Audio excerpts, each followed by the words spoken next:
Chapter 200. An explosion suddenly sounded from Elaine's corpse.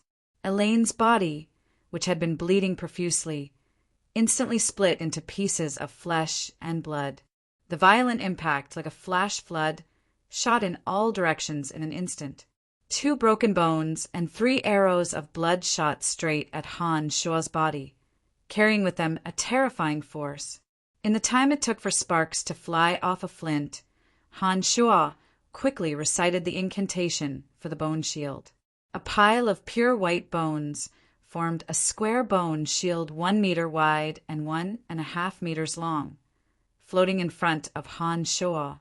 With a few crisp cracks, the white bone shield couldn't withstand the enormous impact and instantly exploded into even more bone fragments.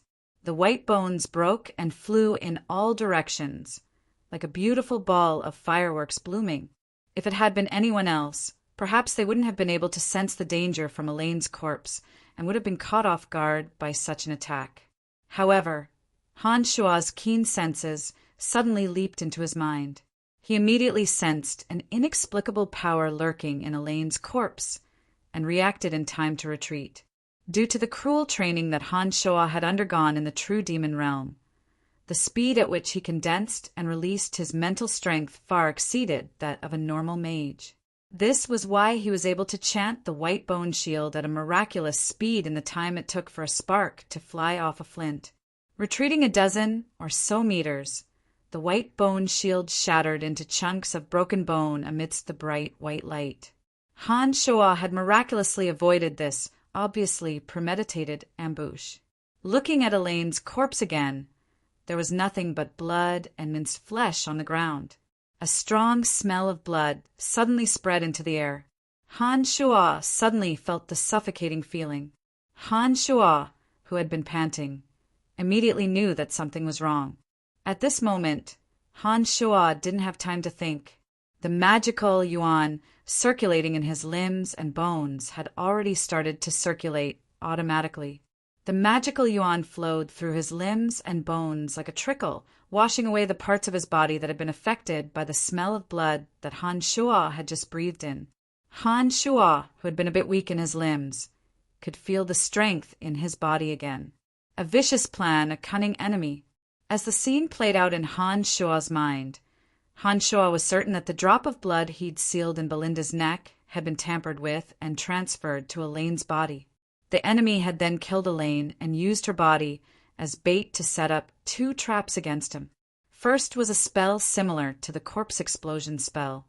Poison had been injected into Elaine's body, and the blood had mixed with the poison in the instant that Elaine's body exploded, forming a second wave of attacks.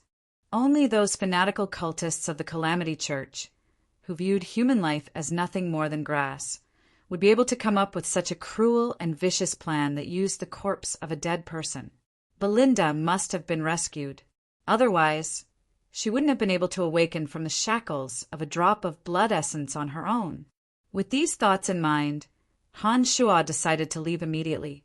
But just as Han Shua lifted his foot, 2 footsteps of different heights gradually approached him. Judging from the heavy footsteps and the light footsteps, Han Shua could determine that it was a man and a woman from their weight.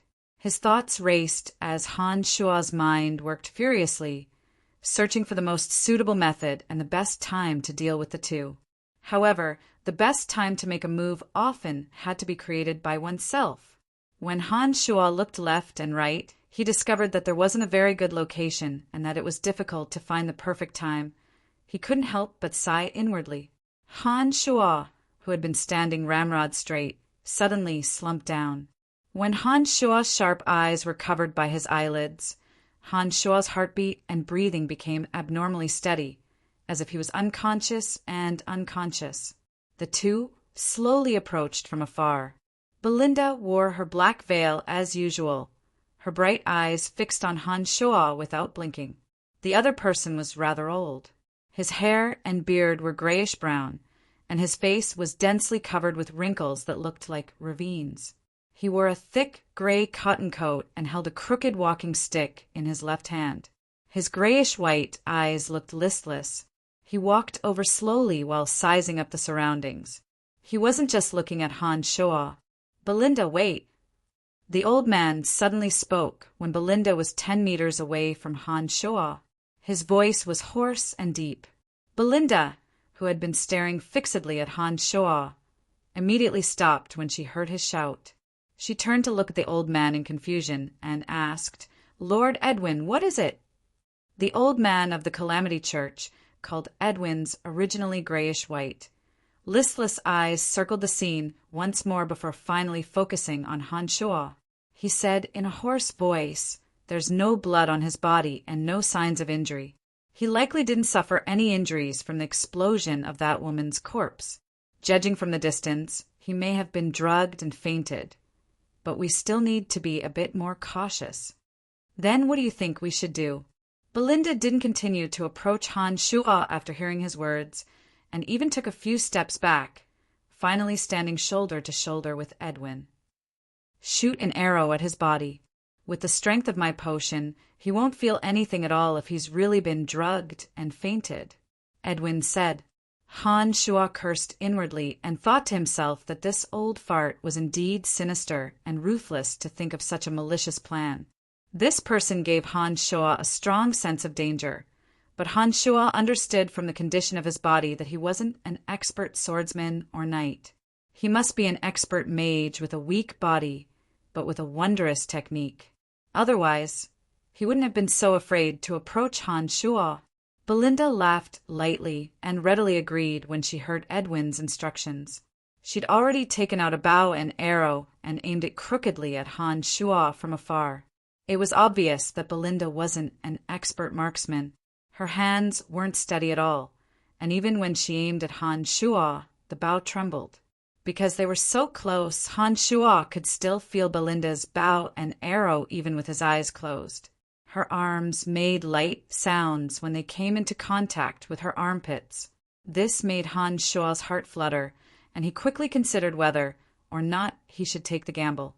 If Han Shoa suddenly attacked now, Han Shoa didn't have any confidence that he could kill the two of them due to the distance and the fact that the two of them were already on their guard. Not to mention that Han Shoa had no idea what methods Edwin had. It wasn't wise to take such a risk. When Belinda knocked an arrow, Han Shoa hardened his heart in the time it took for a spark to fly off a flint. He prepared himself to receive the arrow with his strong body. From Belinda and Edwin's conversation, Han Shoa understood that they didn't want to kill him immediately.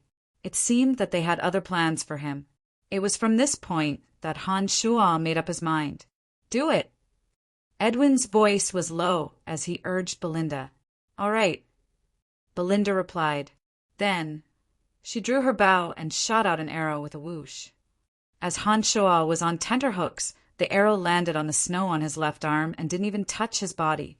It looked like Belinda's archery skills were abnormally bad. She hadn't hit her target at such a close distance. "It doesn't matter, we have a lot of time.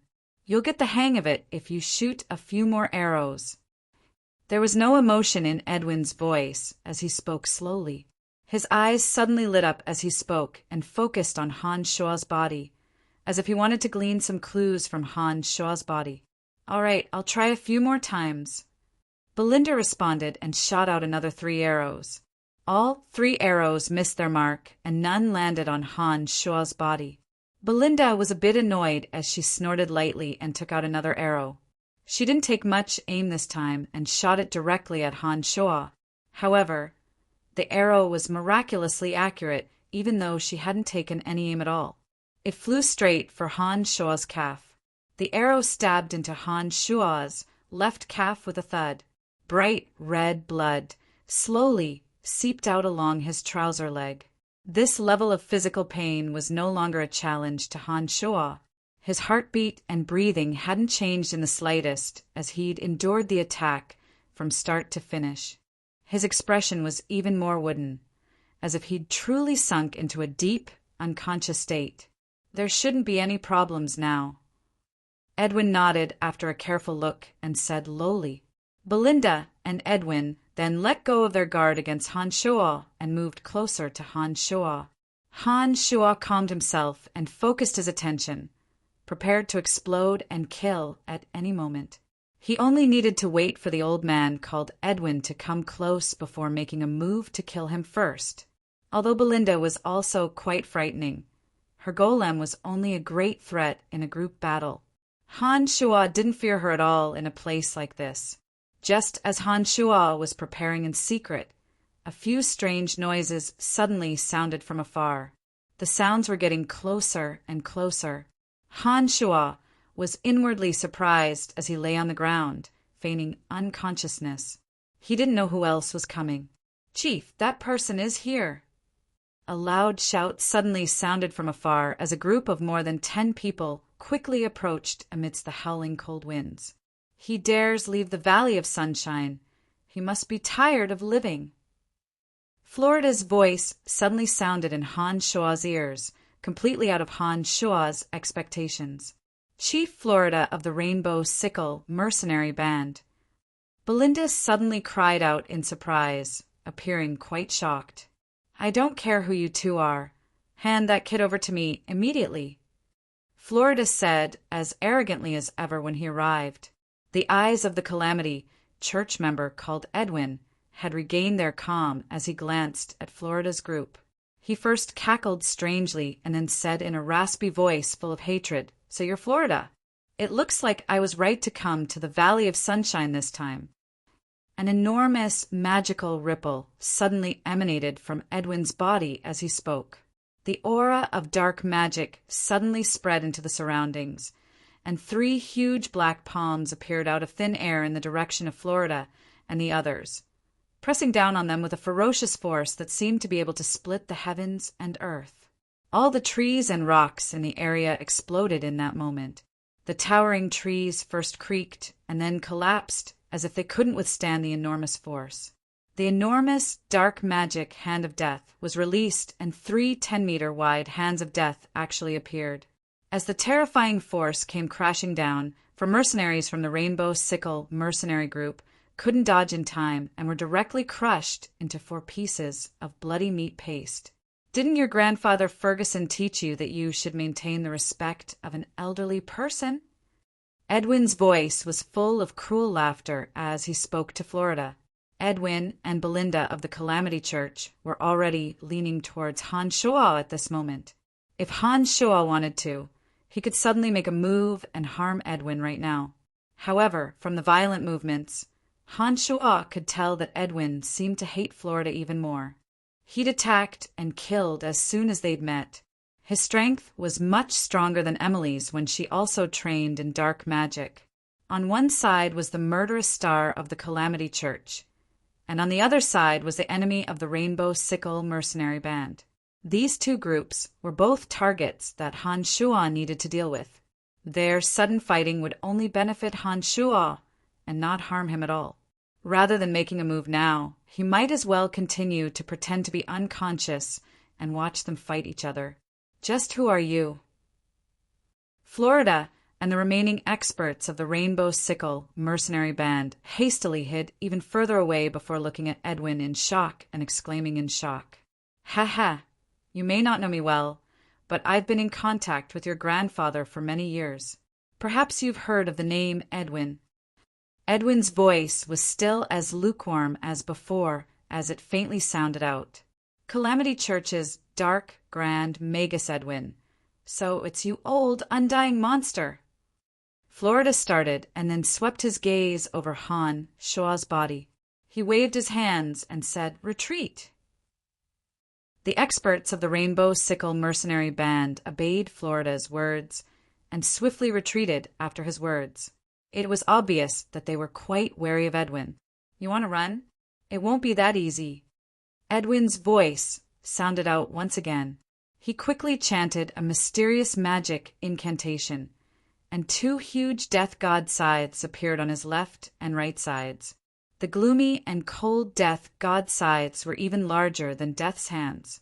The sharp blades danced in the air, slicing through the towering trees along the way like tofu. Only when the death scythes passed through did they suddenly shatter into pieces on the ground. The aura of death emanated from the giant scythe towards Florida and the others. The two tall and strong senior swordsmen on Florida's left and right had no way to resist. They were sliced into a few pieces of meat by the death god's scythe and scattered into bloody chunks on the ground. The terrifying effects of the spell made Florida's party evade even faster. The sudden appearance of such a malefic star had obviously disrupted Florida's plans. Even Han Shuo was startled. The ghastly screams were announcing the loss of life. "Tie him up first. I'll go take care of these people," Edwin said to Belinda when he saw that Florida was running for his life in the direction of the Valley of Sunshine. He then took out a bottle of medicinal powder and handed it to Belinda. "Rub this down his throat. He'll answer anything you ask him when he wakes up. Don't worry, I'll make him pay." Belinda took the bottle and responded firmly. Nodding, Edwin turned around and planned to leave this place to chase after Florida. At this moment, Han Shuo suddenly made his move. The demon's lair edge whistled through the air as Han Shuo furiously circulated his magical yuan, stabbing straight for Edwin's back. Han Shuo had originally planned on waiting a bit longer, but now that he'd witnessed Edwin's strength and discovered that the other was about to leave his attack range, he didn't want to continue watching. He chose to use this last opportunity to finish him off first without hesitation. Edwin was stronger than Han Shuo had imagined. The demon's lair edge was moving at such a fast speed at such a short distance. An instinctive reaction suddenly burst forth just as the demon's lair edge was about to stab into his back. A magic shield flashed like black iron and quickly shielded the part of his back where the demon's lair edge was stabbing at. Blood sprayed out with a splurt. The demon's lair edge pierced through the magic shield that was as thick as black iron and stabbed a few inches into Edwin's back. It was then stopped by an enormous resistance and couldn't go any further. At the same time, Han Shuo, who'd been lying motionless on the ground, leapt up like a cheetah and flew past Belinda at lightning speed towards Edwin. Purple light burst forth from his left hand as his palm formed a bayonet and mercilessly slashed at Edwin's neck. Chapter 201. With a muffled groan, dark grand Magus Edwin's body swayed as he flew into the air like a willow catkin. Han Shuo's knife-like palm cut through the air, emitting soft hissing sounds. The demon's lair edge embedded in Edwin's back was pulled by an enormous force and abruptly left his body, falling to the ground in the distance. Blood dripping from Edwin's back. Edwin's expression was savage as he chanted a spell. Another hand of death appeared out of thin air and pressed down on Han Shuo's head like a mountain. An enormous aura enveloped Han Shuo's body, almost making it hard for Han Shuo to breathe. With a thought, the demon's lair edge that had already flown into the distance turned into a streak of light and shot towards Han Shuo's direction. Han Shuo suddenly deployed the art of the demonic ninth heavens. When the hand of death pressed down on his head, Han Shuo pierced through the enormous aura enveloping his body like a sharp arrow and shot towards the direction that Florida and the others had fled in. Edwin had already increased the distance between Han Shuo and Edwin when his second attack missed. The speed at which Edwin had shot into the sky just now was clearly much faster than the Archmage Emily. Han Shuo might have been able to hold his own against Florida with his strength, but as a dark Grand Magus, Edwin's terrifying strength wasn't something that Han Shuo could handle at the moment.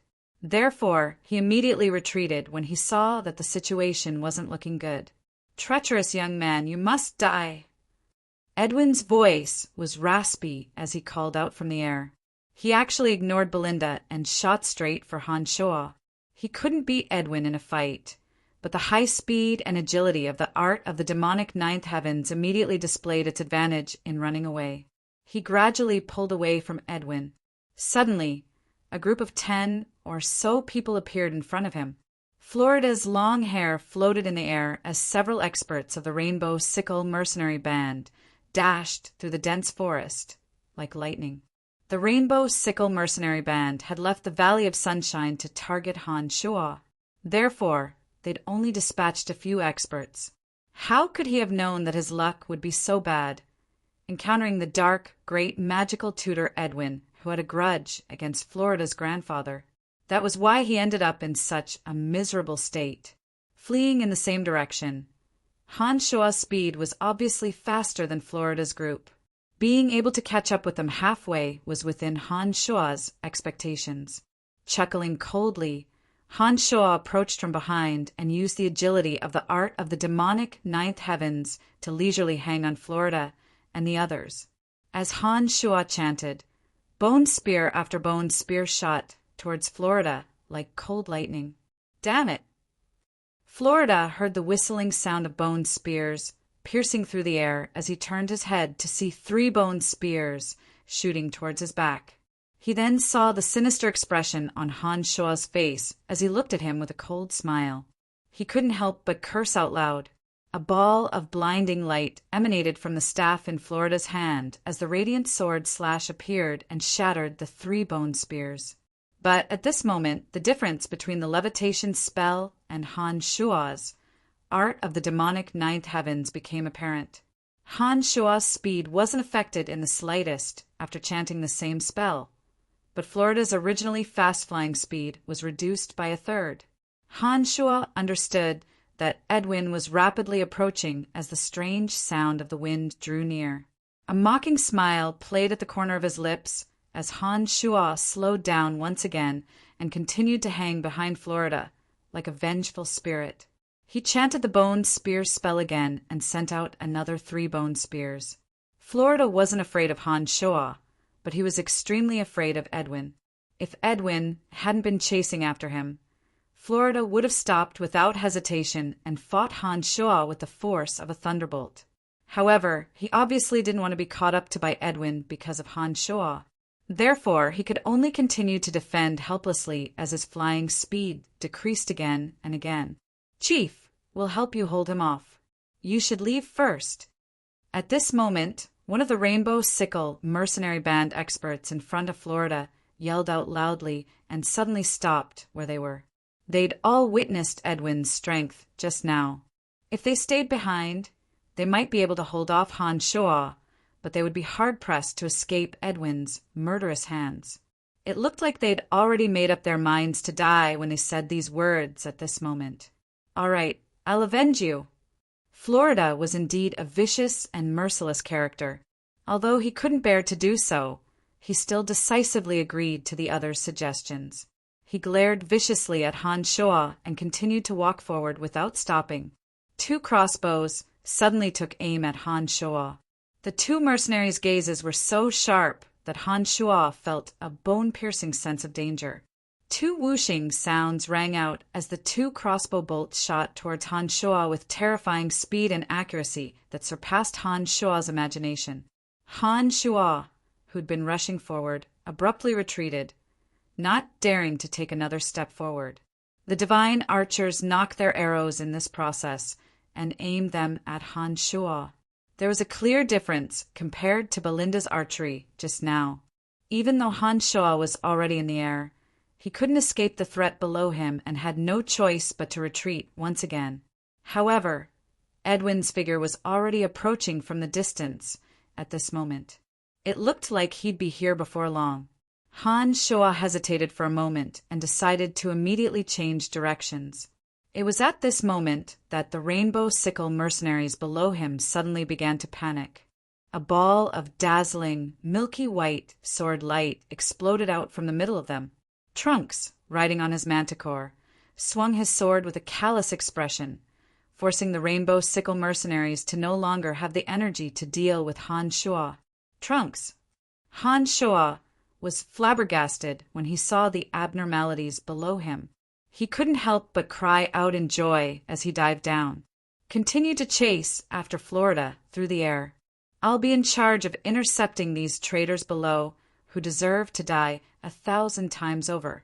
We'll continue our discussion when we return to the Valley of Sunshine. The extraordinarily handsome Trunks raised his head and flashed a radiant smile at Han Shua. He continued to attack the Rainbow Sickle mercenaries on his manticore. Trunks, don't go too far. The Rainbow Sickle mercenary, who'd spoken earlier, suddenly glared angrily at Trunks. You're going too far. Haha, The old chief was so good to you, but you followed behind that animal Florida without a single question after he took power. You still have the face to say these words to me." Trunks laughed heartily as if he'd heard a funny joke. However, his smile was even colder than the icy night wind, and his tone was filled with bone-deep hatred. Edwin's figure grew closer and closer. Trunks snorted coldly and raised his head to look at Han Sho again. He urged, "Brian, hurry up and leave this place. It's best if you can take this opportunity to kill Florida. All right, that old monster behind us is very troublesome. Get out of the way immediately if he comes over. Don't come into direct contact with him." Although Han Sho didn't know why Trunks hated Florida so much, he guessed that it had something to do with the Rainbow Sickle mercenary band. It looked like these Rainbow Sickle mercenaries had known Trunks for a long time. This meant that there was some sort of connection between them. It would be too late if he didn't give chase now. Out of trust in Trunks' strength, Han Sho streaked through the air like lightning and continued in Florida's direction. Not long after Han Sho left, Edwin, who'd been using the levitation spell, also suddenly flew into the air. Edwin only glanced down and didn't linger after discovering that Florida and Han Sho weren't here. He followed Han Sho, looking like he wasn't the slightest bit interested in Trunks and the Rainbow Sickle mercenary band below. Han Sho had already experienced Florida's methods. Han Sho wouldn't be able to live in peace until this person died. With the extreme water in the Valley of Sunshine, Han Sho would need to stay here for a period of time sooner or later. If Florida didn't die then, there would be endless trouble. Therefore, even if he didn't hold a grudge against Phoebe, Han Sho would still kill Florida.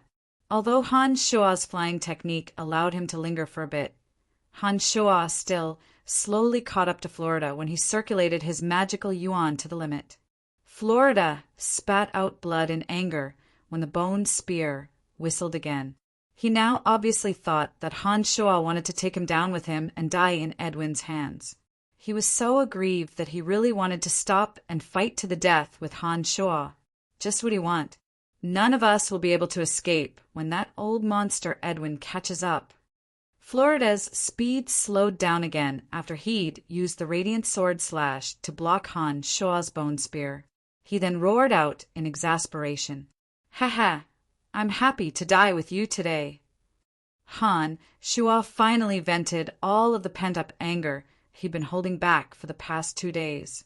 He felt a sense of carefree joy in his heart as he roared with laughter. Even if Edwin caught up, Han Sho was confident that he could use his magical yuan to escape. In addition, with Han Sho's understanding of an archmage's mental strength, he was certain that Florida wouldn't be able to fly for long, which was why he'd purposefully done this. "Madman, you're a fucking madman." Florida finally couldn't help but curse loudly after hearing Han Sho's words. Because Florida and Han Sho's figures had slowed down at this moment, Edwin's figure had already appeared behind them. His strange cackling also traveled over first. "Old dog, hurry up and come over, I'll be waiting for you." Laughing wildly, Han Sho even had the time to glance back at Edwin and provoke him loudly. "You better pray that I don't catch you, or I'll make you regret ever being alive." In the distance, Edwin was enraged by the old dog. The wound on his back seemed to hurt even more. The arrow that Belinda had shot into Han Sho's calf had long since been pulled out by him. Han Sho's strong body had taken effect and stopped the bleeding. Apart from some slight pain, it didn't affect Han Sho's movements at all. When the 3 bone spears shot out again and Florida had no choice but to block them, Han Sho took the opportunity to cast dark mist. It was already night time, and the sky wasn't all that bright apart from the crescent moon. When dark mist appeared, the area around Han Sho and Florida was completely enveloped in pitch-black darkness. Damn it! Florida's magic staff exploded with blinding light, but it could only illuminate the area around him. He was a bit flustered in defending against the bone spears, and his flying speed slowed down even more. "Kid, I'll take your life first and let your grandfather repay a bit of the debt he owes me." Edwin had finally arrived, and Han Shuo was like a wisp of smoke, quickly disappearing in the direction of the Valley of Sunshine. All that was left in front of him was Florida, who had just blocked the three-bone spears. Han Shuo wouldn't be so stupid as to hide his tracks in front of a dark, grand magus. Even a truly dead person wouldn't be able to hide when this monster's enormous mental strength covered the area. Therefore, Han Shuo could only use his advantage in speed to leave this dangerous area as quickly as possible, leaving Florida to cover his back. When Han Shuo's figure gradually faded, the effects of the dark mist also disappeared. When Florida saw the bright moonlight once again appear in the chilly night sky, he also saw Edwin, who was seething with rage from Han Shuo's 7 orifices and was about to make an example out of him. In the name of the God of Light, bind all darkness and shackle all light. Florida's mind was thrown into chaos when he saw Edwin. He didn't even think as he released a light magic shackle of light. Rings of light the size of hula hoops sparkled with a holy and beautiful light as they rolled under the bright moonlight, surrounding Edwin in the center. Each ring of light was filled with the pure element of light and possessed a powerful binding power. This kid has such high attainments in light magic at such a young age. He will become a great thorn in the side of our Calamity Church in the future. It looks like we can't let you leave here alive today. Dark, Grand Magus Edwin was unhurried in the face of the restraints of the light rings. His face that had just been filled with rage at Han Shuo actually recovered its calm. Edwin chanted a dark magic spell as he waved his magic staff at the approaching shackles of light. A vast and boundless force seemed to tear through everything as it pulverized the 2 shackles of light that had approached first. Suddenly, the remaining rays of light suddenly strung together. Then, the power of thunder and lightning crackled. Lightning suddenly shot out from each ray of light. The shackle of light that had originally been used to restrain the enemy instantly became a powerful killing move that could destroy everything, sweeping even Edwin into it. Oh, you've got some skill, all right. You're able to combine thunder and lightning magic with the shackle of light. A soft exclamation sounded out from Edwin's direction amidst a burst of lightning and blinding light. A dark and glossy magic shield then completely covered Edwin as 3 hands of death appeared out of thin air and grabbed the shackle of light covering his body. They forcefully tore apart the rings of light with ferocious strength. It was as if the bolts of lightning couldn't affect the hands of death at all. Florida spat out a mouthful of fresh blood and then continued to run madly in a panic, as if he didn't want to stay here for even a second longer. This spell, which was a fusion of light and lightning elements, was clearly out of his control. The backlash from the excessive consumption of the spell immediately caused serious damage to his body. However, Edwin had easily broken through such a powerful and miraculous attack. The difference of 1 level was indeed difficult to overcome.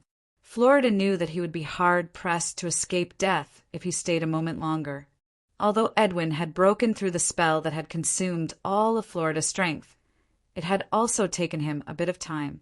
When Edwin had used his strength to eliminate all of the residual power of the spell, he discovered that Florida had disappeared once again. Florida's mental strength was greatly exhausted at this time, and his body was on the verge of collapse as he flew. However, the Valley of Sunshine finally appeared in front of him after a long chase.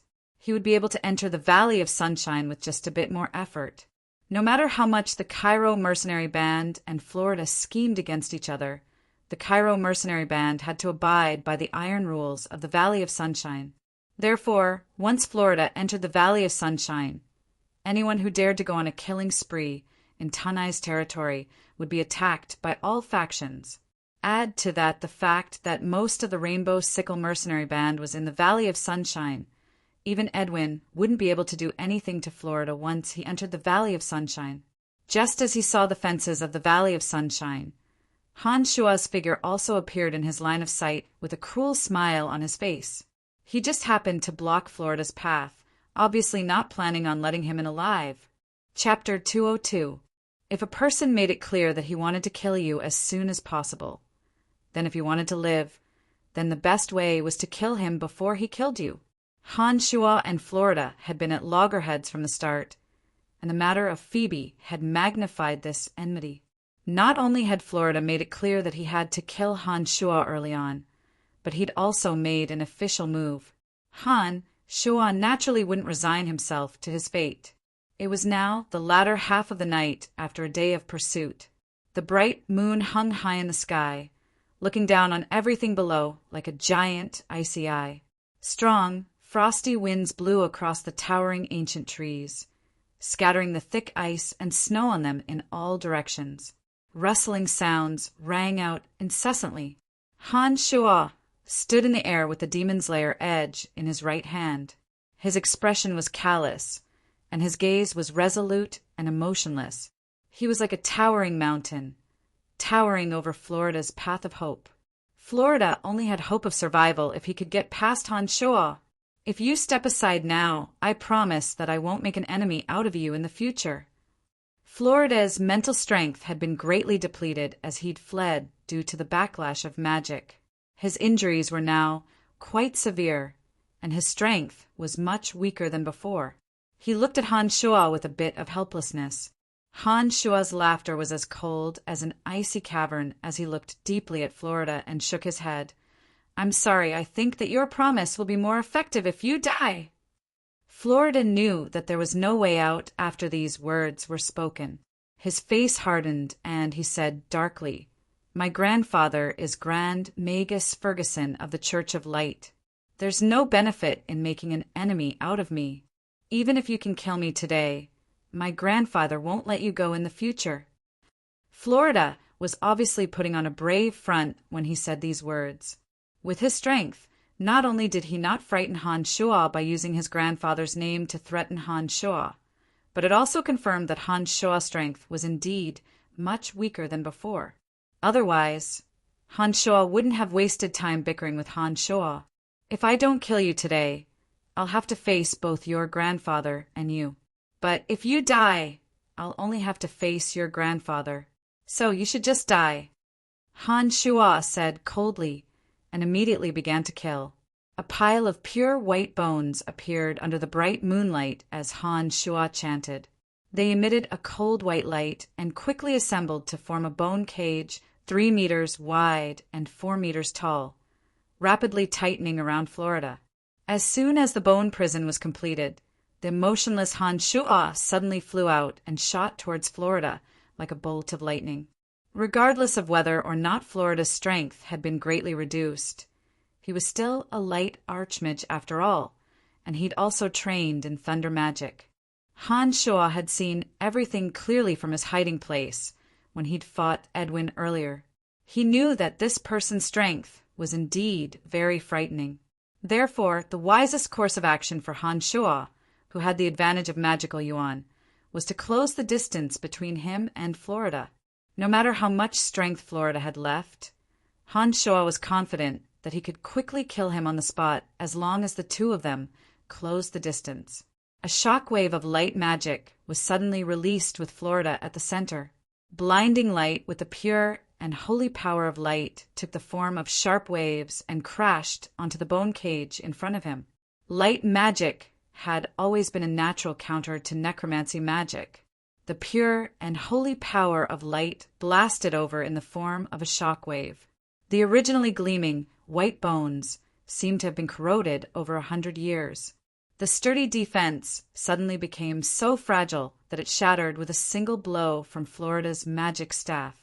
With a crack, the bones shattered with a crisp sound. Although he'd walked out of the bone cage, Florida's face was even paler. It was obvious that he'd expended too much mental strength and had exceeded the limits of his body. At this moment, Han Shua suddenly drew near again. The cold light of the demon's lair edge carried with it the determination to kill as it pierced towards Florida's neck. The magic staff in Florida's left hand suddenly exploded with white light as an enormous force erupted from within. Florida threw the magic staff out to meet Han Shua's demon's lair edge. Clang! The sound of metal colliding rang out. Florida's staff made of some unknown material, was pierced through by the demon's lair edge, which had been infused with magical yuan. However, there was a force contained within the magic staff that obstructed Han Shuo for a moment, causing Han Shuo to involuntarily pause in midair. On the other side, Florida had thrown away his magic staff. Blood flowed from the corner of his mouth and flowed down his neck to stain his chest. His originally handsome face was now as pale as a sheet of white paper. The blood at the corner of his mouth made his appearance even more frightening as he flew towards the Valley of Sunshine at an unsteady pace. High-quality magic staffs could store a portion of the user's magical elements and release them at the most critical moment. Florida's actions just now had obviously been to make use of the last moment to detonate the magical elements within the magic staff and obstruct Han Shuo's killing blow. Perhaps he'd received some sort of message from the Cairo mercenary band's vice chief. The Berserker Harris was watching from afar with a few experts by his side. They'd long since seen the battle outside, but had only watched from the sidelines and hadn't come out to interfere. Everyone in Tanai was well aware of the enmity between the Cairo mercenary band and the Rainbow Sickle mercenary band. As long as Florida entered Tanai, the Cairo mercenary band had the duty to interfere. However, now that Han Shuo and Florida were fighting outside the valley, with Harris's hatred for the Rainbow Sickle mercenary band, he probably wanted nothing more than for Florida to be killed by Han Shuo. Pausing for a moment, Han Shuo saw that Florida was about to charge into the Valley of Sunshine and that Edwin had reappeared behind him. Han Shuo immediately circulated his magical yuan to the limit without hesitation and transformed into a streak of light, smoke in the air, shooting straight for Florida. Suddenly, a fire dragon soared into the air and exploded out of the Valley of Sunshine's fences, abruptly sweeping towards Han Shuo. Han Shuo had been planning on killing Edwin when he couldn't help but change directions and dodge. He first used the dark mist to move stealthily and then summoned a zombie as a target to unleash the fury of the fire dragon. Han Shuo looked down from within the dark mist and discovered that there was an additional fire mage at the fences in front of the Valley of Sunshine's gates. A group of knights on war horses and wearing the uniforms of the Rainbow Sickle mercenary band were also quickly approaching. Damn it, why are they here? Harris growled lowly from the fences. Chief, are you all right? The Rainbow Sickle mercenary band immediately surrounded Florida when they arrived and asked nervously. Florida, still in a state of shock, finally heaved a great sigh of relief when he saw that his people had appeared. He turned his head and pointed viciously at Han Shuo, saying, "Kill him!" Florida's body went limp as soon as he finished speaking, and he actually fainted. It looked like the repeated blows he'd taken along the way had taken a heavy toll on his body. The appearance of the Rainbow Sickle mercenary band experts made Han Shuo understand that he no longer had a chance to kill Florida. However, when he saw that Florida had fainted, Han Shuo understood that although Florida hadn't died this time, he was on the verge of losing half his life. It was unlikely that he'd be able to recover in a short amount of time. Han Shuo, who'd been outside the valley, hadn't waited for the Rainbow Sickle mercenary band to make a move as he'd already shot towards Tanai from above, landing a few meters behind Harris. According to the rules of the Valley of Sunshine, even if you had the ability to fly through the air, you still couldn't use this method to travel between Tanai and the outside of the valley. However, Harris and the others of the Cairo mercenary band had clearly seen Han Shuo and Florida's fight. The enemy of an enemy was a friend. So Harris not only forgave Han Shuo's actions with great magnanimity, he also immediately waved his hands and led the Cairo mercenary band to stand in front of Han Shuo. "I'm sorry, but he's already entered the valley. You can't fight without permission in Tanai, or our Cairo mercenary band will definitely interfere." Harris's expression was calm as he gripped his double-bladed battle axe tightly, ready to make a move at the slightest disagreement. Chief Florida being heavily injured was an enormous blow to the Rainbow Sickle mercenary band. Not only had their strength been damaged, but their reputation had also been damaged. The experts of the Rainbow Sickle mercenary band all looked at Han Shuo with eyes that could spit fire. However, Harris had indicated that he'd do things according to the rules, so they didn't know what to do. Stabilize the chief's injuries first. They'll pay the price as long as the chief is fine. The fire mage who'd attacked Han Shoa earlier looked at the deathly pale Florida and suddenly spoke up. This person likely had a very high position within the Rainbow Sickle mercenary band.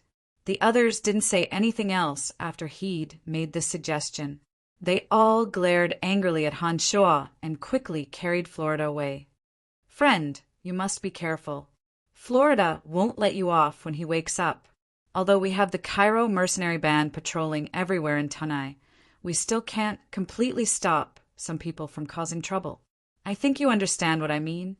Harris's attitude was much better than when he'd first met Han Shoa. The cold lines on his face had softened a bit as he advised Han Shoa. Florida's heavy injuries were of the greatest help to the Cairo mercenary band. As Florida's rival, Han Shoa was a friend of the Cairo mercenary band, so it was no wonder that his attitude was so friendly. The Cairo mercenary band would patrol everywhere in Tanai, but their energy was limited and they couldn't cover every single location. If the exasperated Florida were to wake up, he'd definitely take revenge at all costs with his personality. At that time, he'd likely make his move even in Tanai, so this place wasn't truly safe. Nodding, Han Shoa expressed his understanding and smiled faintly. Thank you. It won't be that easy to kill me. Edwin came over from the distance at this moment and landed on the fence. He stared fixedly at Han Shoa and said, I want to enter the valley. What procedures do I need to go through? Han Shoa's head started to hurt when he heard these words. If such an old monster came, he'd be a bit more of a threat than Florida. However, the Valley of Sunshine had its own rules and wouldn't reject the god of fortune. Young man, you're called Brian?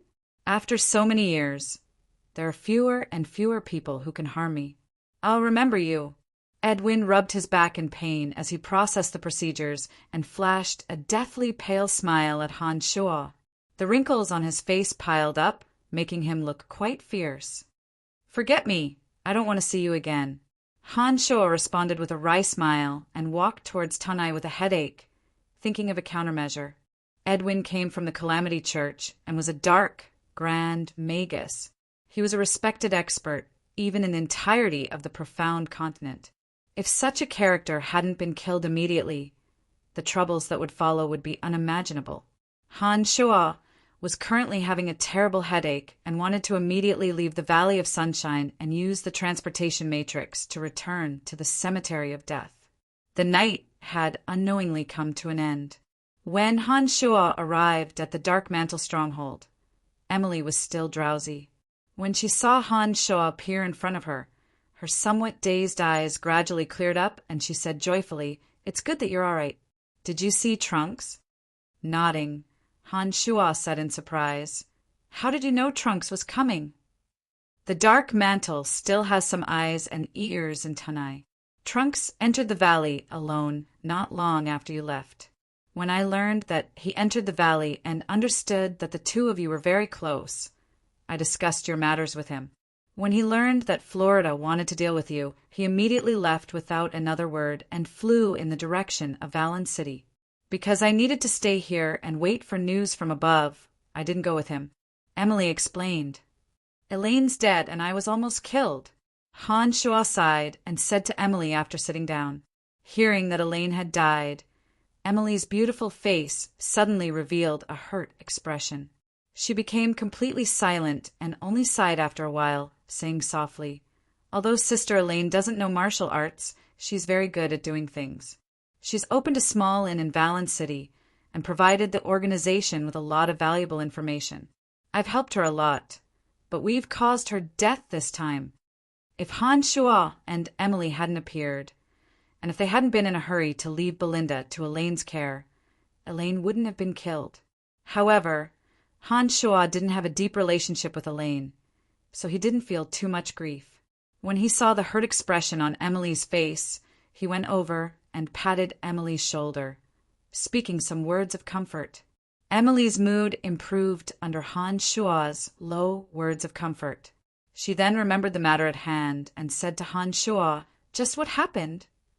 When Han Shuo recounted everything that had happened in detail to Emily, the many perilous encounters along the way caused Emily's heart to tremble with fear.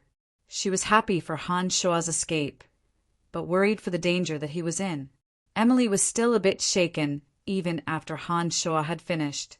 She reached out to lift up Han Shuo's trousers and looked at the wound that had stopped bleeding.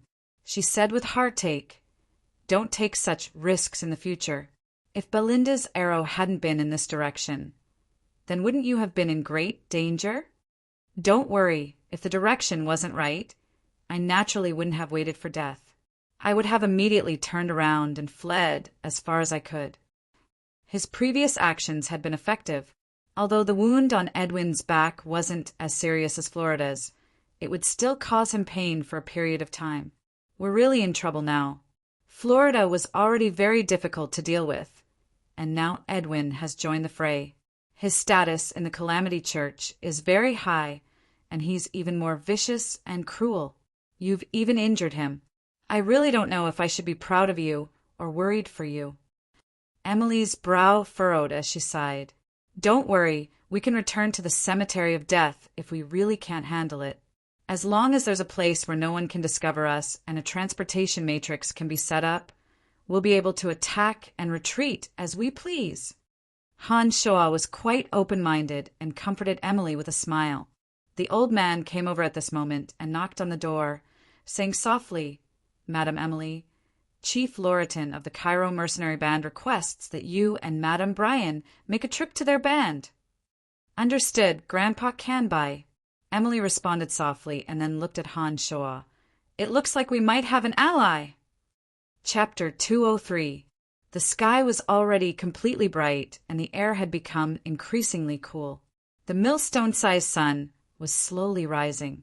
The magnificent sunrise rose from the inky blue clouds, sparkling with a bright and gentle red light as it tore through the clouds covering the sky.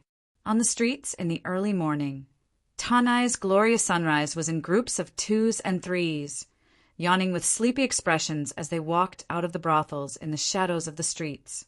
It looked like they'd exerted quite a bit of effort on the women last night. There really are a lot of tasteless fellows out there.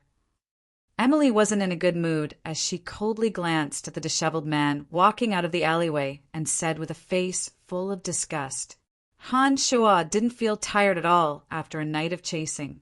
He looked around with interest and didn't respond. "Oh, right. Phoebe came looking for you last night. I said you had some business and went out for a bit." Emily tightened the coat around her chest and turned her head to speak to Han Shuo. She didn't say anything. Han Shuo was slightly taken aback as he remembered what Phoebe had gone to do and asked, "No, I don't think she had anything to say to me." Emily replied. She paused and suddenly leaned closer to Han Shuo with a bit of an air of gossip. She lowered her voice and said, "Did you do that to her?" Shaking his head, Han Shuo put on a serious face and said righteously, "How could that be? We've only known each other for a few months. Am I that impatient? TSK, didn't you violate me on the first day you met me? And you even used violent methods. You shameless little scoundrel." Emily was quite disdainful of Han Shuo's response and snorted lightly. Han Shuo couldn't help but laugh when he heard her say this. He didn't feel awkward and instead opened his mouth to quibble. "Our situation was a bit special back then. Also, you were a bit too tempting. How could I resist your temptation when I was young and full of vigor? Scoundrel, you only know how to speak nonsense." Emily was infuriated, but she was satisfied with Han Shuo's answer, so she didn't pursue the matter any further. Seeing the joy on Emily's face, Han Shuo knew that she wasn't actually angry. He suddenly thought of a question and asked Emily, "Oh, right, how did the Cairo Mercenary Band know about that place? Did they know that the shop was controlled by the Dark Mantle?" Contrary to Han Shuo's expectations, Emily actually nodded her head in admission. Seeing Han Shuo's astonished expression, she finally opened her mouth to explain. "The Valley of Sunshine is different from any other city in the Empire. The ones in charge here are the Cairo Mercenary Band. Add to that the fact that this place is limited, they'll interrogate anyone who enters. It's unrealistic to want to maintain privacy here. However, even though the Cairo Mercenary Band knows that we're part of the Dark Mantle, they won't interfere with our operations. This is because our Dark Mantle targets only people or matters that harm the Lancelot Empire. We won't purposely make things difficult for them. Brian. At this moment, Han Shua and Emily heard Trunks' voice as they walked towards the Cairo Mercenary Band. They turned their heads and discovered that Trunks had appeared on the back of his manticore from the direction of the valley. There were still some indistinct traces of blood on Trunks and the manticore. The experts of the Rainbow Sickle Mercenary Band that had fallen behind the man and beast had angry expressions on their faces. It looked like they'd suffered a bit. His sharp gaze roamed over Trunks' body, but Han Shua didn't discover any traces of damage to his clothes. It looked like the blood on him and the manticore had come from the Rainbow Sickle Mercenary Band behind them. "Are you all right?" Han Shua asked with a slight smile when Trunks arrived on his manticore. "They're just a few useless traitors. How could they have hurt me? Right, how are things on your side? Did you take care of that despicable scum Florida?" Trunks first responded confidently and then stared fixedly at Han Shua. Spreading out his hands and making a helpless expression, Han Shua sighed. He was rescued when he reached the entrance. "However, I think that it'll take at least a month or two for Florida to recover from all his injuries." "Haha, that's good. I came to the Valley of Sunshine this time to take his life. It looks like you've already done most of the work for me. I thank you in advance." Trunks laughed long and hard as he looked at the Rainbow Sickle Mercenary Band members behind him. "Traitors, go back and tell Florida that I, Trunks, have returned. I must avenge Annie this time. He will die by my hands." The Rainbow Sickle Mercenaries all had looks of hatred on their faces when they heard this, but they seemed to know that Trunks wasn't to be trifled with. They only snorted coldly and walked around Han Shua, Trunks, and the other two, heading in another direction. "Trunks, why have you come to the Valley of Sunshine? Also, what enmity do you have with Florida?" Han Shua finally couldn't help but ask at this moment. The merchants on the streets of the Tanai of the Sunshine Valley had already begun to rise, and the originally deserted streets had become a bit more lively. Trunks looked left and right, his expression a bit downcast as he said, "This isn't the place to talk. Let's find a place to talk, and I'll tell you in detail." "All right." Han Shua nodded in agreement. "Wait a bit. Loriton of the Cairo Mercenary Band has an appointment with us. Why don't you guys talk in detail after we return?" Emily couldn't help but remind Han Shua when she saw that Han Shua and Trunks seemed to want to immediately find a quiet place to talk. Han Shua finally reacted after hearing her words and said apologetically to Trunks, "Loriton of the Cairo Mercenary Band sent someone to meet us early in the morning. He wants us to make a trip to the Cairo Mercenary Band. Why don't we talk in a bit?" Nodding in understanding, Trunks walked shoulder to shoulder with Han Shua and said confidently, "Let's go. I'm also looking for Loriton. Let's go together." "You know him?" Han Shua started and asked Trunks in surprise. "Of course. I also spent some time in the Valley of Sunshine a few years ago. I'm familiar with many of the people here." Trunks responded matter-of-factly. Emily revealed a startled expression when she heard these words and looked at Trunks thoughtfully. There were no shops or streets in the depths of Tanai, only some towering cliffs and some towering ancient trees that covered the sky. Trunks seemed to be quite familiar with this place as he led Han Shua and Emily inside. The terrain in the depths of the Valley of Sunshine is extremely precipitous. However, after passing through a narrow cliff, there's a large piece of flat land. That place has always been the residence of the strongest powers in the Valley of Sunshine. The Rainbow Sickle Mercenary Band was stationed there a few years ago. If it wasn't for Florida's sinister plot to assassinate the old chief, the Cairo Mercenary Band would still be in another place. Trunks walked in and introduced the place to Han Shua and Emily. There was a Cairo Mercenary Band standing guard every few meters as they walked in. However, the distance between them was a bit far, and the three weren't afraid of being overheard by others. Right, Trunks? What kind of grudge do you have with Florida? Han Shoa couldn't help but ask when he saw that it was quiet enough. Actually, I used to be a member of the Rainbow Sickle Mercenary Band. I was still a senior swordsman and had always been taken care of by the old chief. The old chief's daughter, Annie, treated you like an older brother. My days in the Rainbow Sickle Mercenary Band were very comfortable. That was until Florida appeared. The young Florida had a dazzling radiance. He received special treatment when he joined the Rainbow Sickle Mercenary Band. Not only did the old leader think highly of him, even Annie admired him a lot. I also had a good relationship with him. However, Florida's goal in coming to the Rainbow Sickle Mercenary Band was to completely take control of it. Even though the old chief had already entrusted Annie to him, he felt that the old chief had lived for too long. In the end, he colluded with bandits and leaked our whereabouts, causing the Rainbow Sickle Mercenary Band to suffer heavy losses. The old chief died in the bandits' encirclement, and Annie also went missing. It's likely that she's met with misfortune. I was lucky enough to escape and saw Florida talking to the bandit leader. Only then did I understand everything. From then on, I made up my mind to get rid of Florida sooner or later. It was a pity that after Florida took control of the Rainbow Sickle Mercenary Band, he also invited a force from the Church of Light and took control of the situation in an extremely short amount of time, grasping the Rainbow Sickle Mercenary Band in his hands. Back then, I only had the strength of a senior swordsman and led some of the remaining soldiers loyal to the old chief in an attempt to assassinate Florida. In the end, we were routed and fled in panic. Many close friends died tragically in that battle. It was with the determination to take revenge that I snuck into the dark forest to train myself. I waited for 3 years and knew that the curtains to the next competition for the strongest powers in the Valley of Sunshine would soon open. I knew that Florida, unwilling to be left out, would surely compete with the Cairo Mercenary Band. I thought this was an opportunity, and so I came back. Trunks calmly recounted the events of the past. Trunks' expression was cold from beginning to end, as if he was narrating something that had nothing to do with him. However, the listening Han Shua and Emily could feel the boundless hatred buried deep within Trunks' heart from the events themselves. When Trunks finished, Han Shua looked deeply at Trunks and revealed a radiant smile.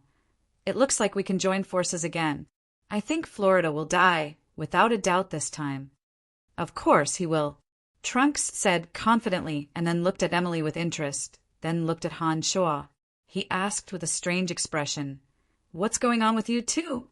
If I remember correctly, you captured this lady alive back then. Why are you two together now?" Chuckling loudly, Han Shua winked at Trunks and said, "Sometimes it's very easy for enemies to become friends, especially between men and women." "I understand, haha." Trunks laughed involuntarily and nodded in understanding. "You two crazy fellows." Emily was a bit embarrassed by their words. She rolled her eyes at them and snorted angrily. As they chatted and laughed, they passed through the narrow cliff and arrived at a wide, flat area. This area was mainly made of dark green rocks, piled up into many tall buildings. These buildings weren't particularly exquisite or beautiful, but were completely practical. They looked thick and sturdy, as if they were very resistant to attacks. On the way to those buildings, there was a spacious training field. Dozens of muscular mercenaries were training with all kinds of weapons. In a dense forest not far away, several mages were casting magic, and some people were meditating even further away. This place is large enough and the buildings are sturdy enough. Because there's only one natural stronghold that leads here, it's very safe. It's been the last line of defense in the Valley of Sunshine for many years. Trunks explained to Han Shua and Emily as they walked. Trunks, why are you back?" Harris of the Cairo Mercenary Band was standing at the entrance of the square in high spirits, as if he'd been waiting for Han Shua and the others. He was obviously very surprised when he saw Trunks and couldn't help but exclaim softly, "Harris, It's been a long time since I've seen you. You look even more sturdy than before. But Florida has been doing quite well these past few years. It looks like you haven't taken your revenge yet." Trunks had a hint of ridicule on his face as he spoke to Harris from afar. "Humph, didn't you also run away with serious injuries? What right do you have to talk to me?" Harris's expression was stiff as he shouted angrily, "Forget it. I have nothing to say to you. Let's go. Take me to see Lauriton." Trunks frowned and curled his lips, urging Harris to lead the way. After crossing the square, Harris brought the three of them to a huge building. Loud, rumbling sounds came from the building in the distance. When Han Shuo and the other two walked in, they couldn't help but be astonished by the scene in front of them. A bald, burly man with a height of more than 2 meters had half of his body exposed. He was only wearing a pair of shorts. The muscles on his body bulged and were as hard as iron and stone. The blue veins all over his body were pulsating, full of terrifying, explosive power. There was a small mountain of dark green rock on his back. The rock was 3 times the size of his body, and he quickly retreated with the rock on his back. His body and the rock crashed into a stone pillar so thick that it would take 3 people to wrap their arms around it, making a deafening rumbling sound. Sweat trickled down his body, flowing along the lines of his muscles. His dark skin shone with a healthy luster, and his bald head, without a single strand of hair, glistened with a glossy sheen. Amidst the rumbling sounds of collisions, the burly man's body trembled repeatedly. The wide stone pillar behind him made ka-cha-bung sounds, and the entire building seemed to be trembling under the violent collisions, making people worry that the building would collapse at any moment. When the 3 of them arrived, he slammed against the wall 5 times in a row before finally throwing the boulder on his body to the side with a loud rumble. The entire ground trembled as if there was an earthquake, and the loud rumbling reverberated throughout the building. When Han Shuo and the other 2 arrived, the burly man slammed into the pillar 5 times before finally throwing the rock on his back to the side. The entire ground trembled as if there was an earthquake, and the loud rumbling sounds lingered in the building. Han Shuo's heart couldn't help but tremble as he knew that the strength of this person's physical body had already reached an astonishing level. "Trunks, why have you come back?" The burly man's eyes shone with a strange light as he looked at Trunks in astonishment. "Lauriton, it's been a few years since we've seen each other. It looks like your physical body has already been tempered to the extreme. You could already go berserk twice before, and it looks like you've gone up another level now. I wonder if you can go berserk thrice and reach the legendary 3 strong levels of the berserkers?"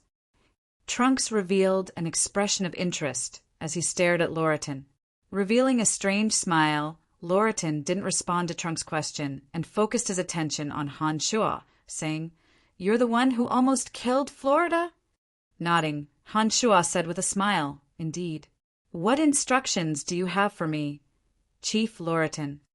"I'd like to discuss a business deal with you, but you'll have to take a punch for me first.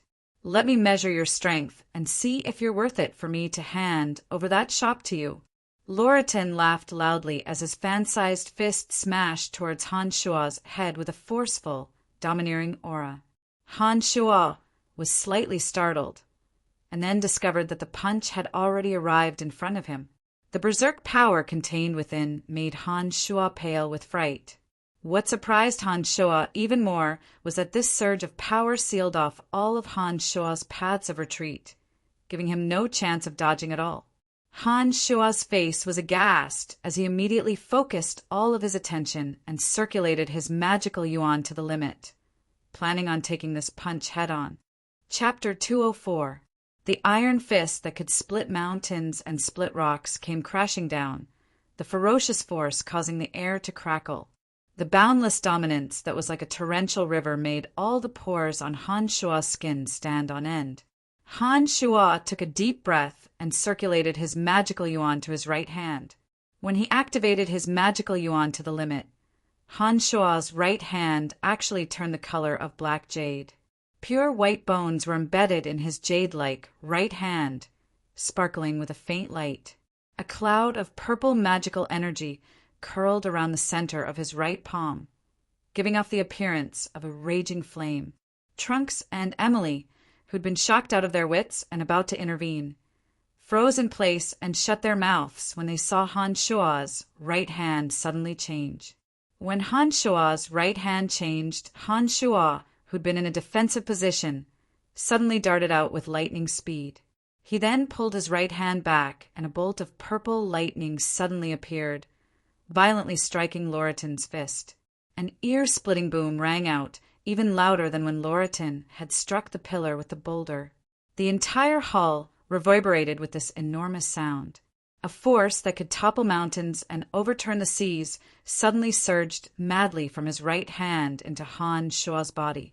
The strength of this force was beyond Han Shua's imagination. If it wasn't for the fact that Han Shua's body was also abnormally tough, Han Shua's right fist would have exploded into pieces upon contact. Even so, Han Shua's body still couldn't help but fly backwards and fall towards the door of the hall. He crashed into the dark green rock with a crack, his body falling limply to the ground. Chief Loreton of the Cairo mercenary band didn't move an inch with his rock-solid body, but an icy aura spread from his fist to his entire body, causing the trickling sweat on his body to instantly turn into translucent beads of sweat. White smoke quickly rose from his body as the cold aura enveloped him. "Are you all right?" Emily moved quickly and arrived in front of Han Shua in the blink of an eye. She stretched out her hand to help Han Shua up and asked worriedly. His right fist was numb all the way to his shoulder, and it was still trembling slightly. Han Shua panted heavily, his heart filled with shock. He was shocked by Loreton's strength.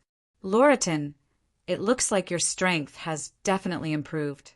Don't think that I can't see through you just because you've held back. Perhaps you've already achieved the power of 3 berserk transformations." Trunk's eyes sparkled as he stared at Loreton's body. Han Shua, who was about to console Emily, was even more shocked when he heard Trunk's words. From Trunk's words, Han Shua knew that the violent punch just now hadn't been Loreton's true strength. Just based on the tyrannical strength of the punch just now, Han Shua was sure that Loreton wasn't inferior to an Earth Knight or Sword Master, like Clark Phoebe. This wasn't even his true strength.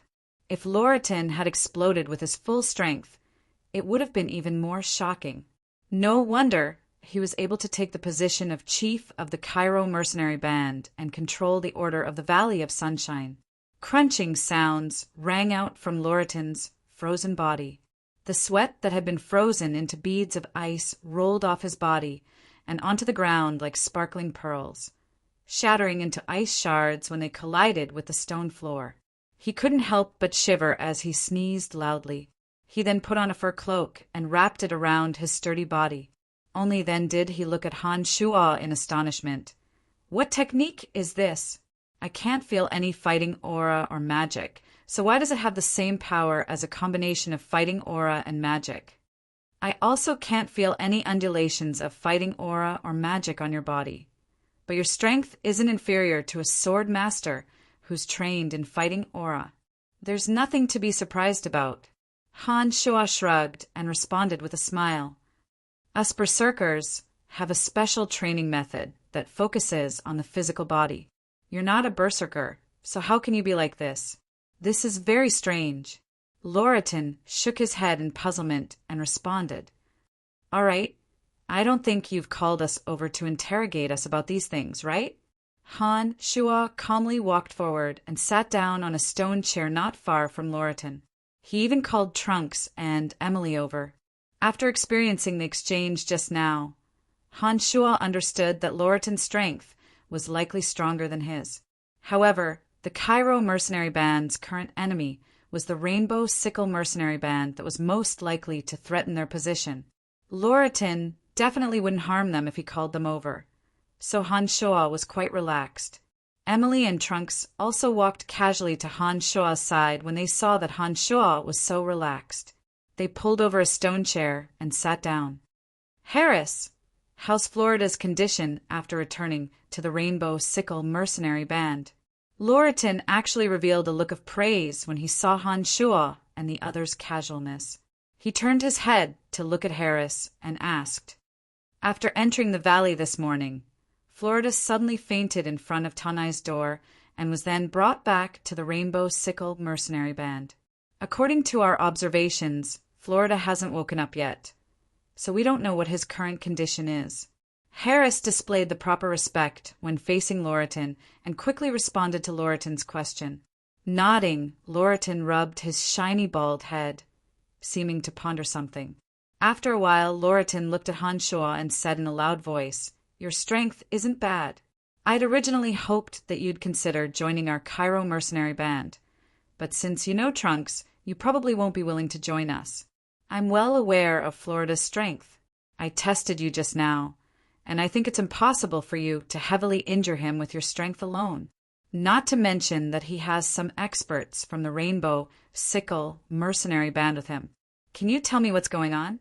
An enemy helped me. Edwin, who came in this morning, is an enemy of Florida's grandpa. Florida ran into Edwin on the way, and the two of them fought in the end. I just happened to take advantage of the situation." Han Shua answered honestly. There was nothing to hide about this matter now that the facts were laid out in front of him. Edwin, the Calamity Church's dark Grand Magus Edwin. That old monster has entered the valley? Loriton was startled and turned to look at Harris. It should be him. There's also a masked woman who entered the valley after a while and is currently with him. Harris nodded and responded to Loriton. This person is very difficult to deal with. Is he your enemy? Loriton rubbed his shiny bald head again, appearing a bit troubled. Loriton, I've never heard of you being afraid of anyone in all these years. Don't tell me that you're afraid of an old man. It looks like, although your strength has increased, your courage has shrunk. Trunks seemed to know Loriton's habit when he saw him rub his head and couldn't help but mock him. I'm not afraid of him.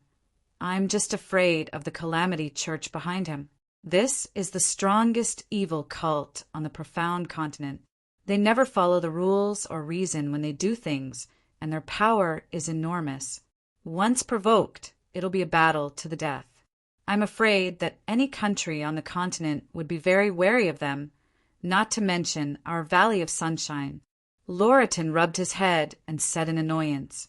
The Calamity Church was the calamity and nightmare of the entire continent. They held some unreasonable and crazy obsessions and used their power to destroy all people or countries that didn't match their wishes. Even the Lancelot Empire treated the Calamity Church as if they were facing a great enemy, not to mention a large mercenary band. Just from this point, it could be seen that the Calamity Church was indeed very frightening. Edwin is my enemy and also Florida's enemy. Now that he's arrived in Tanai, I think he'll definitely make a move. Han Shua didn't have any expression on his face as he spoke indifferently. I've heard that Miss Phoebe of Buzzed is helping you purchase a shop. That shop is in a forbidden area in Tanai. It's said that it's been cursed by an evil god. Anyone who takes over that shop will have their blood sucked dry and die. Do you really want that shop? Loriton didn't speak about Edwin and instead brought up this matter with interest. That's right. I've never believed in the curse of an evil god. I hope Chief Loriton can sell that shop to me. Han Shua admitted frankly and said to Loriton, Brian, why would you want that shop? I've heard a bit about that place. Many people died there when the Rainbow Sickle Mercenary Band was in power. We even went in to investigate but didn't find anything. It's an ominous place. Don't take the risk. Trunks was quite surprised when he heard of this matter and turned back with a frown to persuade Han Shua. Emily was also taken aback and turned to look at Han Shua. She exclaimed, No, don't take the risk. I've also heard of that place. There are some unbelievable curses in there. You can't take that place. There are still a few empty shops in Tanai. I just want to know, why have you set your eyes on that one? Loriton obviously didn't care about Han Shua's death. He only cared about Han Shua's intentions, So he asked about Han Shua's intentions. I can't say anything about this, but I hope you can give that shop to me. I'll pay you a reasonable price. Han Shua understood from Lauritan's words that Phoebe hadn't succeeded yesterday. Lauritan looked like a brawny, simple-minded man, but Han Shua knew that this person wasn't as simple as he appeared. Otherwise, he would have already sold the cursed land to Phoebe without a care in the world. Of course, this is your private matter, and I have no right to interfere. However, I'm the one in charge of Tanai's shop, so I have the right not to sell it to you. Lauritan laughed heartily with a confident expression. Taking a deep breath, Han Shua said, All right, I won't force you since you don't want to sell it. If there's nothing else, I think we can leave now. It looks like there's nothing worth staying in the Valley of Sunshine. We should leave. Perhaps you really do have to leave, but Trunks should stay. Haha, isn't that right, Trunks? Lauritan said with a calm expression as he gazed at Trunks. Trunks snorted coldly and glared angrily at Lauritan. It was obvious that Lauritan had hit the nail on the head. Han Shua was determined to obtain the place of extreme water in the place of extreme een. Han Shua had only pretended to leave because he wanted to haggle with Lauritan. Who would have thought that Lauritan would seem to understand something and actually latch onto Trunks' weakness? Lauritan had observed Han Shua and Trunks' expressions from the moment he'd entered, and was certain that the two had a close relationship. He'd brought up the matter of the shop as a bargaining chip when he'd first punched out, causing Han Shua to forcefully exchange blows with him. This made Lauritan understand that Han Shua really did care a great deal about the shop. I've said from the start that I want to discuss a business deal with you. I've already tested your strength just now, and you do indeed have the qualifications to sit down and talk with me. Now that Florida is here, this matter will be a bit easier. This is a matter that benefits both sides. Are you interested? Lauritan had an expression that said he wasn't afraid that Han Shua wouldn't agree as he chuckled. Speak, what business deal? Han Shua lay down lazily in his chair and flicked a glance at Lauritan, speaking faintly. It's very simple. You guys continue with your business, which is to kill Florida. Our Cairo mercenary band will be responsible for providing information, and we can guarantee that the Rainbow Sickle mercenary band won't mobilize a large force to deal with you. After this is done, you'll get the shop for free. Trunks will have his revenge, and we'll have one less threat. Isn't this a happy ending for everyone? Lauritan's proposal was something that Han Shua couldn't refuse. Looking at it left and right, it was a win-win situation for all three parties. However, Han Shua didn't immediately agree. He was silent for a while and suddenly said, You guys also need to help us deal with Edwin. Otherwise, our safety won't be guaranteed with this person around. Friend, don't ask for too much. Actually, if we go find Edwin, it might be better to work with him. Lauritan shook his head and declined with a darkened face. All right then, go work with Edwin. Han Shua spread out his hands with a nonchalant expression. The Calamity Church wasn't a benevolent bunch. Anyone who worked with them had to be careful of playing with fire, especially Edwin, who was a dark, grand magus. If Lauritan worked with him, then the situation would likely be out of his control. In addition, the Calamity Church had a notorious record on the continent that angered even the gods. If the Cairo mercenary band worked with Edwin, then it would be a fatal blow to their mercenary band's reputation once this matter was revealed. At that time, all the merchants in Tanai would be infuriated, and their transcendent position in the Valley of Sunshine would be severely challenged. Han Shua had seen this point and thus said this. We can't help you deal with Edwin. It's unwise to offend him for Florida's matter. But we can use our advantage in Tanai to provide you with information about Edwin's movements. No matter where he wants to go, we'll inform you in advance. This way, your safety will be greatly increased. This is also the limit of what we can do. Otherwise, we really can't discuss business.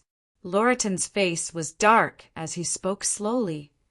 All right, then this matter is settled. Han Shua understood that this was the greatest concession Lauritan could make. The threat of the Calamity Church was too great, and the Cairo mercenary band naturally wasn't willing to become enemies with them unless it was absolutely necessary. "I'm very happy to work with you. If you're willing, you can stay for lunch before leaving."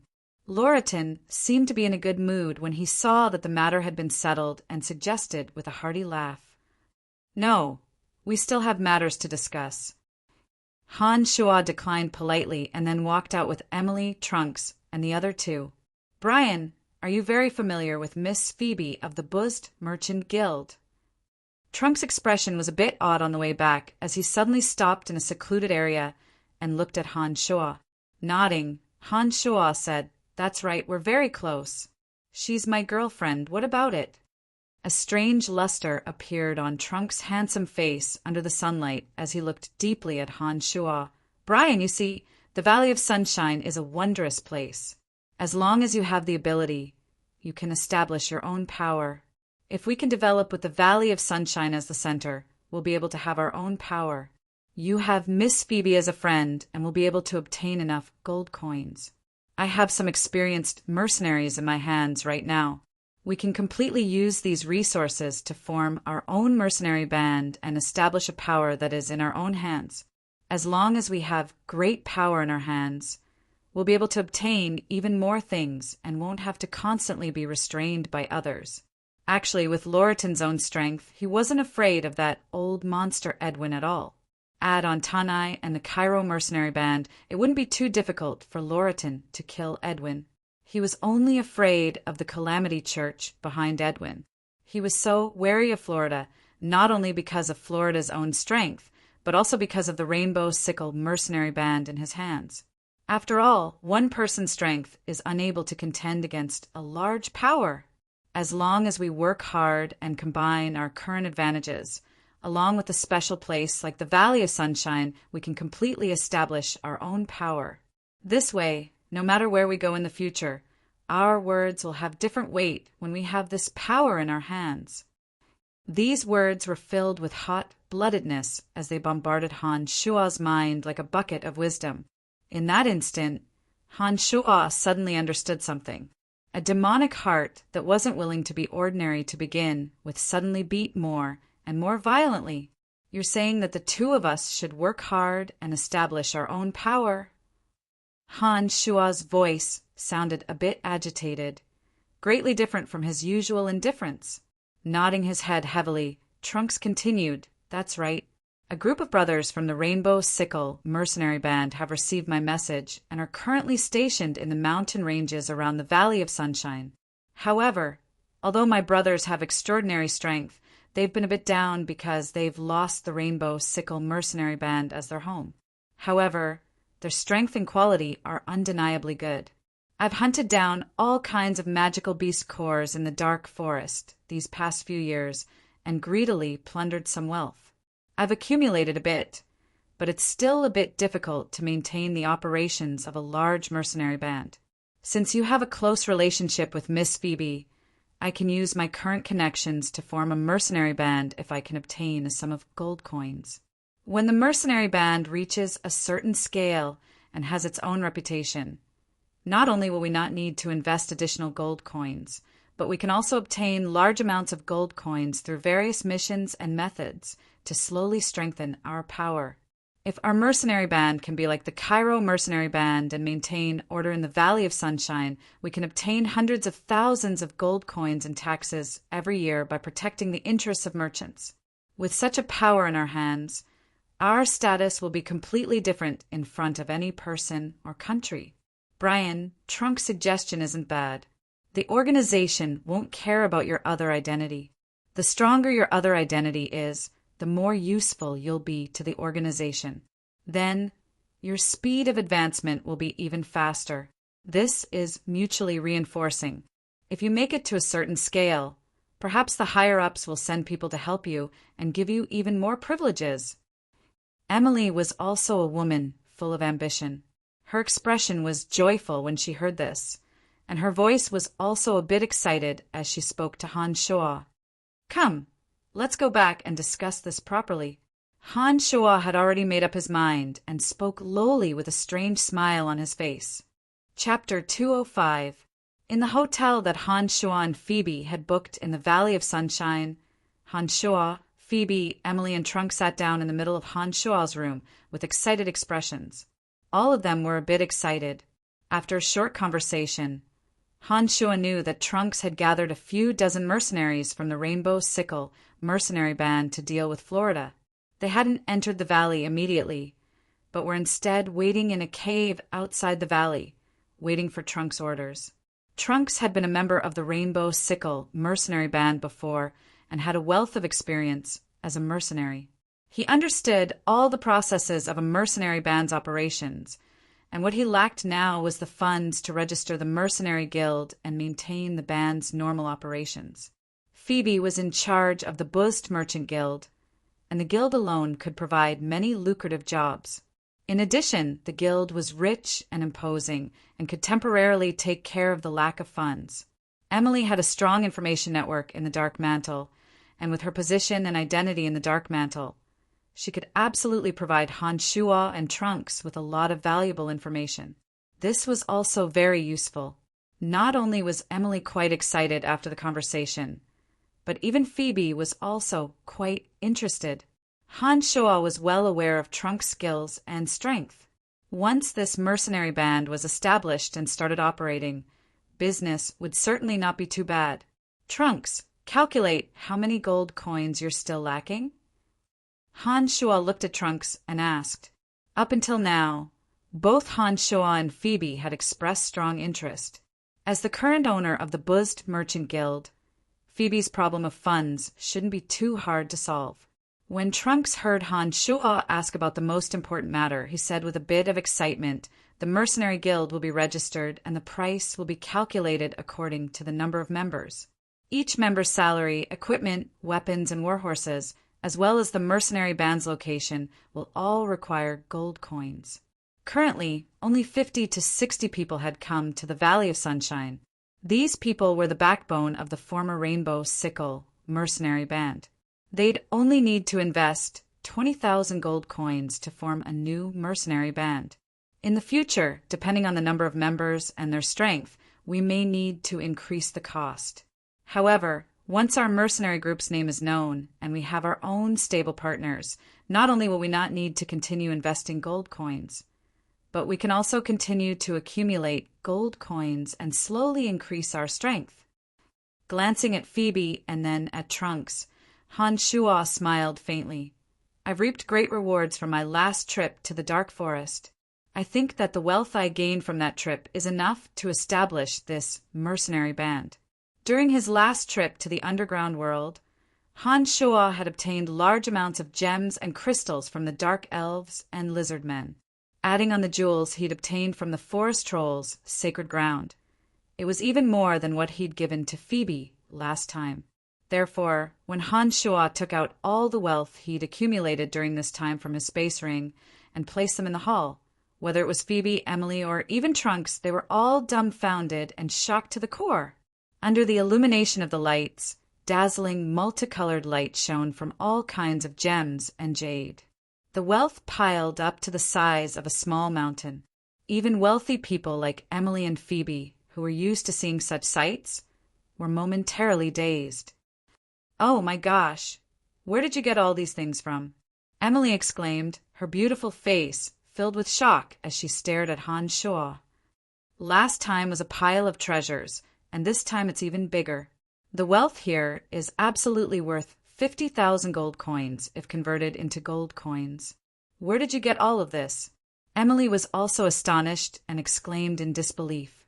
On the other side, Trunks shook his head with a wry smile after a brief moment of daze. He said, I stayed in the Dark Forest for 3 years and hunted hundreds of magical creatures, but I didn't even earn 10,000 gold coins. You're truly incredible.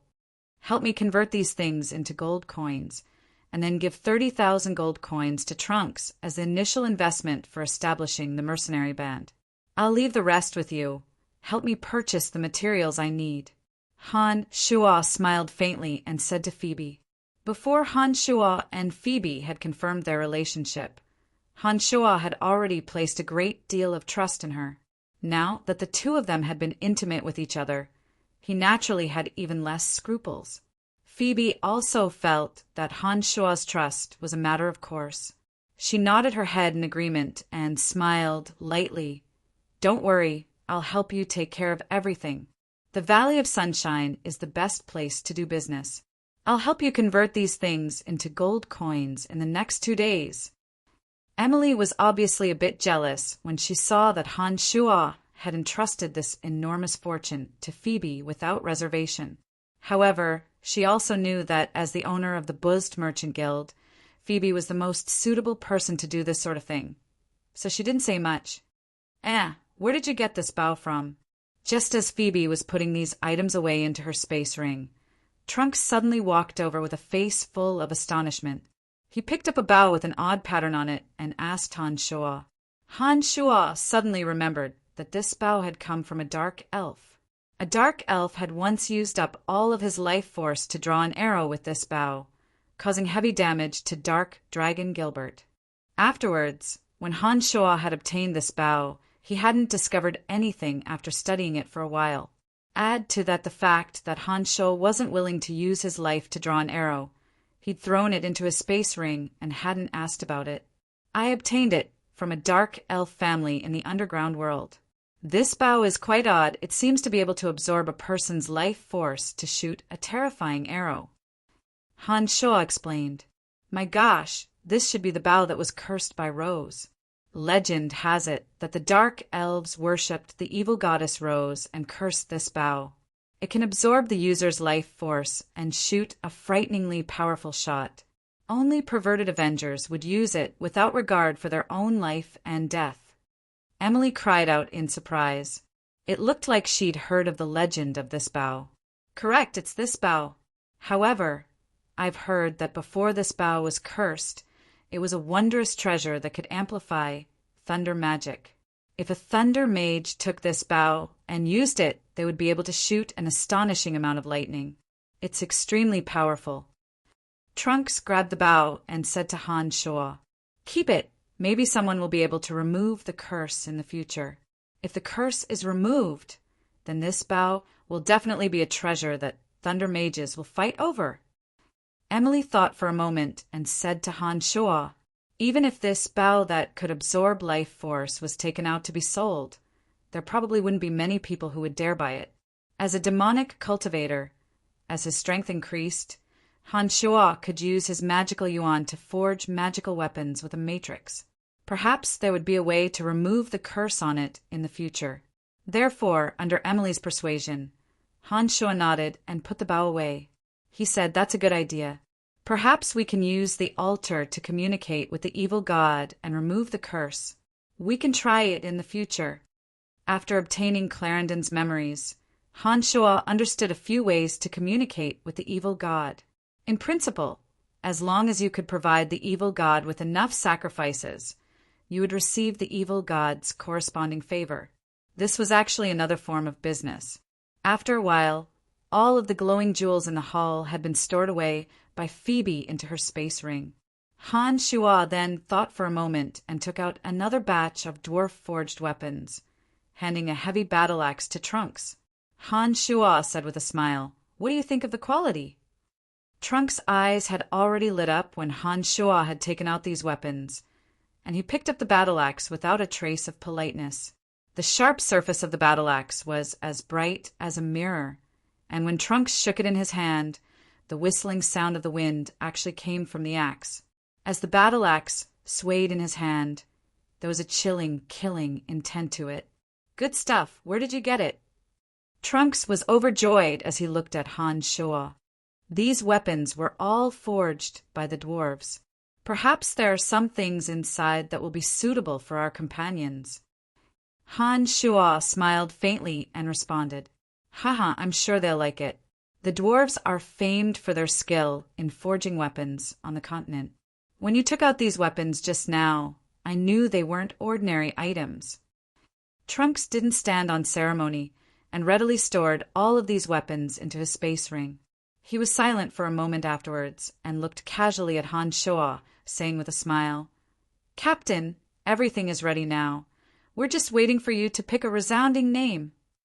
Han Shua was startled when he heard these words, and then he waved his hands with a smile, declining. I only want the position of vice captain, that's enough. You should be the real captain. You can decide the name of the mercenary band. Trunks, who had been all smiles just now, suddenly straightened his face and firmly refused. You must be the captain of the mercenary band. There's no room for discussion on this matter.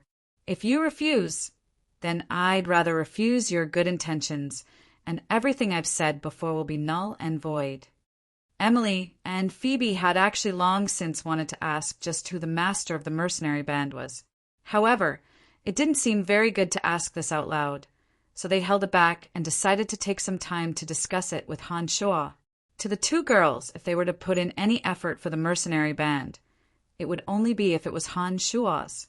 They weren't familiar with Trunks, and naturally didn't have any friendship to speak of. Although Han Shua and Trunks seemed to have a good relationship, they obviously wouldn't agree to put their lives on the line for Trunks. The two girls showed intense interest when the thought that had been bothering them was brought up by Trunks. Two pairs of beautiful eyes constantly roamed between Han Shua and Trunks, anxiously waiting for the two's decision. Trunks, I don't know anything about the formation and management of a mercenary band. If I were to be the captain, it would indeed be a bit inappropriate. Han Shua really didn't know what a mercenary band needed to pay attention to, so he spoke up. No problem, you just need to give guidance on the big picture. As the vice captain, I can take care of these small matters for you. Brian, only with you as the captain will Miss Emily and Miss Phoebe spend their energy to help us. I don't have the energy to win them over. Trunks laughed self-deprecatingly and winked at Han Shua, speaking meaningfully. If that's the case, then don't decline. Emily didn't seem embarrassed at all, as if Trunks' words were a matter of course. Phoebe also nodded with an apathetic expression and said to Han Shua, That's right. Only with you as the captain will I unconditionally help this mercenary band. All right, men should be more decisive. Hurry up and decide on the name of the mercenary band. Let me register with the Mercenary Association and officially provide a new home for my brothers. Trunks looked at Han Shua and urged. Han Shua was actually more aware of the current situation than anyone else. When he saw that everything that needed to be done and said had been settled, he no longer hesitated and readily agreed. All right, then let's call it the Soul Destroyer Mercenary Band. You're such a hypocrite. You've already thought of the name, and you still say you don't want to take this position. You just had to pretend to decline. You're really shameless. Trunks couldn't help but laugh when he heard Han Shua quickly announce the name. He couldn't help but curse Han Shua.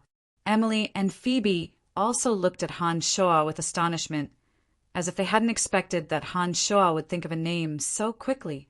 They also knew that Han Shua indeed had the intention of taking charge of this mercenary band long ago. It seemed that his previous excuses were indeed just polite words. He's always been this shameless. Emily and Phoebe agreed with Trunks' cursing and actually opened their mouths to say the same thing. When the two girls finished speaking, they discovered that their words were exactly the same as the other person's. This made them feel extremely amused, and they couldn't help but laugh out loud. All right, let's call it the Soul Destroyer Mercenary Band. I'm going to get things done now. You guys can also get busy, Trunks said. Chapter 206. Once the matter was settled, the hot-blooded youths with money and connections moved quickly. Florida's injuries were quite serious, and from the Cairo Mercenary Band's news, he was still in a coma. Edwin's every move was closely monitored when he arrived in the Valley of Sunshine. He'd stayed in a hotel for the past couple of days and didn't walk around. It looked like he was planning on stabilizing the injury on his back first. Trunks immediately left the Valley of Sunshine after confirming matters with Han Shua. He said that he wanted to discuss with his mercenary brothers and settle the matters that needed to be done soon. He also wanted to tell them the good news that Florida had been seriously injured. Phoebe had received Han Shua's large sum of wealth and appeared in Tanai Valley of Sunshine over the past couple of days. She used her connections to find a few large merchants to discuss matters of sale and also continued to help Han Shuo purchase the materials needed to refine the wood and water elite zombies. Emily stayed in the Dark Mantle stronghold and seemed to be communicating with the higher-ups. It seemed that the senior executives of the Dark Mantle were planning on making a big move against Bob Asher this time. Trunks, who was familiar with the matter, was busy setting up the mercenary band. Han Shuo didn't have much to do after the issue of gold coins had been resolved. He used the 2 days of free time to return to the Cemetery of Death. Han Shuo wasn't actually that worried about Edwin's threat. After all, there was a dark dragon in the Cemetery of Death who could help him. Through communication, Han Shuo knew that if Dark Dragon Gilbert wanted to recover quickly, he'd need to absorb the cores of some magical creatures in order to recover quickly. It was because he understood this point and that Han Shuo needed to make use of Dark Dragon Gilbert's strength that he'd brought the injured Gilbert to hunt some high-level magical creatures in the dark forest over the past 2 days. 7 Windblade Wolves, 4 Frost Eagles, and 1 Medusa had been hunted down by the 2 of them in a short 2 days. With Han Shuo's current strength and Dark Dragon Gilbert's assistance, even a high-level existence like the Medusa had been killed by the combined efforts of the 2 of them. Gilbert had absorbed the energy within the magical beast cores and the Medusa's precious blood. His originally heavily injured body had mostly recovered, and his strength was no longer affected by his injuries. The cores of the magical beasts had all been absorbed by Gilbert, but the fangs, skin, and flesh were naturally taken off by Han Shuo. He had them all thrown into the warehouse of the Cemetery of Death. On the second night, Gilbert stayed in the Cemetery of Death to digest the magical beast cores, while Han Shuo went to the wide and ferocious waterfall near the Cemetery of Death by himself. The Milky Way poured down like a torrent, carrying with it a violent force that could destroy everything in its path. It was as if it had fallen directly from the ninth heaven. In the frigid winter, Han Shuo sat cross-legged on an enormous boulder near the center of the Cemetery of Death with his bare body, using his body to resist the impact of the waterfall. His naked body was dyed a bright red under the impact of the waterfall. Han Shuo sat there cross-legged, his body fused with the rocks. He was as motionless as a boulder, like a lifeless stone statue. However, within Han Shuo's body, the magical yuan was circulating rapidly like 10,000 galloping horses. All of his muscles, meridians, and bones were being tempered over and over again wherever the magical yuan passed. The demonic infant throbbed lightly in his lower abdomen. A small person that looked exactly like Han Shuo was emanating a surging life force. Han Shuo had continuously broken through in this period of time. He'd absorbed Johnny's soul last time, and it was only now that he'd completely digested it. Some messy information chaotically swayed in Han Shuo's mind. All sorts of messy memories were like clouds of smoke, making it hard for one to see clearly. Han Shuo understood that these messy information were all memories that Chu Kanglin had left in his mind. All this time because Han Shuo's magical yuan hadn't reached the true demon realm. His brain hadn't been fully developed. Therefore, he could only receive bits and pieces of information every time. Most of his memories were still sealed in his mind. Now that he'd reached the true demon realm and his brain had been fully expanded by magical yuan, Han Shuo's memory, comprehension, and thinking abilities had all been greatly improved. When Han Shuo tried his best to explain himself, the originally blurry and messy memories were quickly torn apart and gradually became clear. Strange magical yuan techniques, sections of mysterious cultivation incantations, refining methods for all kinds of magical weapons, magical generals, and magical formations were all being rapidly processed in Han Shuo's mind. They were all imprinted in Han Shuo's mind, forever becoming an indelible memory in Han Shuo's mind. After an unknown period of time, Han Shuo suddenly woke up. Under the impact of the dripping waterfall, his eyes couldn't hide the excitement, pride, and confidence in himself. It was as if he'd been reborn, and his entire being was filled with an unprecedented confidence. Body consolidation, channel opening, molded spirit, true demon, bloodthirsty, separate demon, carnal, 9 changes, and omen realm. These 9 layers of magical yuan would allow a mortal to become an omnipotent, godlike existence. The kind of terrifying power that could split the heavens and the earth apart. When the physical body was strong enough to move mountains and seas and become an extraordinary existence that was immortal, presented a vast, mysterious, and grand blueprint in front of Han Shuo.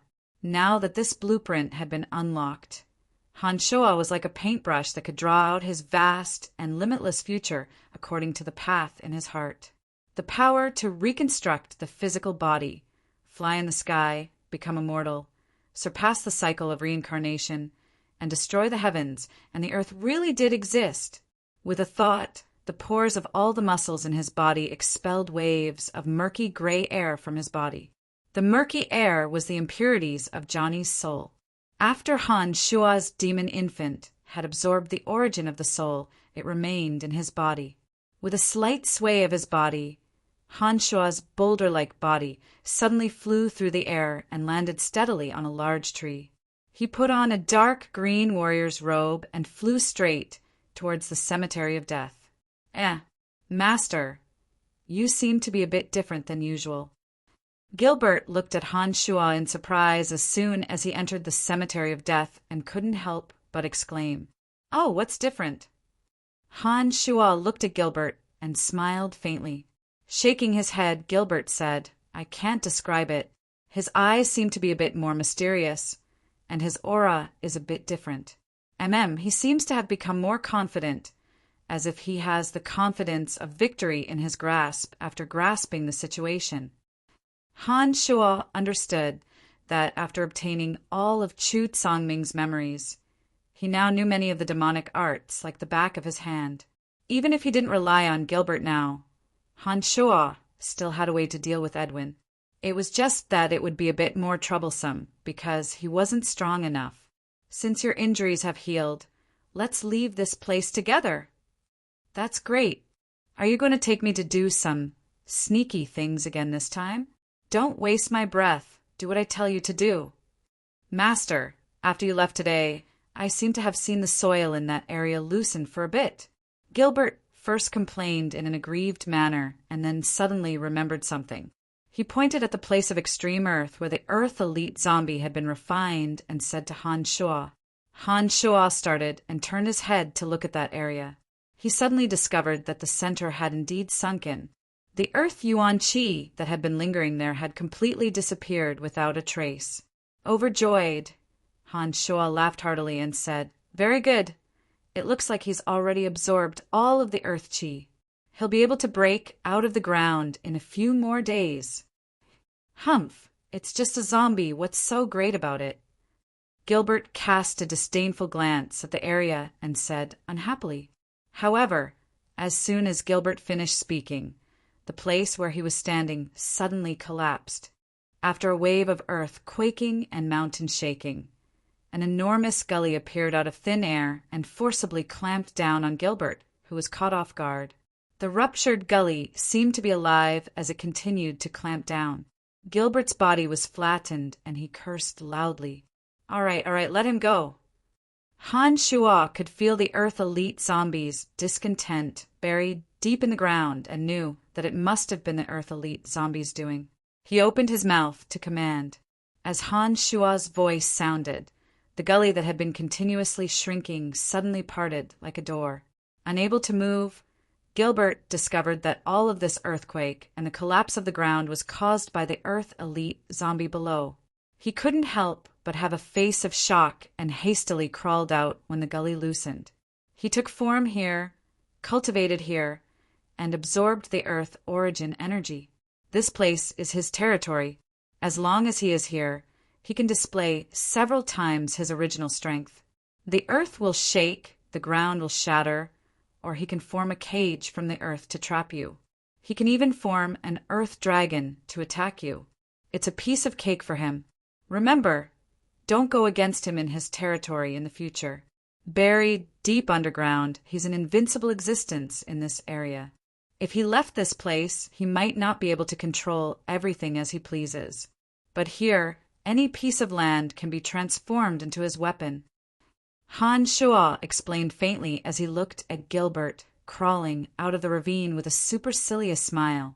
The 5 elemental zombies could greatly increase their own strength in the 5 places of extreme cultivation. It was unwise for anyone to provoke them in their cultivation area. The Earth Elite Zombie's response to Gilbert's words immediately affected him, made Han Shuo understand that the Earth Elite Zombie was no longer a low-level zombie warrior that could only take orders. It looked like he was the same as the little skull and had already gained intelligence. Seeing that Gilbert had come up, the Earth Elite Zombie immediately became much more well-behaved. Han Shuo opened his mouth and said in the direction of the Earth Elite Zombie, "Refine the Earth Chi well and try to break out of the Earth as soon as possible." A thought was transmitted into Han Shuo's mind through the connection. The Earth Elite Zombie had obviously heard Han Shuo's words and sent over the meaning of understood. "Let's go, let's leave this place first." Glancing at Gilbert, Han Shuo walked towards the center of the Cemetery of Death. When he passed by the Een Demon Cave, Han Shuo discovered that there were only 5 wraiths left. It looked like it wouldn't be long before the 3 Een demons would take form. Just what's going on with that zombie? How can he have such great strength? Gilbert couldn't help but ask Han Shuo after they left the Earth Elite Zombies location and arrived at the transportation matrix at the center of the Cemetery of Death. "You wouldn't understand even if I told you. In short, he's different from any zombie warrior you know of. His existence has already changed since he started absorbing the Earth Chi. Remember, it's best not to provoke him in this Cemetery of Death. He'll be stronger than you can imagine here." Han Shuo smiled faintly and instructed Gilbert. As he spoke, Han Shuo pushed Gilbert into the center of the transportation matrix and activated it. The two returned to the Dark Mantle's secret stronghold in the Valley of Sunshine. Han Shuo put away the 6 magic wands when they walked out of a secret room. He lifted a wooden board above his head, and the two walked up to a corridor leading to the top. "Brian, you're finally back." Emily suddenly called out as soon as they emerged from the secret room. "Hi, beautiful woman, we meet again." Gilbert greeted Emily with a teasing smile when he came up, causing Emily to roll her eyes. "What's wrong?" Having obtained all of Chu Kanglin's memories, Han Shuo had ample confidence in his future. Han Shuo believed that as long as he worked hard and advanced his demonic cultivation, he would definitely obtain strength that everyone would look up to.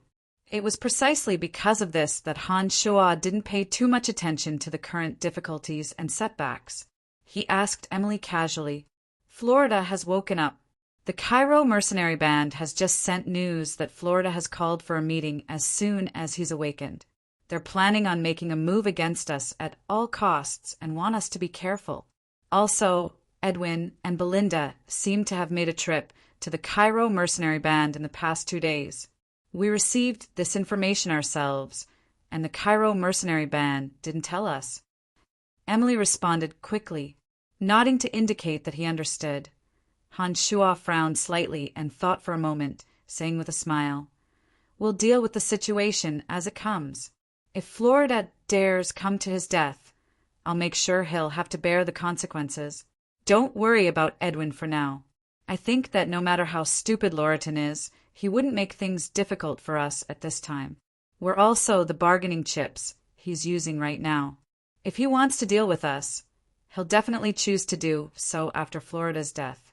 According to my estimations, Edwin may be able to obtain some information from the Cairo mercenary band, but Loriton will definitely not agree to work with him against us, nor will he choose to work with Edwin. Don't pay too much attention to this matter. What we need to do now is to defend our current stronghold." Emily was stunned for a moment by Han Shuo's words. Emily then looked oddly at Han Shuo, only then discovering that Han Shuo had maintained an aloof expression from beginning to end, as if he didn't care about any danger at all. His eyes were even more profound and mysterious, and his entire presence had changed. It was filled with an indescribable feeling, which surprised Emily a bit. "What is it?" Why are you looking at me so strangely?" Han Shua rubbed his nose and laughed involuntarily when he saw Emily's beautiful eyes staring at him without blinking. "Brian, has something happened to you in the past 2 days? Why do I feel like you're different from before?" Emily didn't hide her thoughts and asked directly. "Yes, Master is indeed a bit different from before. I've noticed it too." Gilbert couldn't help but raise a fuss at this time as his gaze continuously roamed over Han Shua's body, seeming to want to find what was different about him. "Ha, nothing much. I've just obtained a large amount of memories in the past 2 days. These memories have helped me understand many things." Han Shua had a mysterious smile on his face as he explained to Emily. Even now, Emily still felt that Han Shua was incredibly mysterious. Some of the things that had happened to him seemed so miraculous and out of the ordinary. The little skull that didn't fear dark magic. The miraculous weapon that could soar above the 9 heavens without relying on magic or fighting aura. All of this was beyond her comprehension. "Forget it. I won't understand even if you explain. I only need to know that there's nothing wrong with you." Emily shook her head and gave up on pursuing the matter. She suddenly remembered what Han Shua had said at the end and asked, "Oh, right, you said that you want to defend our current stronghold. How do you plan on doing so?"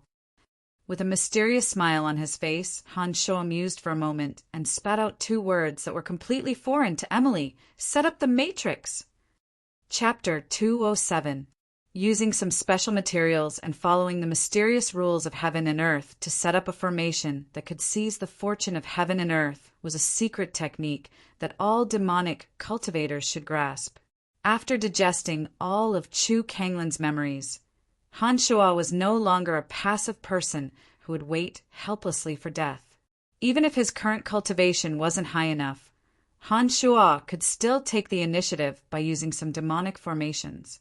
Using the method of acting first and reporting later, Han Shua directly took over the shop with the place of extreme water. When Harris came over, Han Shua used Florida as an excuse to beat around the bush. The glorious Tanai Cairo mercenary band was in charge of everything, as long as it was in the glorious Tanai Cairo mercenary band. They weren't afraid of Han Shua playing any tricks. According to the agreement, as long as Han Shua and the others killed Florida, the shop would belong to Han Shua for free. Right now, Han Shua was just taking it one step ahead of time. The shop wasn't like other things. If it was an ordinary item that could be carried around, Harris probably wouldn't be willing to hand it over to Han Shua so early because he was afraid that Han Shua would take it away. However, the shop couldn't be moved, and Harris wasn't afraid that Han Shua would be able to move it away. Moreover, the deed was still in their hands, so Harris didn't say anything after Han Shua explained, tacitly agreeing to Han Shua's actions. This shop that was rumored to be cursed by an evil god was even larger than Han Shua had imagined. It covered an area of more than 400 square meters and had a 70 to 80 square meters courtyard. There were also 8 or 9 rooms of various sizes, including furniture such as tables, chairs, beds, lamps, and so on. It was precisely because this was an ominous place that, after the owner died, everything in the shop became ominous. No one would take the things in the shop out and cause trouble for themselves, other than a few blankets and daily necessities, and a few rooms that were covered in dust because no one had lived here for a long time. The entire shop was not lacking anything. Before they discussed about forming a mercenary group, Han Shua had already explained the strangeness of the shop. Although Emily, Phoebe, and the others didn't fully understand Han Shua's explanation, they understood that Han Shua had already cleaned up the harmful things in the shop. Out of their unconditional trust in Han Shua, although the 2 women were still a little uncomfortable with this place, they did not clamor to stop Han Shua from staying. Since they had decided to set up the formation, they naturally had to make preparations beforehand. Emily and Phoebe came forward and provided a list to Han Shua. The 2 girls were responsible for collecting some necessary cold items as the most basic materials. Because he was worried about the 2 girls' safety, Han Shua had Dark Dragon Gilbert follow them. With such an extraordinary dark dragon, an archmage, and a sword master, the two girls wouldn't be at a disadvantage even if they ran into Edwin. After everyone had been sent away, Han Shuo chanted a necromancy spell and summoned a dozen skeletal warriors. After giving an order, the skeletal warriors picked up brooms and basins and began to clean the rooms one by one. The Shura Soul formation was a demonic formation that would cause one to lose one's nature and sink into an illusion. This formation required the aura of death from 100 ghosts, condensed from cold corpses into 6 Shura pillars, and then used the blood of virgins as the brush and ink to inscribe demonic runes on the 6 pillars. In addition, a floating cloud stone would absorb 5 drops of the caster's blood essence as the eye of the formation. Once the formation was complete, any enemy who didn't understand the formation would immediately be assaulted by the aura of death from 100 ghosts if they walked in. Their entire mind would be thrown into disarray and hallucinate. They would discover their other self within the formation, wanting to kill them at all costs. Fear would cause them to instantly descend into a frenzy. No matter how resolute their mind was, it would be very difficult for them to overcome their true nature. The well in the center of the place of extreme water had been slightly modified by Han Shuo and put to good use. With the well as the eye of the formation, he formed a small-scale water ghost possession formation, with some of the materials he'd recently collected for refining water elite zombies. A jellyfish was planted in every vengeful spirit, and they would be catalyzed into water ghosts in the well using a secret technique. Anyone who approached the well would be possessed by the water ghost and be dragged into the well. When he was setting up these 2 formations, Han Shuo suddenly sighed with emotion that he indeed had foresight. Once Chu Kanglin's demonic arts and the necromancy of this world were used together, it would indeed have miraculous effects beyond imagination. The ghosts needed for the Shura Soul formation could be replaced by vengeful spirits, and the cold corpses could be replaced by the bodies of ordinary skeletal warriors. The water ghosts for the water ghost possession formation also needed to be catalyzed by vengeful spirits. If Han Shuo hadn't practiced necromancy, he would have had to go to some tombs and slowly gather these materials himself. However, with his identity as a necromancer, Han Shuo only needed to recite a few incantations to gather all the materials, saving him a lot of effort. After a busy day, Emily, Phoebe, and Gilbert returned to the shop in the evening. They couldn't help but be surprised by the shop in front of them. 6 white bone pillars were inserted into the 6 corners of the courtyard. A cold and gloomy aura was emitted from the courtyard. In the void, groups of gray, resentful spirits were flying around, baring their fangs and brandishing their claws. An evil and gloomy feeling filled the air. In the middle of the well, a few white shadows floated erratically in the air, twisting into sinister and frightening faces. A blood-red stone sat in a groove next to the well. A few vengeful spirits floated in the air around the stone, and their bodies were also dyed blood-red. Han Shuo sat cross-legged in front of the stone, shooting out rays of black light from his palms. His palms became a blurry, pitch-black color, and a dense light surrounded his body, making him look incomparably sinister. The doors to the rooms around the courtyard were all opened. The originally dusty rooms were now spotless, and all the rooms had been cleaned. The lights were bright, and it was filled with warmth and harmony. The sinister and sinister aura that lingered in the courtyard didn't seep into any of the rooms. "Oh my gosh, what are you doing?" Emily exclaimed. Her slender body turned on the spot, and her eyes were filled with curiosity. She was about to extend her hand to touch the azure stone pillar formed by the white bones. "Don't move!" Han Shuo suddenly opened his eyes and shouted at Emily. Emily, who was about to touch the azure stone pillar, retracted her jade-like hand when she heard this, as though she was startled. Phoebe and Gilbert were still a little slow. They hadn't expected that in less than a day, this place would actually undergo earth-shattering changes in Han Shuo's hands. The courtyard was filled with a sinister and strange aura, causing them to feel instinctively uncomfortable.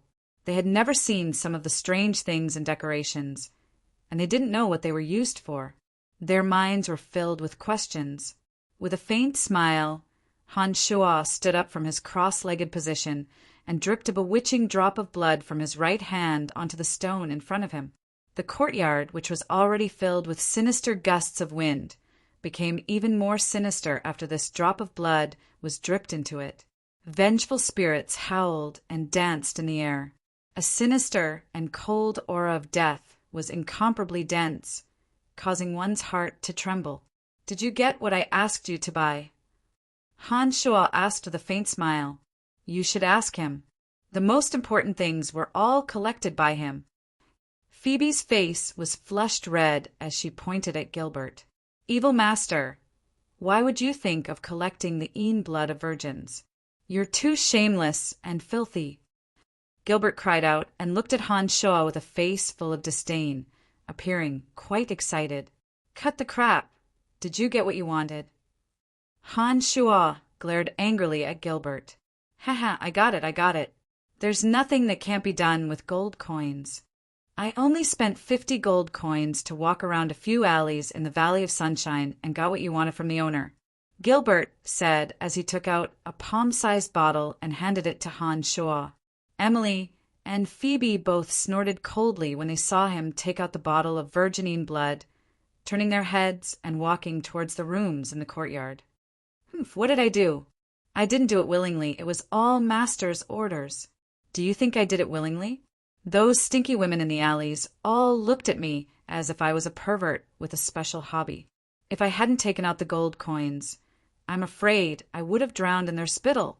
Gilbert was quite aggrieved when he saw Emily and Phoebe look at him with extreme disdain and couldn't help but complain. Some rich customers in the Valley of Sunshine liked virgins to serve them. Therefore, in order to attract more customers, the owners would spend large sums of money to buy some virgin slaves. Han Shuo knew this, and thus had asked Gilbert to do this. Although Han Shuo's skin was thick enough, it was still a bit embarrassing for him to buy something like this from others. After all, in the eyes of those who didn't know the truth, this kind of behavior was quite perverted. All right. Go do what you need to do. Don't bother me." Han Shuo was very understanding of Gilbert's grievances, but didn't console him. Before they returned, Han Shuo had already used the Demon's Lair edge to carve a complicated pattern on the 6 Azura pillars formed from the cold corpses. He drew a bucket of spirit water from a place of extreme water and diluted the bottle of virgin blood into it. Using a peachwood spoon to stir the water, Han Shuo grabbed the bucket and flew out. He leapt onto the first Azura pillar and started pouring the liquid from the top of the pillar. Seeing that Han Shuo had started to work, Emily and Phoebe, who had just entered the warm room, walked out again. 2 pairs of bright eyes watched Han Shuo's movements with curiosity. The reddish-brown liquid flowed down the pattern that Han Shuo had carved earlier. Miraculously, not a single drop of the liquid rolled down. It was as if it was tightly attracted by a force, all of it imprinted into the grooves carved into the stone pillars. One by one, when Han Shuo had completed the 6 pillars, Han Shuo casually threw the empty bucket to the side and flew to the blood-red stone beside the well. He formed a hand sign to control the demonic formation, and a black light flew out from Han Shuo's palm, landing in the center of the blood-red stone. Suddenly, the 6 stone pillars shone with a reddish-brown light. The patterns engraved on the Azura pillars were densely packed with all kinds of ferocious ghost faces. The hundreds of wraiths that had been flying around the courtyard were like baby swallows' ghost nests as they flew into the sinister ghost faces engraved on the stone pillars with a whooshing sound. The wraiths that were originally in a state of nothingness seemed to merge with the sinister ghost faces as soon as they fell into the Azura pillars. Each and every one of them seemed to have a body and began to twist and turn on the stone pillars, revealing a bloody mouth full of fangs. Shrill cries of despair instantly resounded through the night sky, causing one's hair to stand on end and their hearts to tremble. Not good. Han Shuo was shocked. He hadn't thought that after the formation was formed, there would be such terrifying cries of ghosts and howls of wolves. He immediately formed another hand sign, which fell into the floating cloudstone that had absorbed 5 drops of his blood essence. In an instant, the wraiths that had a body were abruptly sucked into the azure pillars. The stone pillars with hundreds of dancing ghosts suddenly returned to normal. The wraiths within the stone pillars seemed to have been frozen in the sinister ghost faces, without the slightest sign of life. Give me all the remaining materials. The formation will be formed soon. Even if that old monster Edwin comes, I will make him suffer. Han Shua laughed maniacally as he spoke to Phoebe and Emily. The 2 girls were horrified. When they heard Han Shua's words, their minds were in a mess as they handed over the cold and evil items that Han Shua had ordered them to purchase to Han Shua one by one. After he'd obtained all the materials, Han Shua's body flitted through the scent of the yard under the trio's incredibly puzzled gazes. It was at this moment that the trio discovered that there were many large and small grooves in the ground of the yard. These grooves had been cut flat and were just enough for Han Shua to place all the items in. When everything was done, Han Shua retreated from the courtyard. When Han Shua stood beside Phoebe and Emily, he called Gilbert to his side. With a single thought, a beam of blood-red light shot into the sky from the courtyard. In an instant, a chilly wind blew through the courtyard, and the ghosts on the 6 stone pillars danced wildly. An extremely cold and evil feeling instantly filled the hearts of Phoebe and the others. The 3 of them understood that the originally simple courtyard had become a life-threatening danger zone after Han Shua's torment. Turning his head to look at Emily, Han Shua had a mysterious smile on his face as he spoke to the trio. As long as we set up a soundproof boundary around the area, then it'll be foolproof. Leave this matter to me. Emily understood and released a dark magic spell. A wave of magic suddenly appeared in the air above the courtyard, like colorless and formless cover, covering the sky above the courtyard. What's going on? Is the evil god's curse acting up again? Harris's shout suddenly came from outside. A series of footsteps could be heard as Harris and the others from the Cairo mercenary band appeared in front of the shop on their warhorses. Harris dismounted and knocked on the door as he called out. Because the floating cloudstone was the eye of the formation and had 5 drops of Han Shua's blood essence on it, Han Shua only needed a thought to use the floating cloudstone to control the entire formation within this area. When he heard Harris's shouts, Han Shua made some slight adjustments to the formation. All of the abnormalities within the courtyard returned to their original state. Apart from the 6 azure pillars, there were no other changes. Nothing much, Mr. Harris. Is there some news that you want to tell us? Han Shua opened the door to the shop and allowed Harris to enter. He answered calmly with a face full of smiles. After Harris entered, his sharp eyes looked around, scanning every corner of the shop. Only then did he ask Han Shua with some confusion, "Why are there 6 strange stone pillars all of a sudden?" "Oh, we're planning on staying here for a long time. Because we're lacking something to dry our clothes on, we got 6 pillars as support." "How did Mr. Harris find the time to come over?" "There was a bright red light just now, and some of the people in the surrounding shops heard a terrifying howl from within. They said that it was frightening and told us to come over to take a look.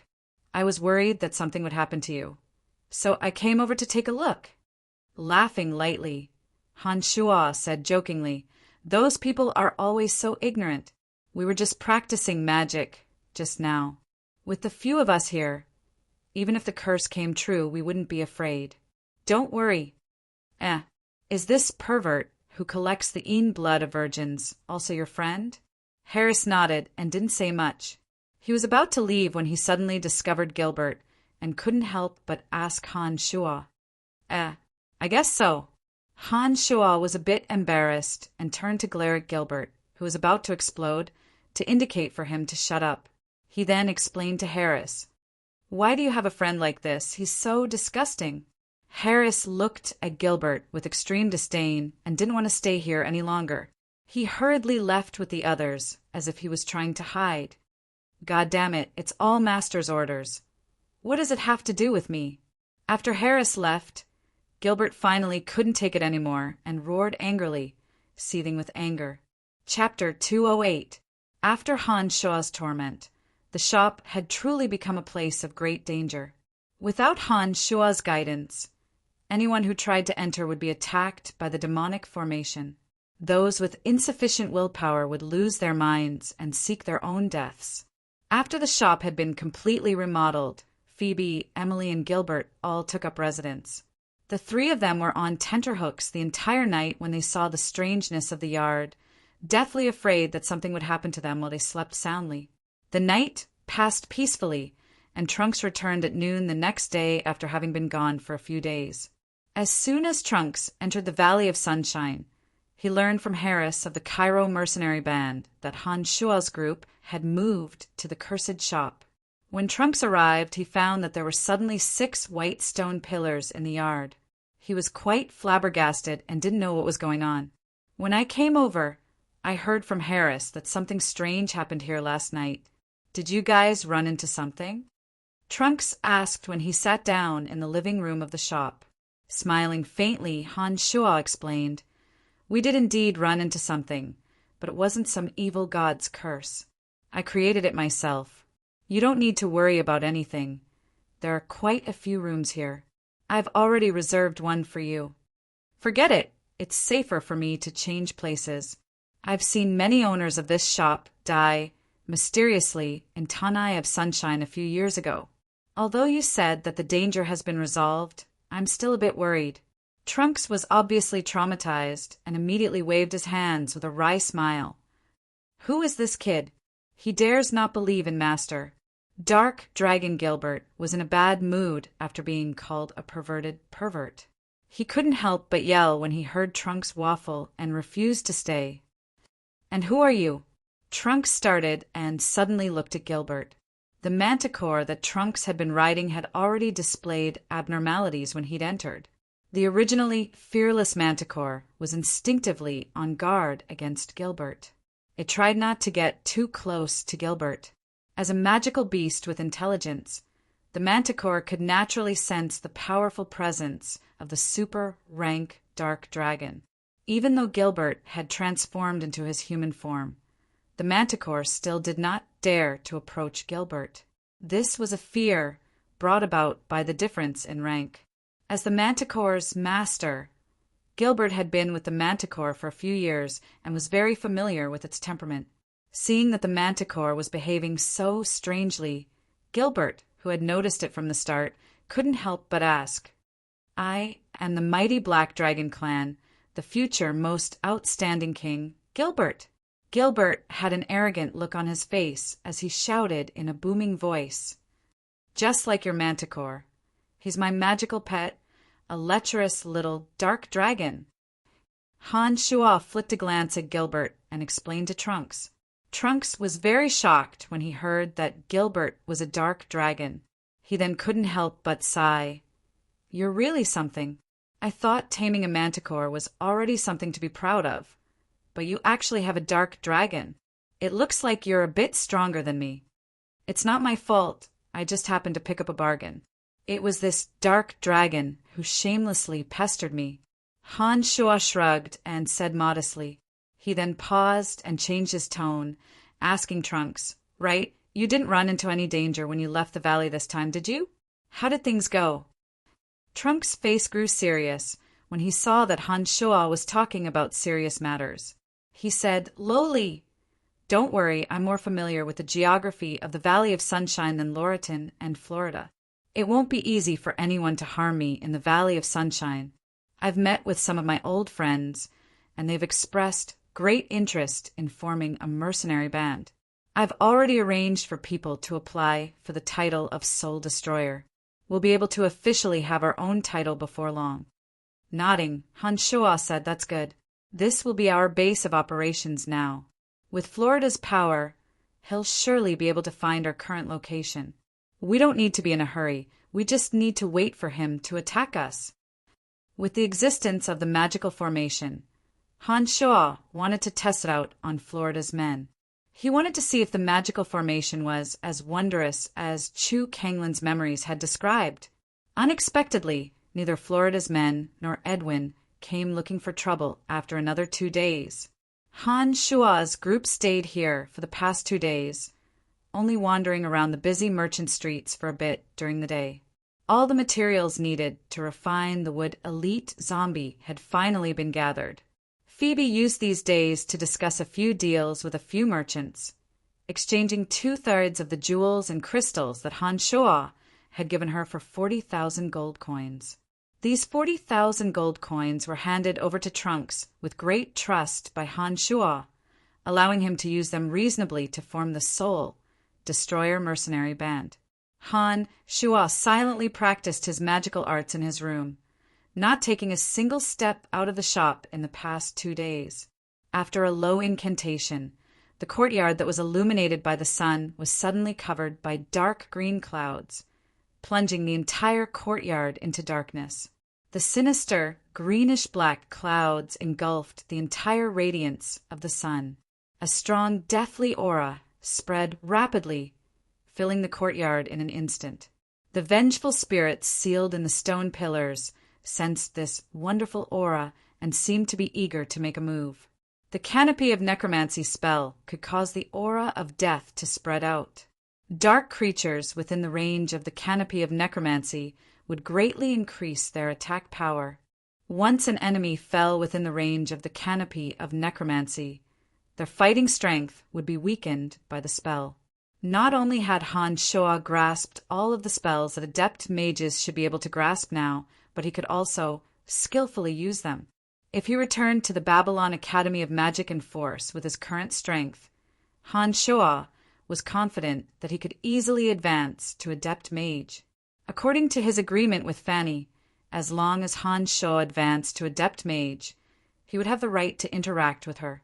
Whenever he thought of Fanny's feelings for him, Han Shuo felt extremely motivated.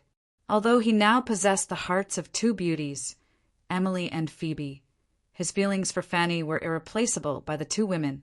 Han Shuo had never slacked off on his magical arts training. However, at this stage, the demon infant needed some soul energy to replenish and strengthen. Just relying on hard training wouldn't allow him to make great progress in a short period of time. Therefore, Han Shuo was waiting for an opportunity to find the souls of some experts to replenish the nutrients that his demon infant needed. One evening, as Han Shuo was cultivating his magical arts with his eyes closed, he suddenly felt the call of the little skull. An anxious emotion suddenly came from a distant plane. The little skull's call was urgent and carried a kind of panic, as if he was struggling to avoid danger. With his previous experience, Han Shuo immediately knew that the little skull must have run into danger again. Without thinking too much, Han Shuo immediately chanted an incantation through the connection between the 2 of them, attempting to summon the little skull from the distant plane to him. After the incantation was completed, the space in front of him suddenly seemed to have been sliced open by a sharp knife. The little skull's 7-boned spurs flickered as it shot out from the torn space like lightning. However, behind the little skull, the torn space suddenly reflected the figure of a giant knight that was 5 to 6 meters tall, riding a strange fire horse and wielding a broadsword that was 2 meters long. A huge rotten aura came from this giant shadow. The overwhelming aura of death was so strong that it made people's hearts tremble.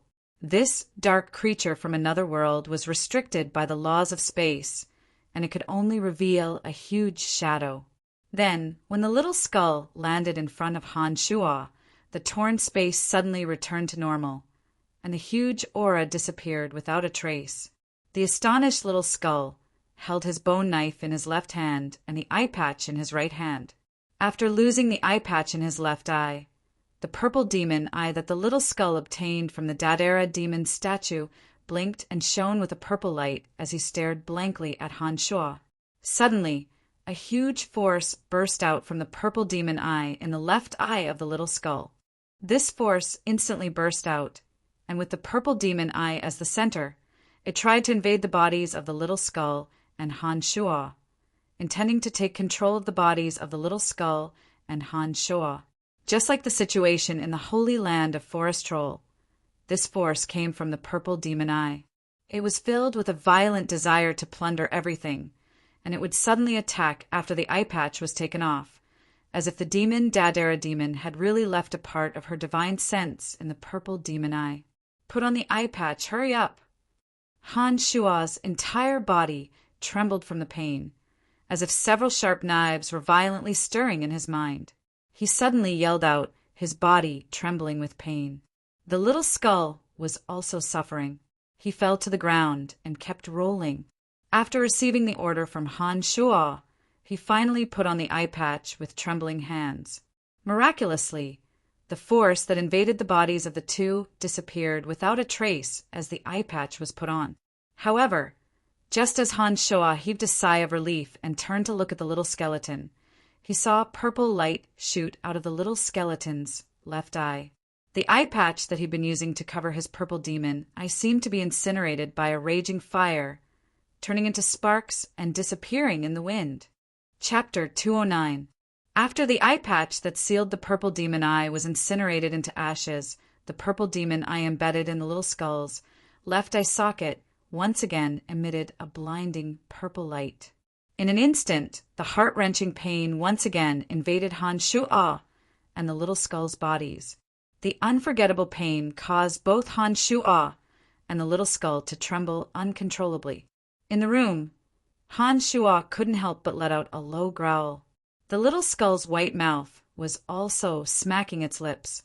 The man and the skeleton were simultaneously invaded by an inexplicable power. Suddenly, the demon infant that was originally hibernating in Han Shua's lower abdomen produced a huge suction force, much to Han Shua's surprise. In an instant, Han Shua had the illusion that the demon infant had become a boundless black hole. With the demon infant as the center, Han Shua's body seemed to have become a huge spider web, and all of his meridians had become tenacious lines that resembled spider webs. The power that invaded Han Shua's body was attracted by the demon infant and automatically gathered at Han Shua's demon infant through the spider web-like meridians like a trickle returning to the sea. Following this sudden change in his body, the unforgettable pain suddenly weakened by a lot. The power that invaded Han Shua's body was sent to the demon infant through his meridians.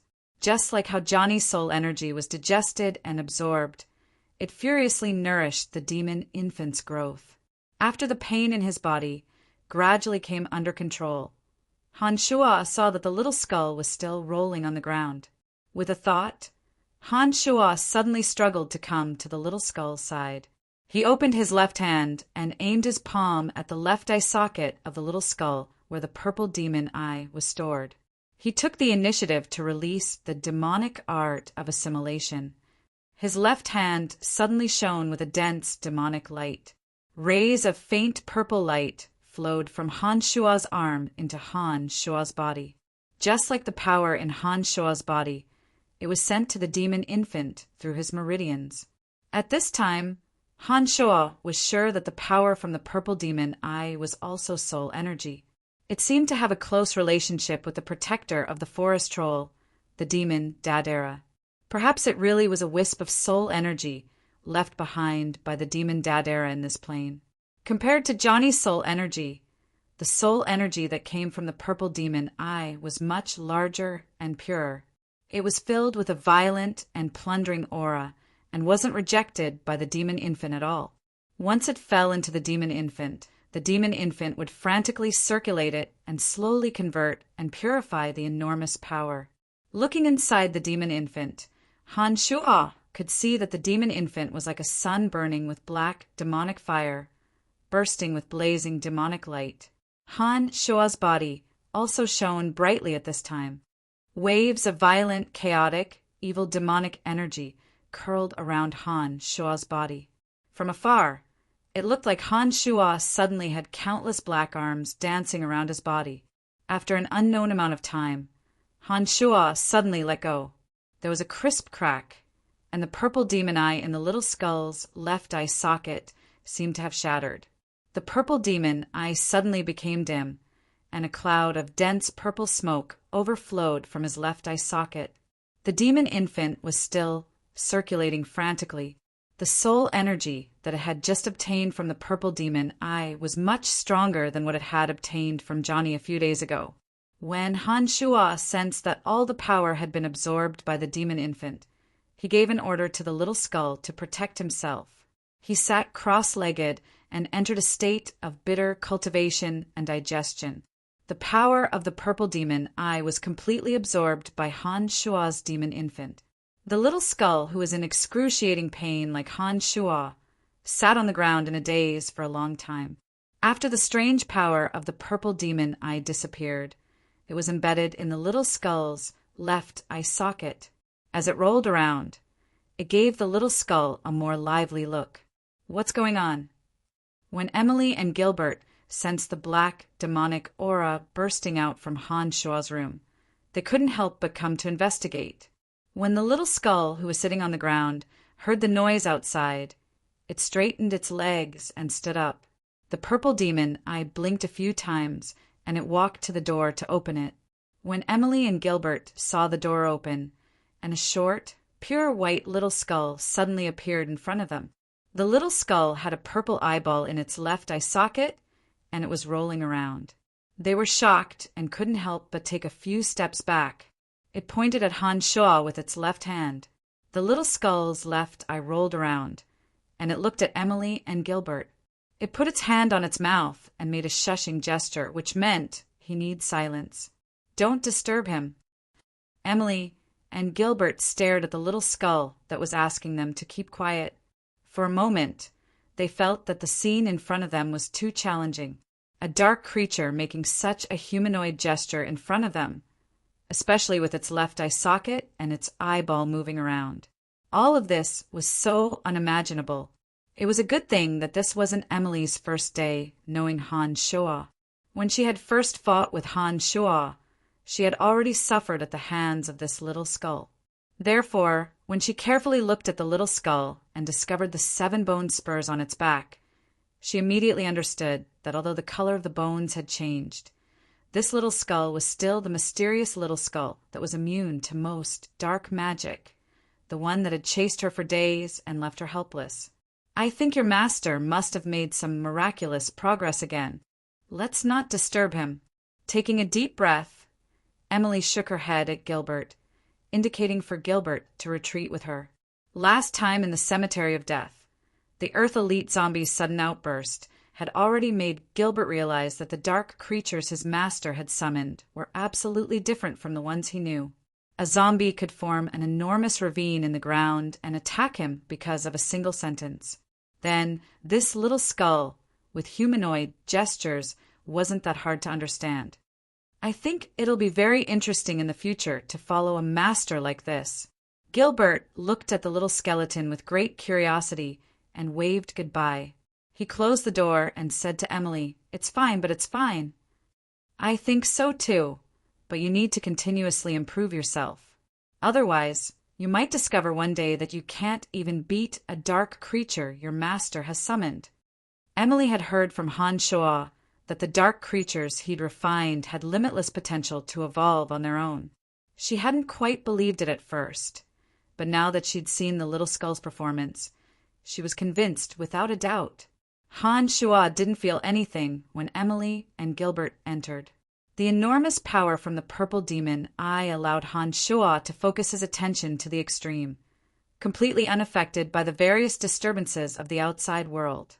Some demonic practitioners would need to find an extremely quiet place to train in seclusion when they needed to practice a certain secret art or demonic treasure. They would also need to set up layers of defensive measures to prevent others from disturbing them.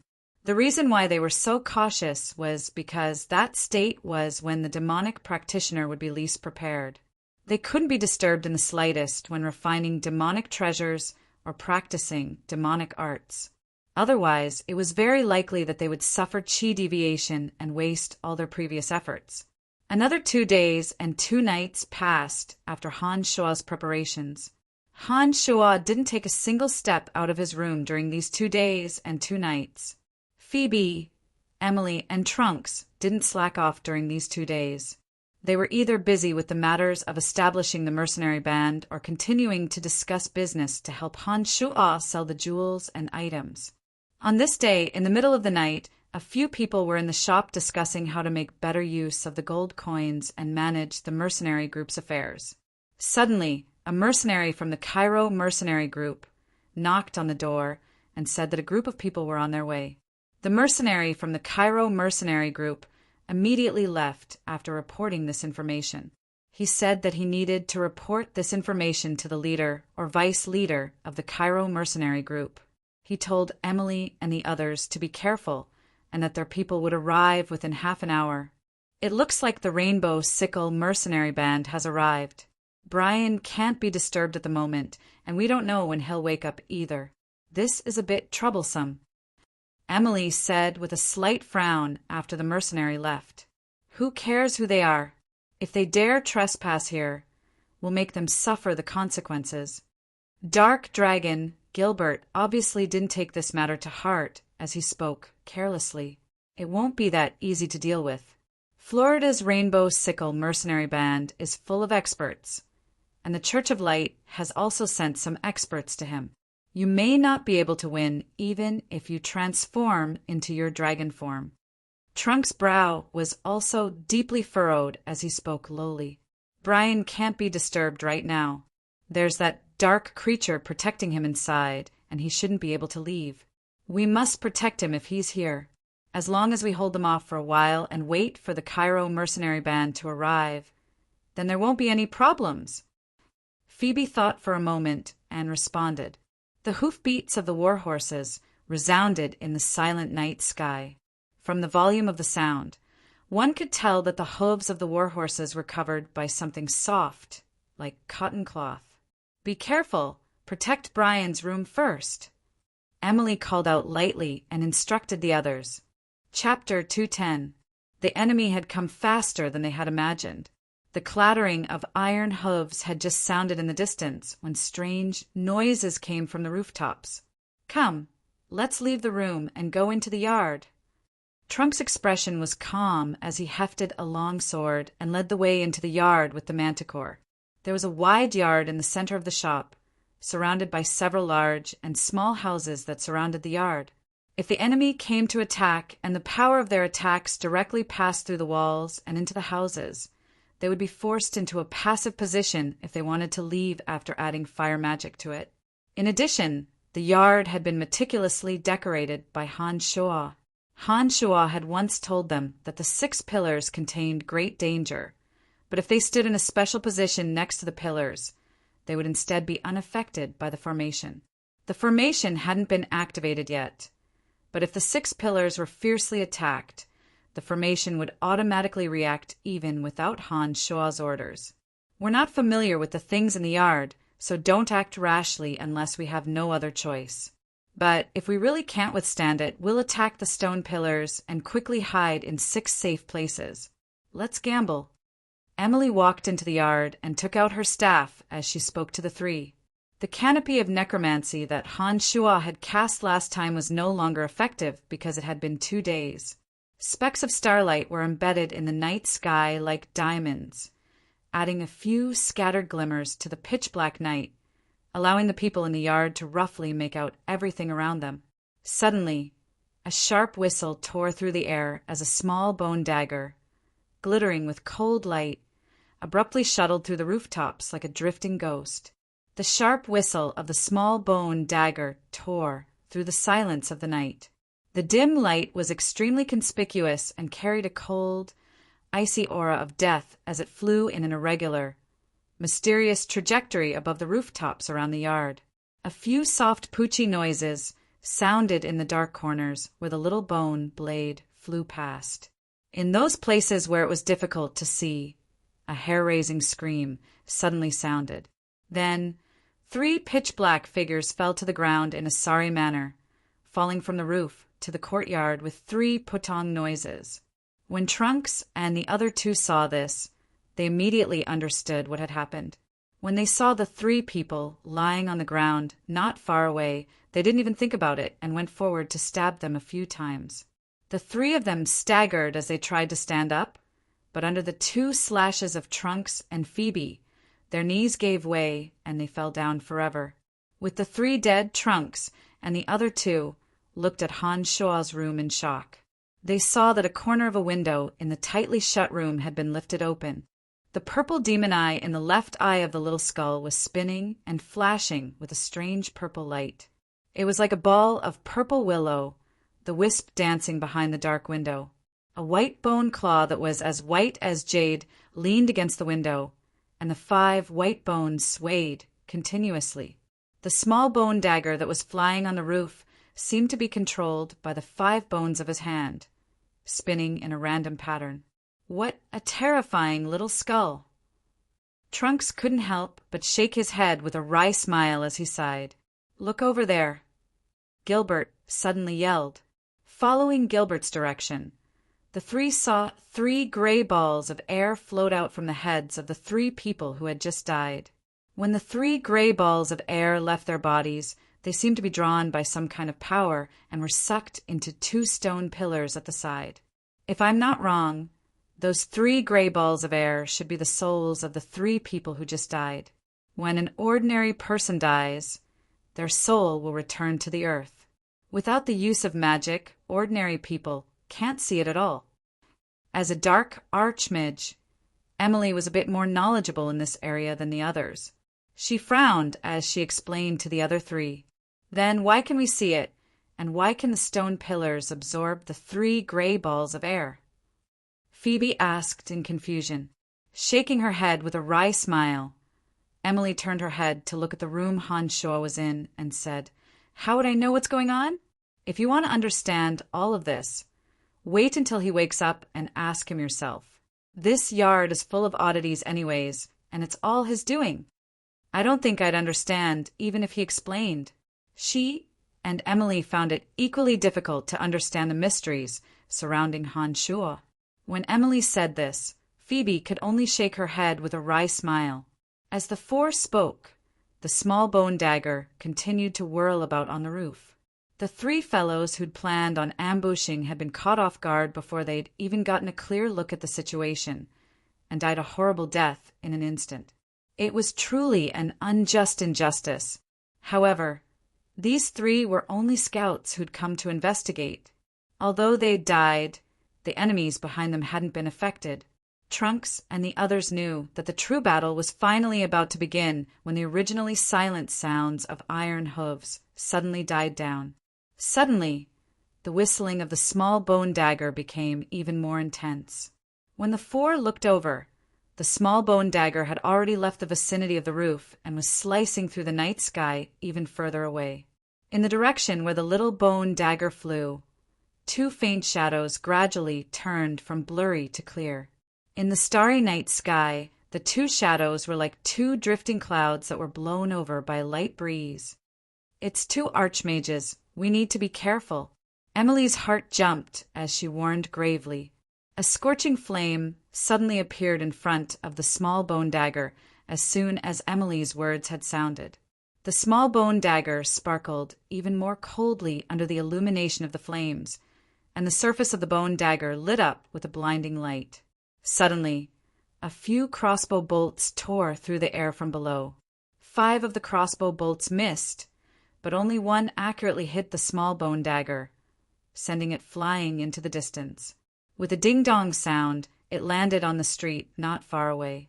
The sound of the door shattering suddenly sounded at this moment as footsteps rapidly approached. A line of more than 10 people wearing armor and wielding weapons such as swords, spears, axes, and bows filled the courtyard in an instant. The 2 archmages who'd floated over also stood on the roof without the threat of the bone dagger, watching the scene with cold eyes. "Trunks, you're here as well." The fire archmage who'd saved Florida last time in front of the Valley of Sunshine stood on the roof and looked coldly at Trunks. "Andy, you traitor, you still have the face to see me? The old chief treated you well back then. The magic staff in your hand was forged by someone else at great expense. To think that you'd be with that animal Florida after the old chief died." Trunks pointed the long sword in his hand at the fire archmage Andy and rebuked coldly. The old chief's death was an accident. He died at the hands of bandits in the surrounding mountain ranges and had nothing to do with Florida. It was all because you were jealous that Florida had become the chief of the Rainbow Sickle mercenary band that you framed him. Andy looked disdainfully at Trunks and mocked him. I think that with your intelligence, you should be able to tell what the truth is. Now that I've returned, I'll make all of you traitors pay the price. Andy first laughed loudly and then shook his head at Trunks with pity. Today is the day you die. You won't have another chance in the future. Don't waste words with him. Loriton's men can appear at any time. We need to kill them immediately. The other mage who'd come with him said expressionlessly. There was a lightning pattern on the chest of this person's magic robe. It looked like he was a thunder archmage. He was around 30 years old and had a head of long gray hair. His body was as thin as a bamboo pole as he paced back and forth on the roof. Got it, Andy replied impatiently. It seemed that he didn't have a good relationship with this lightning archmage.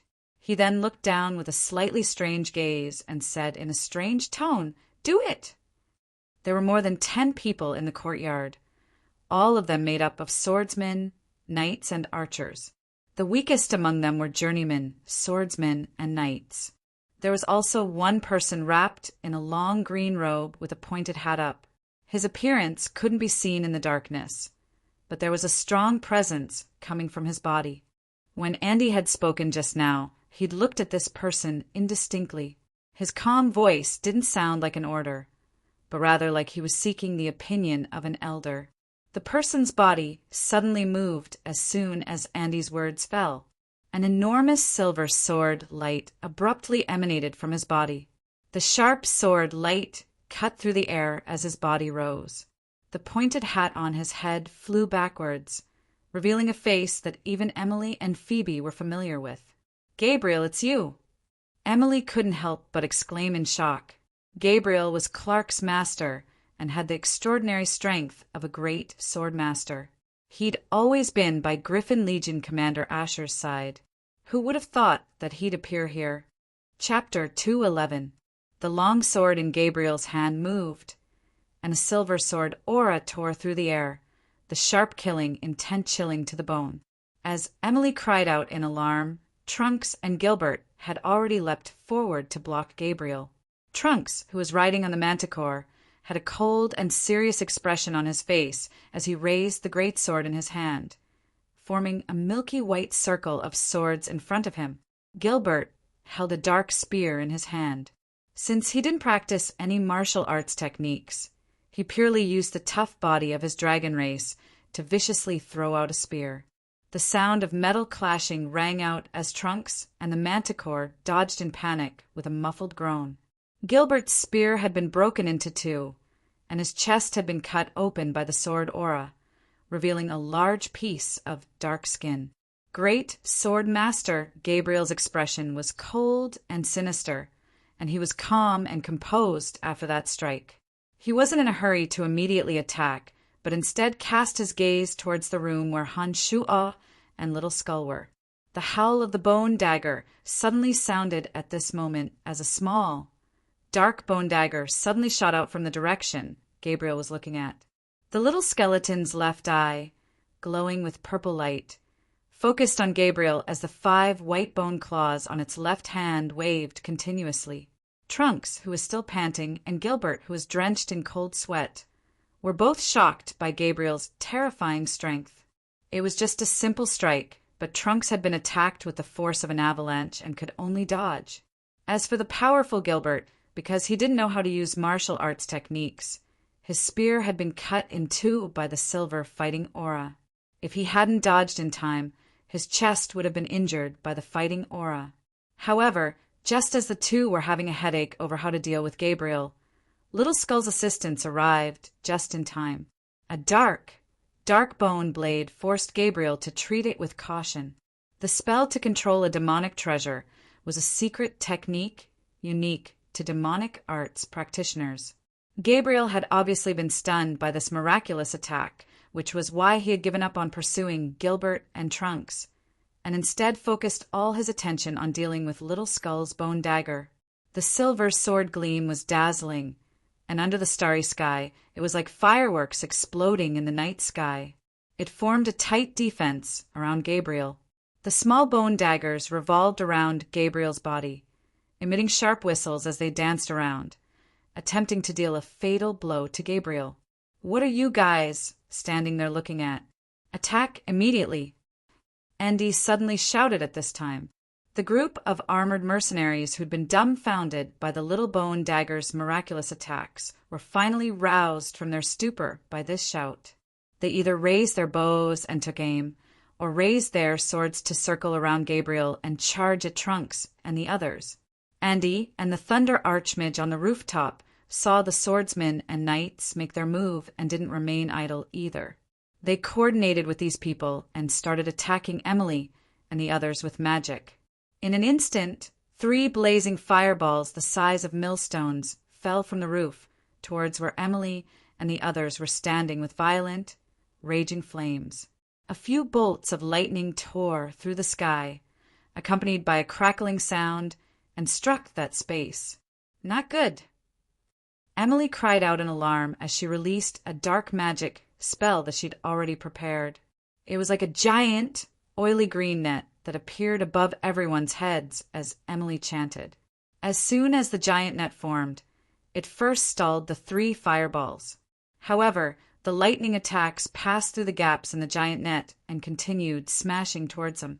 Emily and the others were constantly changing their positions below, dodging the void lightning all over the place. For a time, the ground in the courtyard crackled. 2 of the azure stone pillars were also bombarded by the lightning, flashing with dazzling light. A clang sounded from Gabriel's direction. Having gotten used to the Little Skull bone dagger's attacks, Gabriel's sword accurately struck the bone dagger and sent the spinning bone dagger crashing to the ground. "Friend in the house, your miraculous techniques are admirable, but your sneak attack style is a bit despicable. Since you have such a miraculous technique, you should walk out of the house openly and fight me for real." Great Sword Master Gabriel naturally thought that this miraculous technique of controlling the bone dagger had come from Han Shua, who had been cultivating in the house in silence. Although he'd seen the Little Skull's slightly strange gesture of flipping his 5 white fingers, he wasn't willing to believe that such a strange attack had come from a low-level dark creature. However, what the Little Skull was doing below immediately shattered his understanding. As soon as Gabriel finished speaking, the left eye of the Little Skull, who had been standing behind the window, suddenly lit up with a purple light. He leapt out of the window and faced Gabriel's provocation head-on.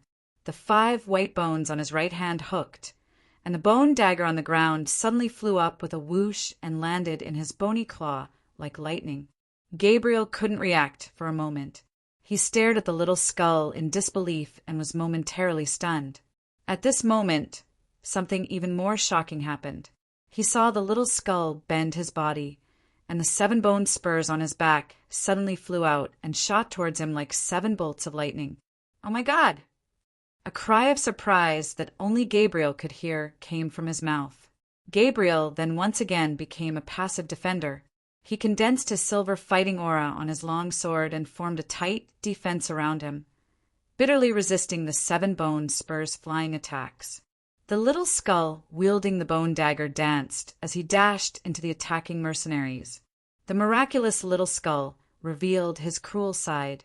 With a bend of his leg bone and a flick, the Little Skull's body was like a bolt of lightning as he landed in the midst of these people. The bone claw in his empty left hand suddenly stabbed out, and with a pew sound, 5 bloody holes appeared in the chest of a middle-ranked swordsman. Blood flowed out like a fountain.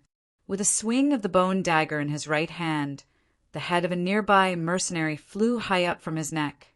Blood sprayed everywhere from the decapitated neck, dyeing the white bones of the Little Skull a bewitching blood red.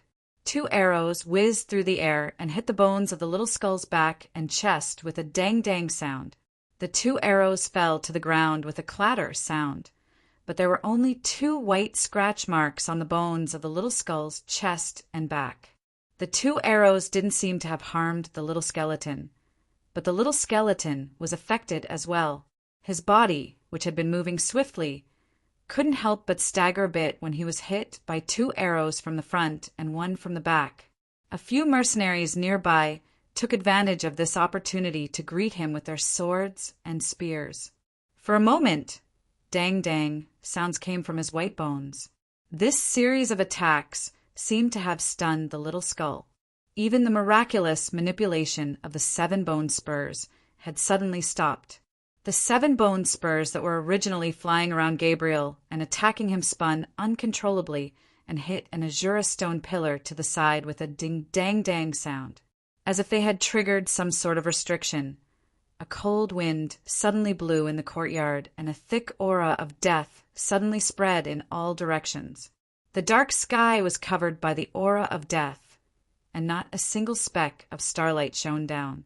Only a blood-red evil light soared into the sky from the center. The 6 white bone pillars that had been deathly silent suddenly emitted a terrifying howl.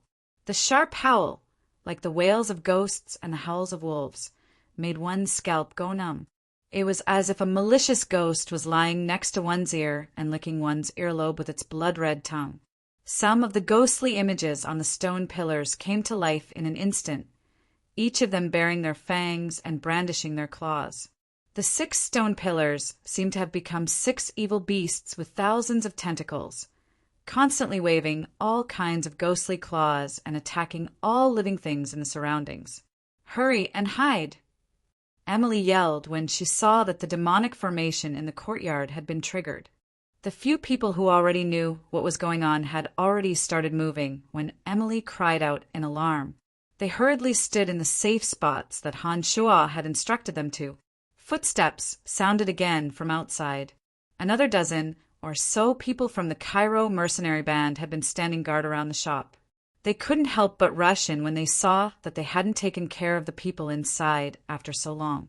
They all stood in the courtyard. Dark Grand Magus Edwin and the Calamity Church's female alchemist Belinda stood together on a large tree 3 shops away. They looked at the place where the blood-red light was flashing and the ghostly winds were howling. Can it be that the legendary curse of the evil god has really happened? Belinda's eyes were filled with shock as she spoke to Edwin. "I don't know. The presence inside is very strange. Even I don't know what's going on.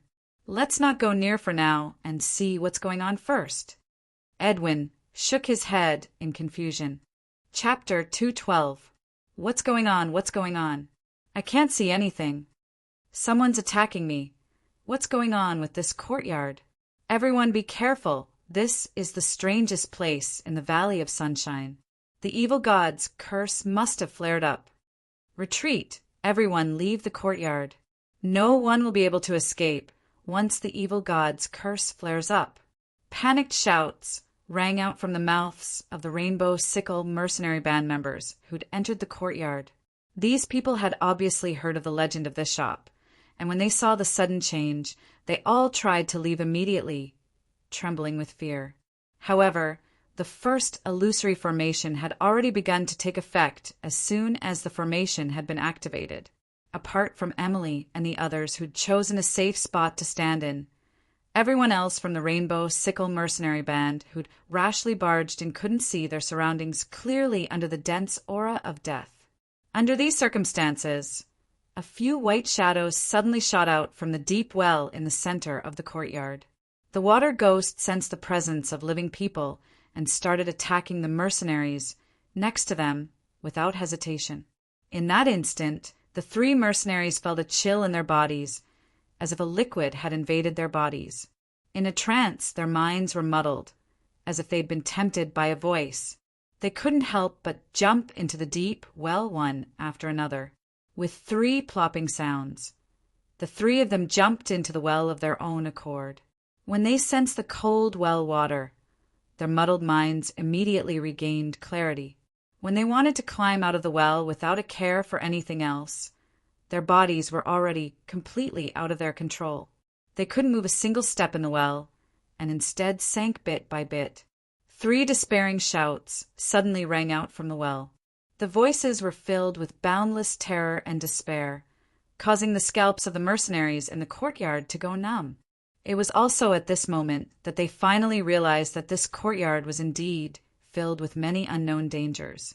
It was with this realization that they immediately gave up on the idea of staying here. Each of them moved quickly in the courtyard according to their memories, trying to leave this evil and dangerous place as fast as possible. However, the courtyard, which was not very wide, suddenly became infinitely long and distant. They retreated according to their own memories. Their flying bodies should have left this place long ago, but unfortunately they could never feel the end. Shrill howls like ghosts and howls like wolves continued to scream in their ears. The illusion suddenly attacked them, and another version of themselves appeared in front of them, holding a sharp weapon in their hand and wearing a hideous smile on their face. They began to attack them mercilessly.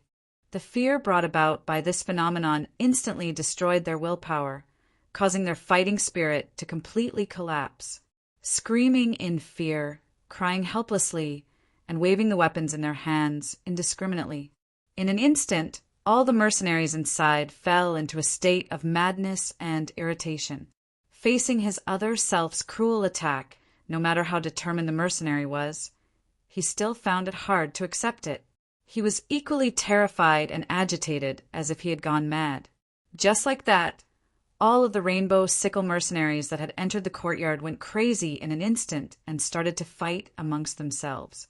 Cries of despair, screams of extreme pain, and the sounds of metal clashing rang out from every corner of the courtyard. Emily and the other three, who were in a few safe spots, had their vision affected and couldn't see what was happening in the courtyard at all. However, the mixed cries and screams made them realize that the rainbow sickle mercenaries were currently in an unforgettable situation. More often than not, a shrill scream would abruptly stop, signifying the disappearance of a life.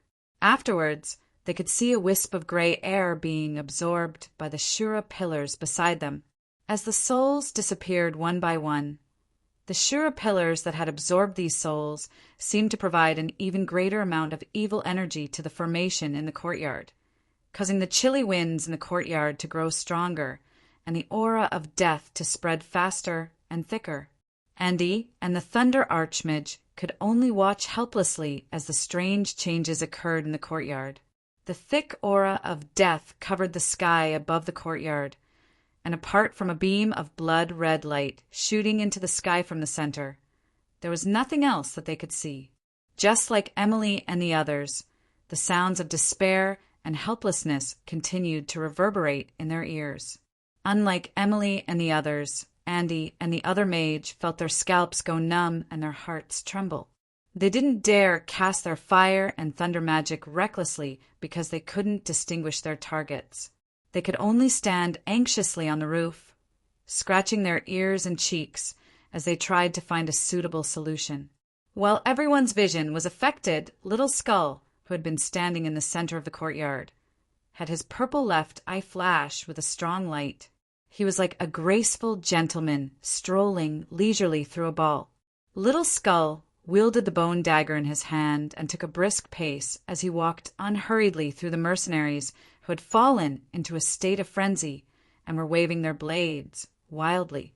As he reached out with his left bony claw, 5 bloody holes appeared on the bodies of the mercenaries, or their necks were directly twisted off. The bone dagger flashed with a cold light as it drew a beautiful arc in the air, ending with a mournful scream. This meant that a life had been lost. As the attacking mercenaries fell one by one, the great swordmaster Gabriel became Little Skull's final target. Gabriel was much more difficult to deal with than he'd imagined. The silver sword veil covered his surroundings, and his eyebrows twitched. Although he was also affected by the formation, he didn't rush to attack everything around him and only firmly defended his position. It was this extremely conservative approach that caused him to receive the weakest attacks. The mercenaries who were close to him were all blocked by the sword light due to the difference in strength between them. However, these mercenaries either killed each other or were easily slaughtered by Little Skull. Gabriel's body wasn't affected much apart from the severe loss of fighting aura. When Little Skull got close to Gabriel, it wasn't that easy to take Gabriel's life with the same method. With the attitude that he didn't want to make any mistakes, Great Swordmaster Gabriel firmly defended his position, condensing his silver fighting aura into a screen and tightly defending himself. When Little Skull arrived, he was also helpless against the Great Swordmaster's pure defense. Beside Gabriel, Little Skull rubbed his smooth skull in annoyance. His purple demon eye spun as he seemed to be thinking of a good countermeasure. Who dares ignore the existence of the Cairo mercenary band and commit murder in Tanai? Loreton's explosive roar came from afar, sweeping over like the great waves of the ocean. Following Loreton's explosive roar, the sound of heavy footsteps rapidly approached from afar. Not good. The Thunder Monster is here. We have to retreat immediately. The Thunder Archmage on the roof suddenly called out lowly. But Gabriel is still down there. Andy also had a face full of anxiety as he looked worriedly at the yard below and called out softly, "We can't care about that anymore. If we don't leave now, we won't be able to leave when the Thunder Monster arrives. Of course, if you want to die, I won't let you stay either." The Thunder Archmage said faintly and didn't look at Andy again. He used the levitation spell to rise into the air and fly off into the distance. Andy froze for a while and finally shook his head, helplessly. He stomped his foot and also used the levitation spell to fly off, following behind the Thunder Archmage and disappearing into the night. After Andy and the Thunder Archmage left, Edwin and Belinda silently followed from a nearby tree. At this moment, the aura of death and Ian in the yard was quickly absorbed by the 6 stone pillars. Starlight reappeared in the yard in an extremely short amount of time, and the effects of the formation had been withdrawn, apart from the corpses littering the ground. Only Gabriel was left, still brandishing his sword. "Kill him!" Gilbert suddenly yelled out and grabbed a battle-axe from a mercenary's corpse, rushing towards Gabriel with a howl. Belinda and Trunks also knew that this was a rare opportunity. They brandished their weapons at the same time and rushed towards Gabriel as fast as they could, combining the strength of Little Skull Gilbert to launch fierce attacks at Gabriel. Gabriel reacted quickly when the threat of the formation had disappeared. He only needed to take a quick look at the surroundings to know that this operation had completely failed. Gabriel moved without any hesitation and leapt towards the roof. It was also at this moment that the attacks of Gilbert and the others arrived. Gabriel waved his long sword and silver fighting aura flared up, sending the rocks on the roof flying to block the attacks behind him. The flying battle-axe blocked a large chunk of the rocks with a series of explosions. The bone dagger whistled through the air, not only shattering the remaining rocks, but also posing a great threat to Gabriel. When the long sword swung, an arc of light suddenly appeared and finally pushed Little Skull's bone dagger to the side. However, the 2 waves of fighting aura from Trunks and Phoebe finally reached Gabriel. A ghastly cry rang out from Gabriel's mouth as he staggered. His rapidly flying body suddenly became crisscrossed with sword marks, and it was obvious that he'd been seriously injured. He spat out large mouthfuls of blood as he fled in a panic. Emily had used a levitation spell to take to the air and was just about to chant a dark magic spell to give Gabriel the final blow when a fierce arrow shot out from nowhere like a bolt of cold lightning. The arrow was swift and carried with it a cold aura. Emily could already feel the icy aura contained in the arrow even before it neared her. Emily had been about to chant an offensive spell when she abruptly stopped herself. Her body that had been flying towards the roof suddenly dropped down from the air. However, that cold arrow was still relentless. It carried with it a frightening coldness and viciousness as it shot towards Emily's slender, white neck like a bolt of lightning. At this moment, there was no time to chant any spells. Gilbert and the others were all in the courtyard, and the ferocious attack had just been launched. Be it speed or combat aura, they couldn't save Emily in a short time. The person who had shot this arrow had a grasp and understanding of timing that had reached the pinnacle of perfection. The arrow that had been infused with ice magic was fast beyond imagination, and so vicious that it made one's heart tremble. Despair was written all over Emily's pretty face as she lost all hope and illusions in that moment. There was only one thought left in her mind: am I going to die? However, there were no absolutes in this world. In this moment of certain death, a red light that tore through the dark void appeared next to Emily and accurately struck the arrow that was about to take her life. There was a crack as the arrow shattered inch by inch. The frigid aura was unable to condense in that instant and instantly spread in all directions. Emily paced back and forth on the bridge of helplessness, her heart filled with the ecstasy of surviving a calamity. When she focused her attention on the front, she saw the demon's lair edge hovering in front of her. In that instant, incomparably satisfied happiness filled her heart like giant waves. Emily's deep love for Han Shuo at this moment was as deep as the boundless ocean. You won't be so lucky next time. A cold and delicate voice came from afar. A slender figure flew away from the roof of the row of houses, like a swan dancing in the lake. Trunks and the others were unable to restrain their anger as they all leapt up and landed on the rooftops, intending to take down this extremely dangerous female archer. Don't chase. At this moment, Han Shuo's low voice sounded from within the room. The room door opened and a sinister-looking Han Shuo appeared. His entire body glowed with bloody light, and a thick killing intent emanated from his body. His pupils were blood-red, and his expression was evil and callous to the extreme. He was like an evil god from hell that had broken through his shackles and descended upon the mortal world. At this moment, Emily, Trunks, and the others were completely shocked by Han Shuo's current appearance and aura. They all subconsciously stopped in their tracks and looked at Han Shuo with a somewhat unfamiliar expression. The current Han Shuo's aura and expression were too evil, completely different from his usual behavior. Chapter 213. Taking a deep breath, Han Shuo forcibly suppressed his raging bloodlust. The urge to go on a killing spree slowly subsided as he took a few deep breaths. In the eyes of Trunks and the others, as Han Shuo took a few deep breaths, his originally callous and bloodthirsty appearance, specks of bloody light and ferocious killing intent slowly disappeared without a trace. In the end, he once again returned to the appearance they were familiar with. What's wrong with you? Emily let out a sigh of relief when she saw that Han Shuo had returned to normal. Her beautiful eyes focused on Han Shuo with worry as she asked hastily, "My martial arts technique has just reached an unfamiliar realm. It's the hardest to control one's mental state in this realm. I'm not familiar with this new realm yet, so I lost my composure a bit." Han Shuo's expression returned to normal as he revealed a faint smile and explained to everyone, "You gave me a fright. Your expression and aura just now were extremely evil and terrifying. It made my heart tremble just looking at you."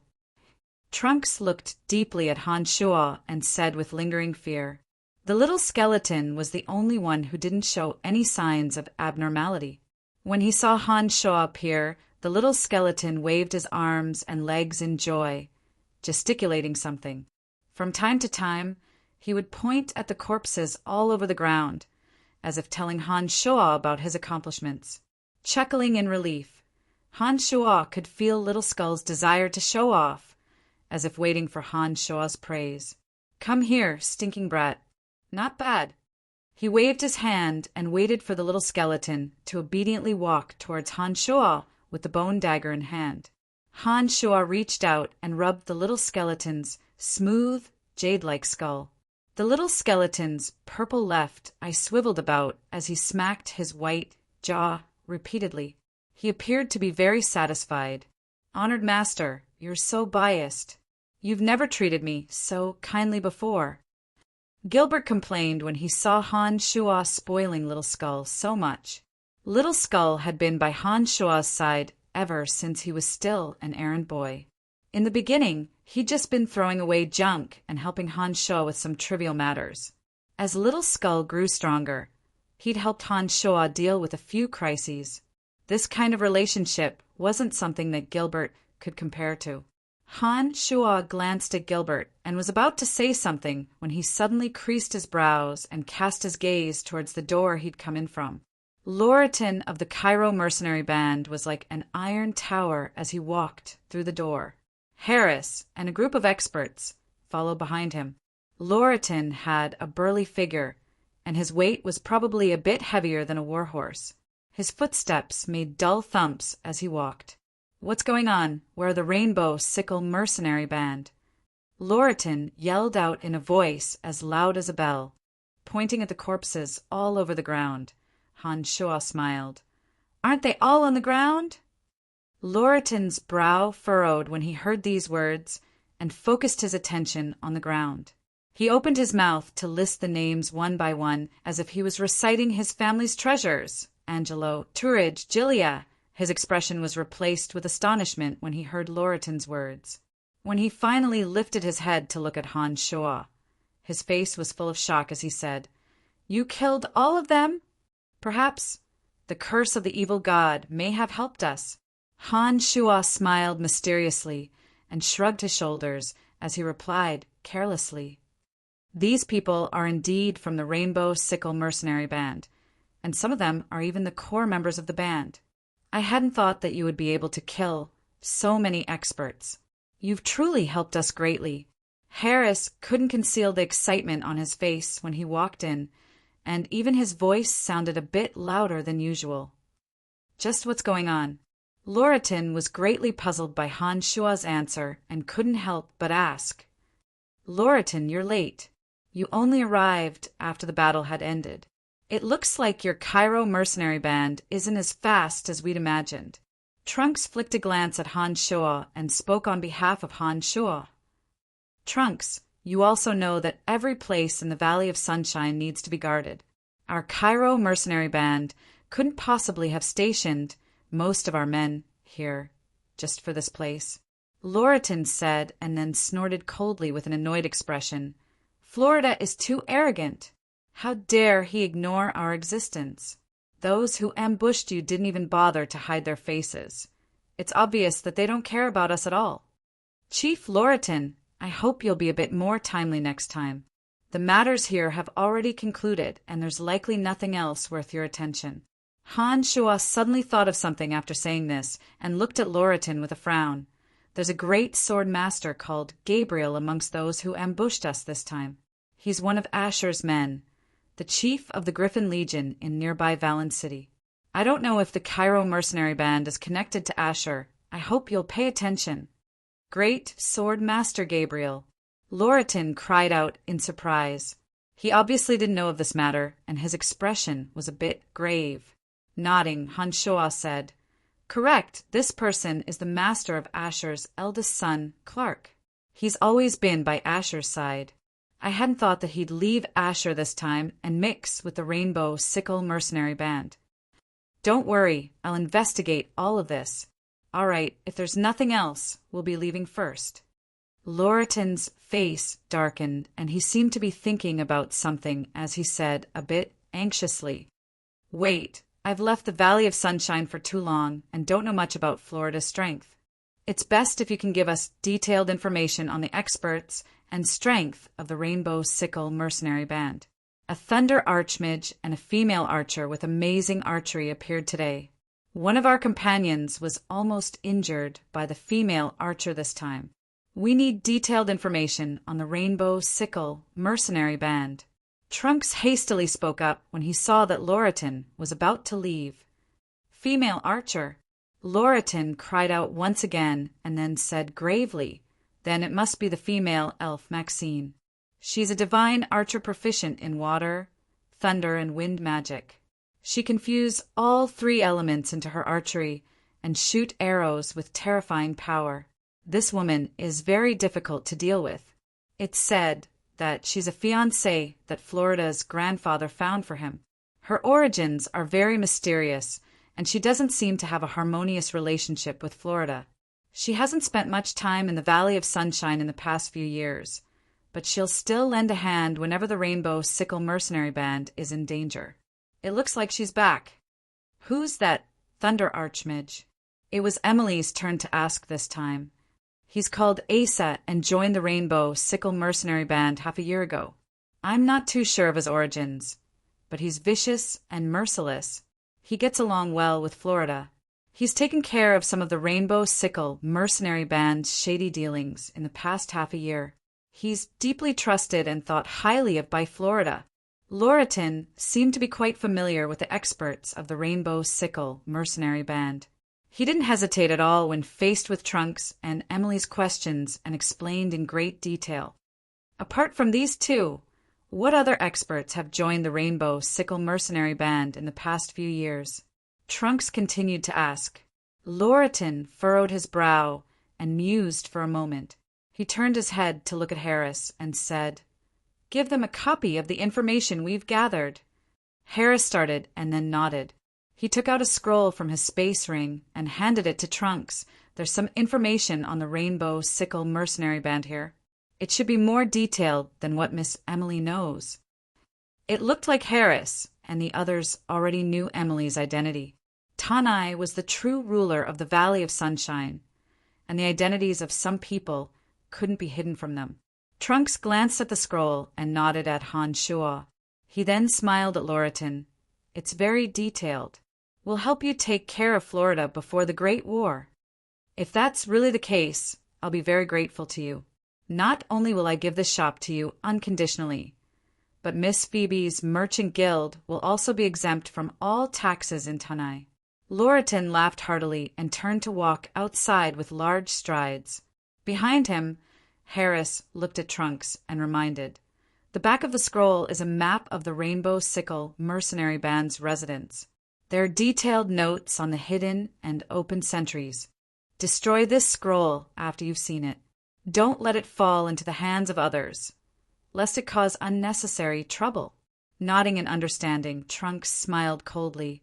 "Don't worry, I know what to do." Harris and Trunks had known each other for a long time and naturally knew of the irreconcilable hatred between Trunks and Florida. He finally said, "Good luck." After Loreton and the others left the shop, Han Shua said lowly, "Loreton has a good plan, but we can't follow his plans if we want to gain a foothold in the Valley of Sunshine. Tanai doesn't just have the Cairo Mercenary Band and the Rainbow Sickle Mercenary Band. I know that there are a few other powers that aren't small either. I think they want to replace the Cairo Mercenary Band's position and take control of the Valley of Sunshine." Trunks started and then asked Han Shua, "What do you want to do?" Chuckling darkly, Han Shua looked up at the sky and murmured to himself, "It's a dark and windy night today. The Valley of Sunshine has already been in chaos for a while. I'll make use of this opportunity to make it even more chaotic." Chapter 214. In glorious Tanai, apart from the strongest Cairo Mercenary Band and the Rainbow Sickle Mercenary Band, there were also the slightly weaker House of Menlo and the Katter Orc tribe. It was said that the House of Menlo was originally a great noble of a small country. They had their own private army and wanted to rebel against the small country, but failed in the end when their plans were exposed. After the battle with the royal army of the small country, the House of Menlo threw away their armor and fled. With their strength greatly reduced, they finally arrived at the Valley of Sunshine. When they arrived at the Valley of Sunshine, they only had 300 soldiers. However, during the chaos of war, the House of Menlo had looted a large amount of wealth from the nobles of that small country. When they arrived at the Valley of Sunshine, they used this fortune to recruit over 1,000 experts of various professions in a few short years. Their strength was only second to the Rainbow Sickle Mercenary Band. The House of Menlo was currently the wealthiest power in the Valley of Sunshine. Patriarch Sire Menlo had always wanted to control the Valley of Sunshine, recruit more soldiers, and kill his way back to his homeland to obtain all the power in that country. The Katter Orc tribe was a small tribe of orcs. They had originally lived in the bitterly cold lands, but after many hardships, they had migrated to the Valley of Sunshine and lived in a mountain range near the Valley of Sunshine. There were only 500 to 600 orcs in this tribe, but each of them was a warrior that was extremely difficult to deal with. The orcs of the Katter tribe mainly earned enough commission by protecting orc merchants. It was said that the money they earned was all used to support their wives, children, and elders back home. This power wasn't too big or too small, but the current chief of the Katter tribe had always wanted to enter the Valley of Sunshine and obtain more benefits and gold coins by controlling the Valley of Sunshine. The Cairo Mercenary Band, the Rainbow Sickle Mercenary Band, the House of Menlo, and the Katter tribe were currently the 4 strongest powers in the Valley of Sunshine. Among them, the Cairo Mercenary Band was the strongest, with over 2,600 mercenaries proficient in battle. The Rainbow Sickle Mercenary Band was second, but they also had around 2,000 mercenaries. Then came the House of Menlo's 1,500 soldiers, and finally the Katter tribe's 500 to 600 orc warriors. Out of the 4 powers, only the Cairo Mercenary Band that controlled the Valley of Sunshine was able to gather all of their troops in Tanai. The other 3 powers had only set up a base in Tanai, with all of their troops stationed in the mountain ranges around the Valley of Sunshine. This information wasn't difficult to obtain. Han Shua had learned everything from Emily not long after he'd arrived in the Valley of Sunshine. It was clear to everyone that the 4 powers didn't get along with each other. Each power wanted to occupy the Valley of Sunshine and use its enormous resources to quickly increase their own strength in order to obtain greater benefits. The Cairo Mercenary Band, which originally only had 1,000 people, had more than doubled their numbers in the short span of a few years after they'd taken control of the Valley of Sunshine. This was all because they'd obtained a large sum of gold coins after taking control of the Valley of Sunshine and attracted even more experts to join them. To the Cairo Mercenary Band, it was an excellent idea to greatly reduce the strength of the Rainbow Sickle Mercenary Band without harming their own strength. Comparing a mere shop to the Valley of Sunshine, this deal was a huge profit no matter how one looked at it. It was because he understood the situation in the Valley of Sunshine that Han Shua's heart was filled with ambition. That was why he'd started to think for himself and for the mercenary band that he'd just established. Trunks, take your old comrades and make a trip to the House of Menlo. Cover your faces and stir up some trouble tonight. Kill a few people and set a few fires. Han Shua looked at Trunks and said with a smile, "You're saying to make the House of Menlo think that another power did it?" Trunks' expression changed as he asked, "They definitely won't suspect us if the House of Menlo is attacked because we don't have the strength to do so. There's no need to make them our enemy. They'll definitely suspect the other 3 powers in the end." Han Shua explained. Trunks nodded, and a trace of a sinister smile hung on his face. "I think I'm up to the task.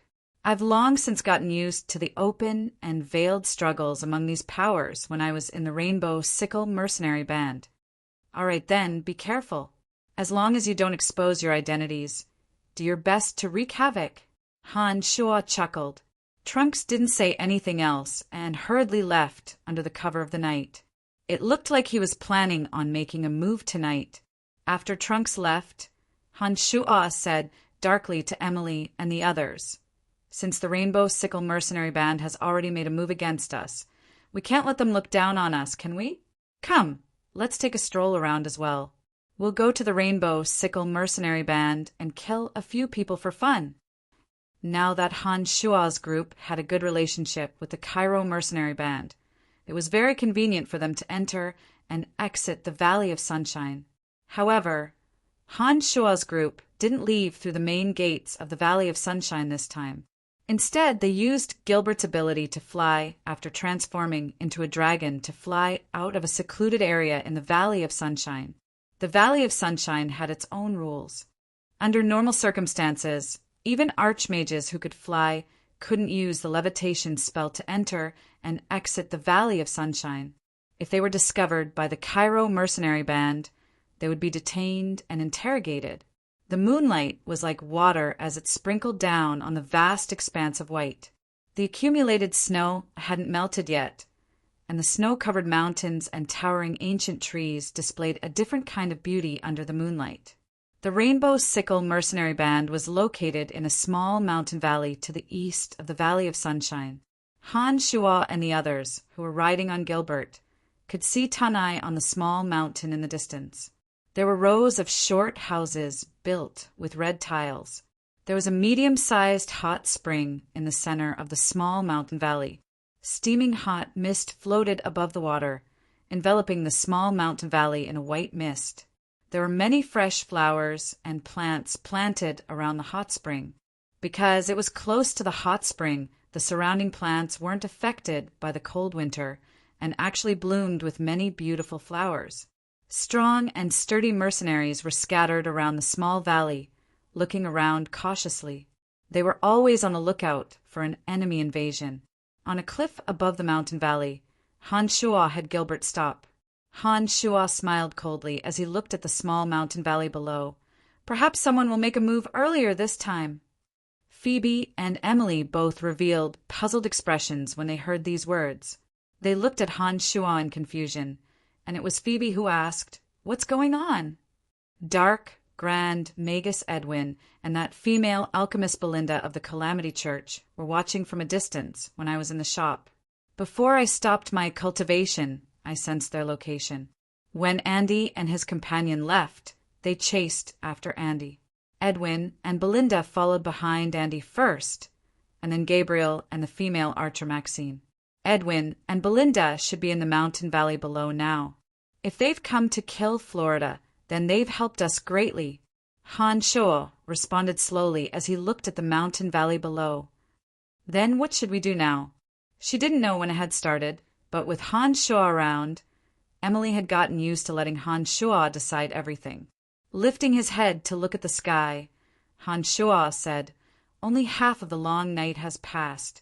We still have a lot of time, so why don't we wait for a while?" Time flew by, and after roughly half an hour, intense magical pulses suddenly emanated from the grandest red-tiled house in the center of the small mountain valley below.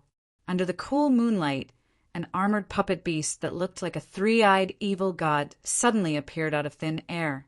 It was made of black iron armor. The golem's enormous body charged straight for the magnificent building as soon as it appeared, and a thick iron tail swept out, sending the red-tiled house's tiles flying and rumbling. At the same time, an earth-shattering rumble came from the place where the strong magical wave was. 3 hands of death appeared out of thin air and floated into the magnificent building through the window, wantonly destroying everything inside. Edwin and the others have made their move. We can't just sit around either. Han Shua chuckled coldly as the murderous aura around him grew thicker. The evil and merciless expression from before once again appeared on his face. "Honorable Master, what should I do?" Gilbert was excited once again. His dragon-shaped voice was loud and resonant. "Carry the 2 of them and fly above the valley. Do your best to destroy all the buildings in the valley and spit out all the poison and flames. Immediately fly away from the Valley of Sunshine if you encounter any attacks that might harm you. Don't wait for me. No one can stop me if I want to leave." Han Shua's expression was cold and savage as he laughed wildly and dove down like a hawk. A bloody light flickered from his body as his eyes turned blood red. "He'll be fine, right?" When Han Shua had flown down, Phoebe had already discovered Han Shua's strangeness and couldn't help but ask Emily. "Do as he says." Emily responded and stomped her foot, urging Gilbert. "Dark Dragon, what are you waiting for?" A small, skinny figure followed Han Shua at this moment and floated down through the air. The little skeleton flailed his arms and legs as he flew down, like a kite with a broken string. However, the 7-bone spurs on his back swayed back and forth midway, stabilizing his swaying body. He followed closely behind Han Shua in a strange trajectory as he descended into the mountain valley. Chapter 215. In the Bloodthirsty Realm, demonic cultivators were extremely easily angered and irritable. Only in the midst of bloodthirsty slaughter could one comprehend the mysteries of this realm. Only in the midst of bloodthirsty slaughter could a demonic cultivator clearly understand themselves. If one wanted to break through this realm, endless slaughter was the fastest way. However, it was extremely easy for demonic practitioners to go berserk in the midst of slaughter. If one wasn't careful and lost control of their mind, it would be difficult to recover, and they would completely devolve into a lunatic monster that only had the instinct to kill. Therefore, it was extremely difficult to control oneself in this realm. Slaughter was the fastest way to break through, but it could also be a path of no return. When Han Shoa had flown down from the cliff, his hatred towards Florida had increased immeasurably, including the female archer called Maxine, who had almost dealt a fatal blow to Emily. His heart, which had calmed down, now beat much faster than usual. His magical yuan was abundant, and the demon infant was filled with a surging vitality. After the demon infant had absorbed the pure power of the soul contained within the purple demon eye, Han Shoa's stagnant true demon realm had broken through. Although Han Shoa had thoughts of going on a killing spree from time to time after reaching the bloodlust realm, his strength had indeed increased by leaps and bounds. Now, even if Florida was at his peak, Han Shoa still had the confidence to kill him head-on. Even if he didn't make use of the speed of the art of the demonic ninth heavens, Han Shoa was confident that he could fight Edwin and escape unscathed. A murderous aura appeared in the form of a dense black mist curling around Han Shoa's body. The swooping Han Shoa looked like a black cloud from afar as he dove down. There were 2 blood-red eyes within the cloud, and the eerie, sinister light within was enough to make one's heart tremble. At this moment, Tanai Mountain had long since fallen into chaos due to Edwin and Belinda's actions. Edwin and Belinda had joined hands and were dealing a destructive blow to the magnificent building, seeming to want to raze it to the ground. From Harris's scroll, Han Shoa knew that the magnificent building was where Florida of the Rainbow Sickle mercenary band lived. It looked like Edwin's trip to the Cairo mercenary band had been fruitful. Without Lauratin's help, the two who'd just arrived in the Valley of Sunshine wouldn't have been so familiar with the Rainbow Sickle mercenary band setup. Amidst the deafening rumbling sounds, a pitch-black shadow descended from the sky. A baleful aura was so dense that no one dared to ignore it. The experts of the Rainbow Sickle mercenary band had been frantically gathering their men to deal with Edwin and Selena when they discovered the abnormality in the sky. Arrows, spears, and javelins had already shot into the sky like lightning bolts. However, none of the dozens of attacks that shot towards the Black Shadow could get close to it. The Black Shadow quickly chanted a necromancy spell as it flew down. A black light flashed through the sky as a troop of gargoyles appeared out of thin air. These gargoyles wielded bone spears and lined up neatly in front of the Black Shadow. They tightly blocked the arrows, spears, and javelins. Suddenly, a huge jet-black sky curtain rapidly unfolded behind the black figure, blocking the bright moonlight and causing a third of the entire valley to be shrouded in darkness. A thick aura of death suddenly spread out endlessly. Everyone within the aura of death felt that their bodies were a lot more stiff than usual. The Black Shadow landed in the mountain valley under the cover of the black canopy, and dark creatures appeared one after another. The moonlight was covered by the dark blue clouds, making it impossible to judge the time. No one knew how much longer it would be until daybreak. As a lost necromancy spell, the canopy of necromancy had the effect of diminishing the fighting strength of enemies within its range. Within the range of the canopy of necromancy, all dark creatures could obtain more power and possess greater speed and strength through absorbing the thick aura of death around them. This was an evil spell that reduced the opponent's strength and increased the fighting strength of dark creatures. It had been forgotten on the continent after it had disappeared from the cemetery of death. When Han Shoa's spell appeared and the dark creatures began to excitedly attack their surroundings, not only did the Rainbow Sickle mercenaries lose their agility, their eyes also felt abnormally dry and their vision was affected. Belinda, which other necromancer has come apart from Clarendon? Edwin had been casting dark magic when he saw that the moonlight had been covered by the dark blue clouds and the dark creatures were excitedly attacking the mercenaries around them. He asked Belinda, who was controlling the golem beside him. Shaking her head, Belinda had a face full of confusion as she responded. Clarendon has already been taken care of. There shouldn't be any other necromancers apart from him. Edwin started when he heard these words, and then smiled faintly. Then perhaps the higher-ups have sent someone else over. Even I've never seen such a mysterious necromancy spell before. I don't think any other necromancer can use it apart from our Calamity Church. Of course, only our Calamity Church would possess such mysterious necromancy magic. He must be one of us. Belinda believed Edwin's words without a shred of doubt. It looked like they had an unreasonable amount of confidence in the Calamity Church's strength. "I'm Edwin, which old friend has come?"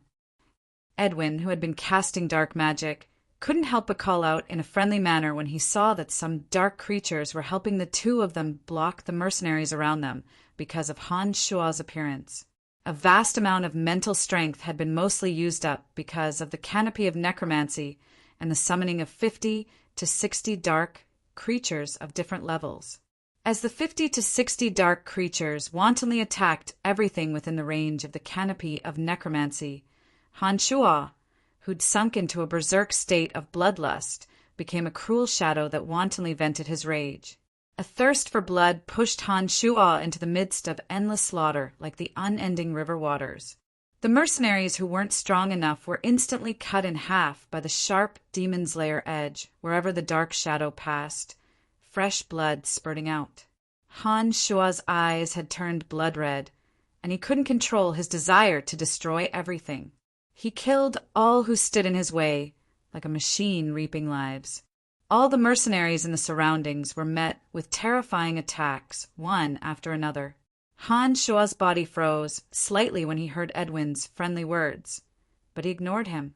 When he looked around, he discovered that there was no one else apart from the little skull following closely behind him.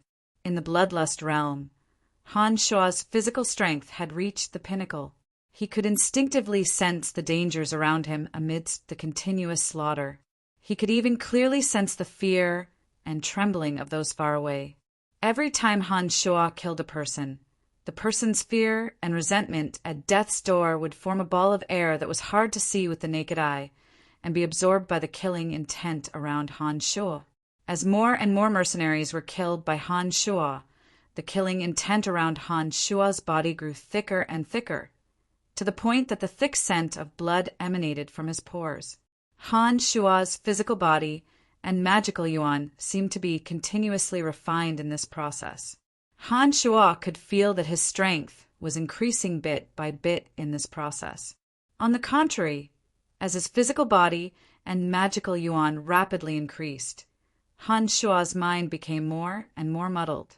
When the fear and resentment of those he'd killed were absorbed into his surroundings, the enormous amount of information seemed to affect Han Shua's brain, causing the veins on Han Shua's head to bulge.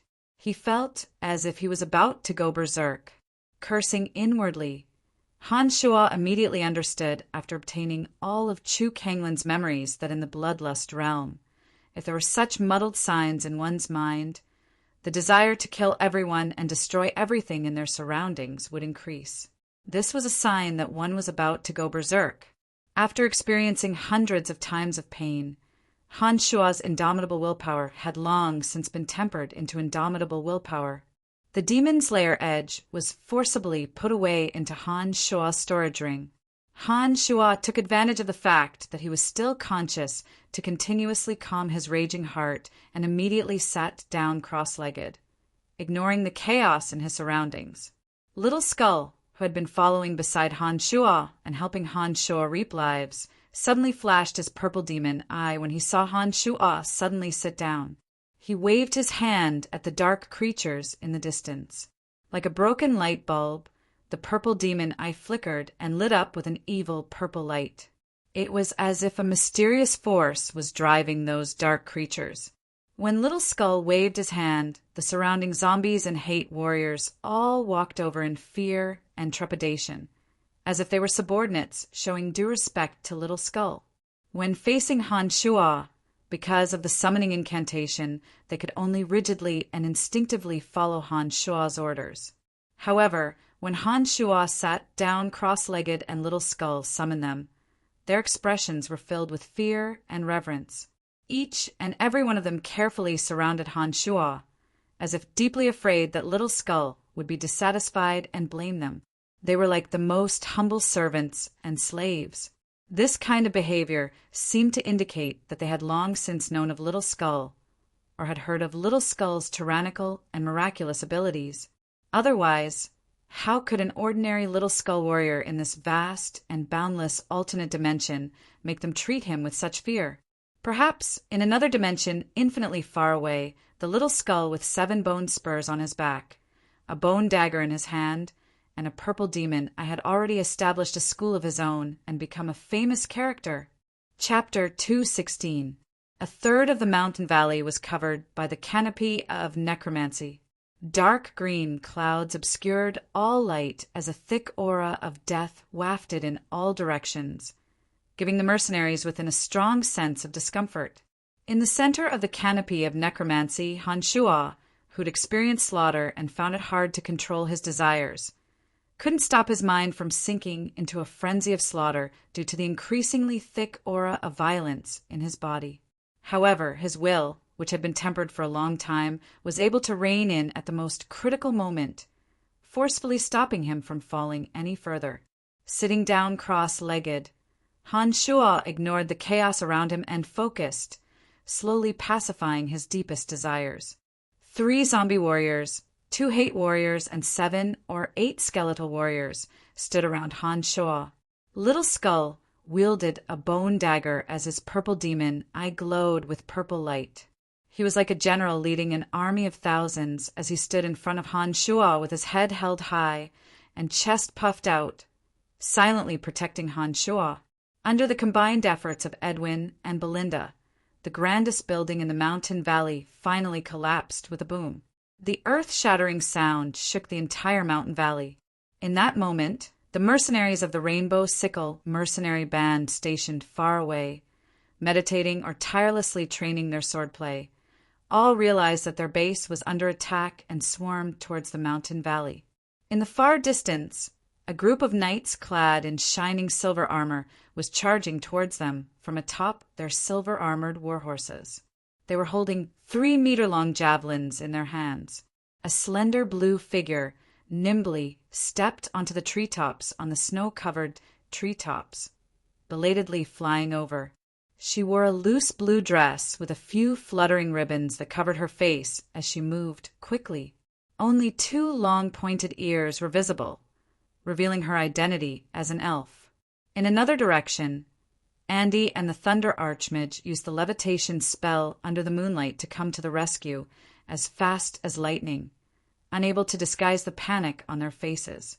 Who dares cause trouble for the Rainbow Sickle mercenary band? An angry roar shook the skies as the person at the front of the silver-armored knights roared out. Although his head was covered by a silver helmet, his roar still spread throughout the entire mountain valley.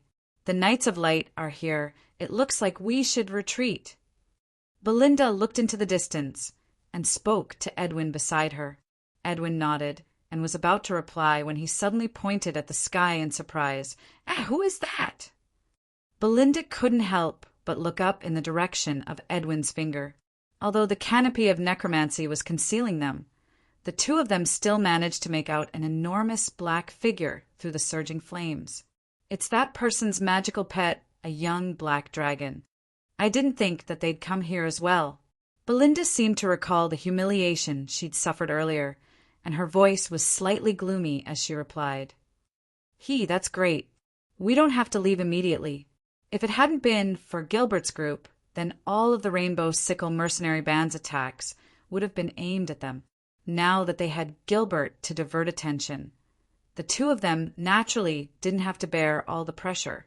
In the air above the mountain valley, Gilbert made use of his swift flight speed to carry Emily and Phoebe on his back as he spat out scorching flames at the buildings below, drowning them in a sea of fire. Green venom sprayed out from some crowded areas, and the mercenaries all howled as they dodged in all directions. If they didn't make it in time and came into contact with even the slightest bit of the venom, they would die in an instant. Lowly life forms, you shouldn't have angered us. This is my Gilbert's punishment for your despicable actions. Gilbert's deep voice reverberated through the air above the mountain valley. He was so excited that he was dancing with joy, proud of his astonishing destructive power. Holy power of light, hear my call and dispel all darkness, radiance of light. An ancient and distant chant suddenly rang out in the chaotic mountain valley. All sorts of shouts and attacks were unable to drown out this chant. A strong beam of light tore through the heavens as the divine, holy element of light filled the air above the mountain valley. The dark green clouds created by the canopy of necromancy all disintegrated in an instant, vanishing without a trace in the blink of an eye. Dazzling light sprinkled all over the mountain valley, reflecting the gentle light of the stars. The holy power of light sprinkled down and quickly dispersed the presence of death. All the mercenaries in the mountain valley were no longer affected by it. Of the dark creatures summoned by Han Shuo, apart from the little skull, who remained calm and unafraid, the other dark creatures of various ranks had their bodies rapidly corroded in an extremely short period of time. Each and every one of them revealed an expression of extreme agony as they frantically looked for cover to hide. The dark creatures that had originally been ordered by the little skull to protect Han Shuo were also in great pain, but they seemed to be very afraid of the little skull. Although their bodies were rapidly corroding, they didn't dare to leave immediately. Instead, they looked at the little skull with wide eyes, waiting for the little skull's forgiveness. Finally, the little skull waved his hand, and the dark creatures scattered with a crash. Each and every one of them hid under a house or found a random hole to burrow into, trying to avoid the radiance of radiance. As for the injured mercenaries, their injuries miraculously came under control after being illuminated by the radiance of radiance. Their spirits visibly improved as if they'd been quickly healed. When the element of light filled the mountain valley, the situation was reversed in an instant. A white-haired but spirited old man dressed as a clergyman of the Church of Light surveyed Tanai's surroundings with a bemoaning gaze. "He's here all right. I guessed that he'd come back after Florida was so heavily injured. Let's go. Florida must have been moved away by him. Otherwise, the building he lives in wouldn't have so little defense." Edwin stood in the shadows of a house and looked viciously at light Archmage Ferguson in the air as he yelled at Belinda. It'll be hard to leave if we're any later." Belinda understood just how strong Ferguson was and didn't hesitate at all.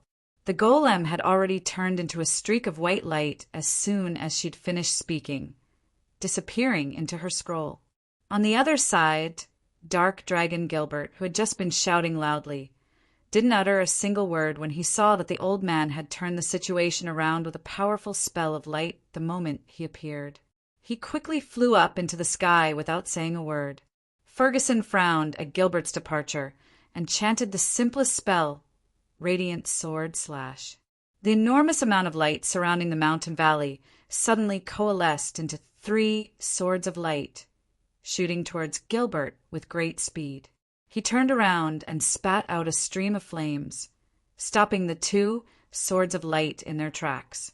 Emily hastily cast a hand of death to block the other sword of light, and the dragon and 2 women leapt out of the mountain valley, disappearing into the distance. After Ferguson released the lightsaber slash, a fierce light magic shockwave took shape.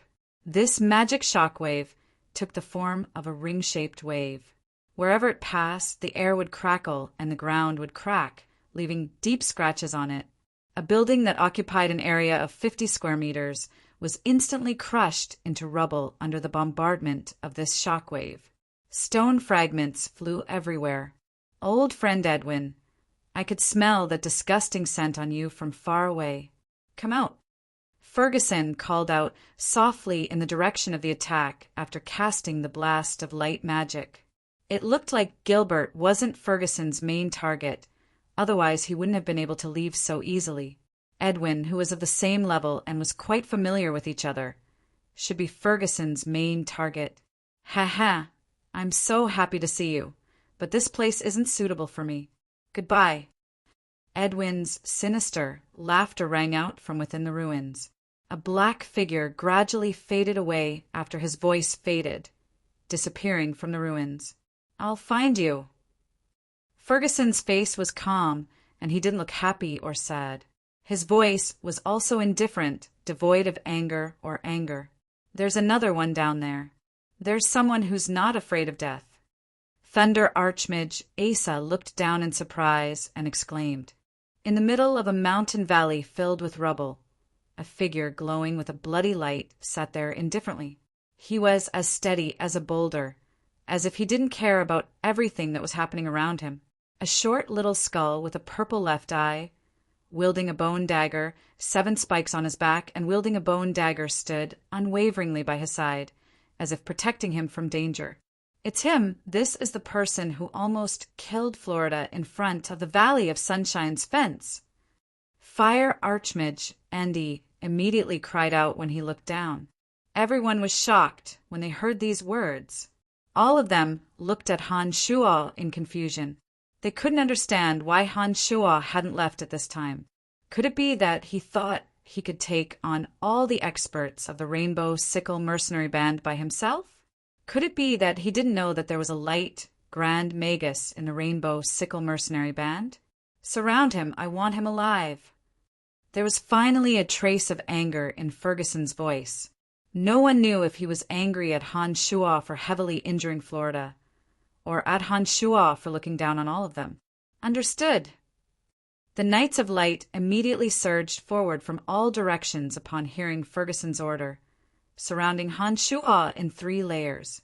In the sky were the 2 Archmages Andy and Asa, as well as the light, grand Magus Ferguson and the female Archer Maxine. Only a sacred Magus, a sacred knight, or a sacred sword master would be able to leave so easily when surrounded by such a force. Han Shuo obviously wasn't one of these peak existences. As everyone stared at Han Shuo, light, grand Magus Ferguson's eyes suddenly lit up with an astonishing light. His previously calm face was suddenly filled with a strange expression. His white brow was furrowed tightly, the wrinkles on his forehead twitching as his lips smacked together. His expression was filled with incredulity and shock, as well as a few traces of deep worry and fear. "Grandpa Ferguson, what's wrong?" The female elven Archer Maxine looked oddly at Ferguson from not too far away. Her exquisite and impeccable face was like the most perfect work of art. Maxine's appearance possessed all the advantages that an elven beauty should have. She had a slender and alluring figure, an extraordinary temperament, silky hair that was like a waterfall of oil green, and a breathtakingly beautiful face. All of these perfectly blended together to form a beauty that could topple cities of the elven race. On the other side, Edwin and Belinda stood side by side on a cliff above the valley where Han Shuo and the Dark Dragon had been standing. The expression on the Calamity Church's dark, grand, magus Edwin's face was astonishingly similar to Ferguson's. A frightening dark light shone from his eyes and focused on the little skull wielding the bone dagger. His expression was one of incredulity and shock, as if he'd found a priceless treasure. His lips trembled uncontrollably. "Grandmaster Edwin, what's wrong?" Belinda looked at Edwin with a baffled expression and asked the exact same question that Maxine had asked Ferguson. "That little skull, he's not afraid of the radiance of light." Ferguson and Edwin exclaimed almost at the same time with different emotions in their hearts. "I don't know how this person did it, but he must die now. He can't stay in this world for a second longer." This was the first time in so many years that Ferguson had made up his mind to kill someone. There was an unquestionable resolution in his words. On the other side, Edwin took a deep breath and said with wild joy, "He must live no matter what. Light magic has always been the bane of necromancy magic for thousands of years.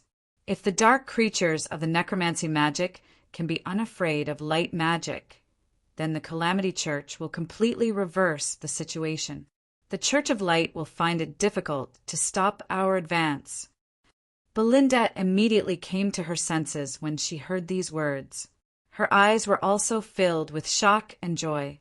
She looked at Edwin and said, "What should we do?" "We must save him at all costs. He must not die," Edwin said resolutely. He had never wanted to protect someone as much as he did at this moment. Chapter 217. Knights of Light, kill them immediately. This person and that dark creature cannot be allowed to remain in this world. Ferguson's expression was grave as he called out lowly. The Knights of Light, who had just surrounded Han Shuo and had been planning on capturing Han Shuo alive, were all a bit surprised when they heard that Ferguson had suddenly changed his mind. However, they only paused for a second and then decided to carry out Ferguson's orders obediently. Edwin didn't hesitate at the top of the cliff at the top of the mountain valley as he flew towards Han Shuo with Belinda. He planned on saving Han Shuo at all costs and finding out the secret behind why dark creatures didn't fear light magic. At this moment, Han Shuo, who had been keeping his eyes closed all this time, suddenly opened his eyes. His cold gaze swept across the surroundings, revealing a strange smile. Han Shuo chanted the simplest necromancy magic, and the little skull that had been guarding him without abandoning him disappeared without a trace under a streak of black light that cut through the sky. "Goodbye, everyone." Han Shuo smiled faintly after the little skull had disappeared. As soon as he'd finished speaking, the murderous bloody light that had been circling around Han Shuo's body suddenly shot into the 9 heavens. A powerful explosion sounded from Han Shuo's direction. Violent explosions rang out one after another with Han Shuo at the center. The earth quaked and the mountain swayed as even the mountain valley trembled. Some of the Knights of Light who had been close to Han Shuo were caught off guard and were blasted into smithereens, blood and flesh flying far away. Edwin and Belinda, who had been rapidly descending, were startled when they saw the sudden commotion below them. Waves of evil blood-red light shot towards them in the sky, accompanied by violent booms. Their downward momentum came to a halt at this moment. Edwin used the levitation spell to grab Belinda and scrambled to avoid the bloodlight that shot into the sky. He then looked down at the violent changes below, his face full of shock and disbelief. When the dust had settled, an enormous hole that was 5 to 6 meters deep and 10 meters wide had appeared where Han Shuo had been sitting. The strong smell of blood, accompanied by the dark red air mass, drifted in all directions. The scorched ground was pitch black, and there were several badly mutilated corpses of the Knights of Light, just at the edge of the huge cave. However, Han Shuo, who had been sitting cross-legged here, had disappeared without a trace. No matter how much the crowd gnashed their teeth and searched everywhere, they couldn't find any trace of him. Taking a deep breath, light, grand Magus Ferguson suppressed his anger and said, "There's no need to look. Although I don't know how he did it, he's already left. Then what do we do next?" Thunder Archmage Asa had been very respectful when facing Ferguson and asked hastily, "I want to know everything about this person, everything. The more detailed, the faster the better." Ferguson's voice held a rare note of anxiety as he turned his head to Asa and urged, "Understood. We'll get to it immediately." Asa responded. The elven sharpshooter Maxine finally understood why Ferguson had lost his composure. The sudden appearance of such a person who could turn the tables on the continent was a nightmarish influence for the Church of Light. Therefore, as an important figure of the Church of Light, Ferguson would certainly make use of all his resources to nip this possibility in the bud. "Good kid, you do have some tricks up your sleeve to be able to escape so miraculously." It was a good thing that Edwin had stopped his descent in time. Otherwise, he might have been caught up in the blast as well. Edwin couldn't help but praise Han Shuo when he saw that Han Shuo had miraculously escaped. "Master Edwin, this person has a grudge against the Calamity Church. Clarendon died at his hands, and even Johnny was killed by him." Belinda couldn't help but remind him when she saw Edwin's attitude take a 180-degree turn. "As long as he's willing to work with us, This kind of grudge is nothing. Everyone has a weakness. No matter what this person needs, we can provide it for him. In addition, Ferguson has already discovered his uniqueness today. The Radiant Church will definitely try to kill him at all costs. Ferguson will help us and get him to cooperate with us. Edwin laughed heartily and grabbed Belinda as they flew higher and higher, gradually leaving the mountain valley. Asterisk, asterisk, asterisk, there was a deep pond with a thick layer of ice 100 or so miles away from the mountain valley, where the Rainbow Sickle mercenaries were. The water in the pond had all been frozen solid in the harsh winter, and the surface of the pond was as smooth as a mirror, shining brightly under the starlight.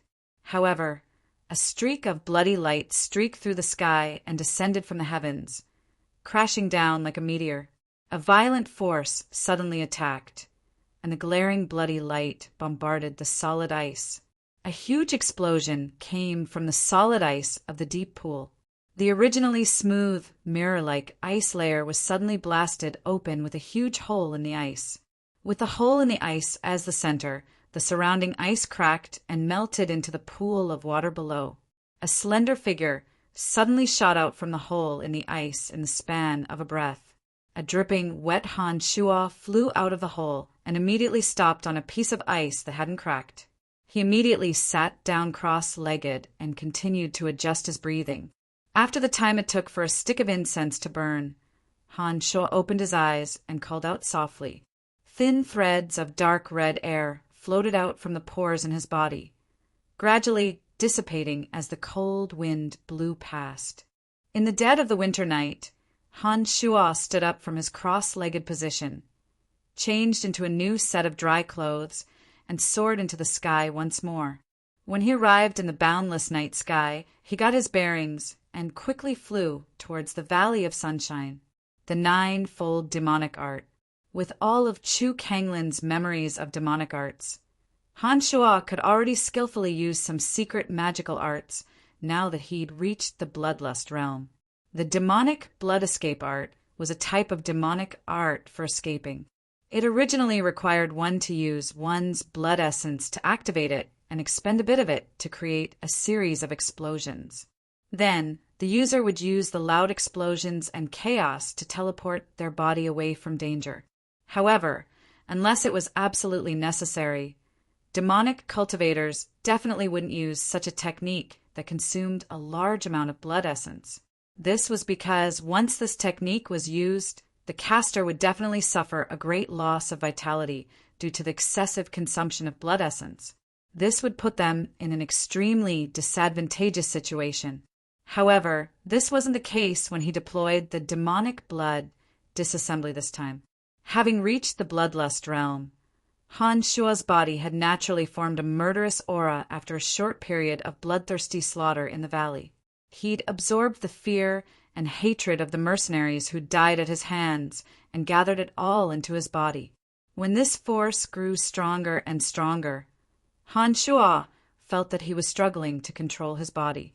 This was why he disregarded everything and sat down cross-legged in a dangerous place, immediately recovering his mind. In the process of stabilizing his mind, Han Shuo suddenly woke up and realized that he was surrounded by many experts. At this moment, the negative energy that had been attached to the killing intent on his body was extremely chaotic and difficult to control. In this moment of crisis, Han Shuo suddenly thought of the demonic blood escape art. A thought struck him and he forcefully used this energy as a catalyst, using it as the foundation to execute the demonic blood escape art. Not only did this cause an earth-shattering commotion, a few knights who were caught off guard instantly died tragically. Han Shuo also calmly left the encirclement of the experts. This uncontrollable energy was also released by Han Shuo, not harming him in the slightest. On the way back to the Valley of Sunshine, Han Shuo miraculously discovered that the strength of his body had been tempered once again through this slaughter. Perhaps it was because the demonic blood escape art had used up the chaotic energy, leaving behind a small amount of pure energy that had miraculously fused with his magical yuan.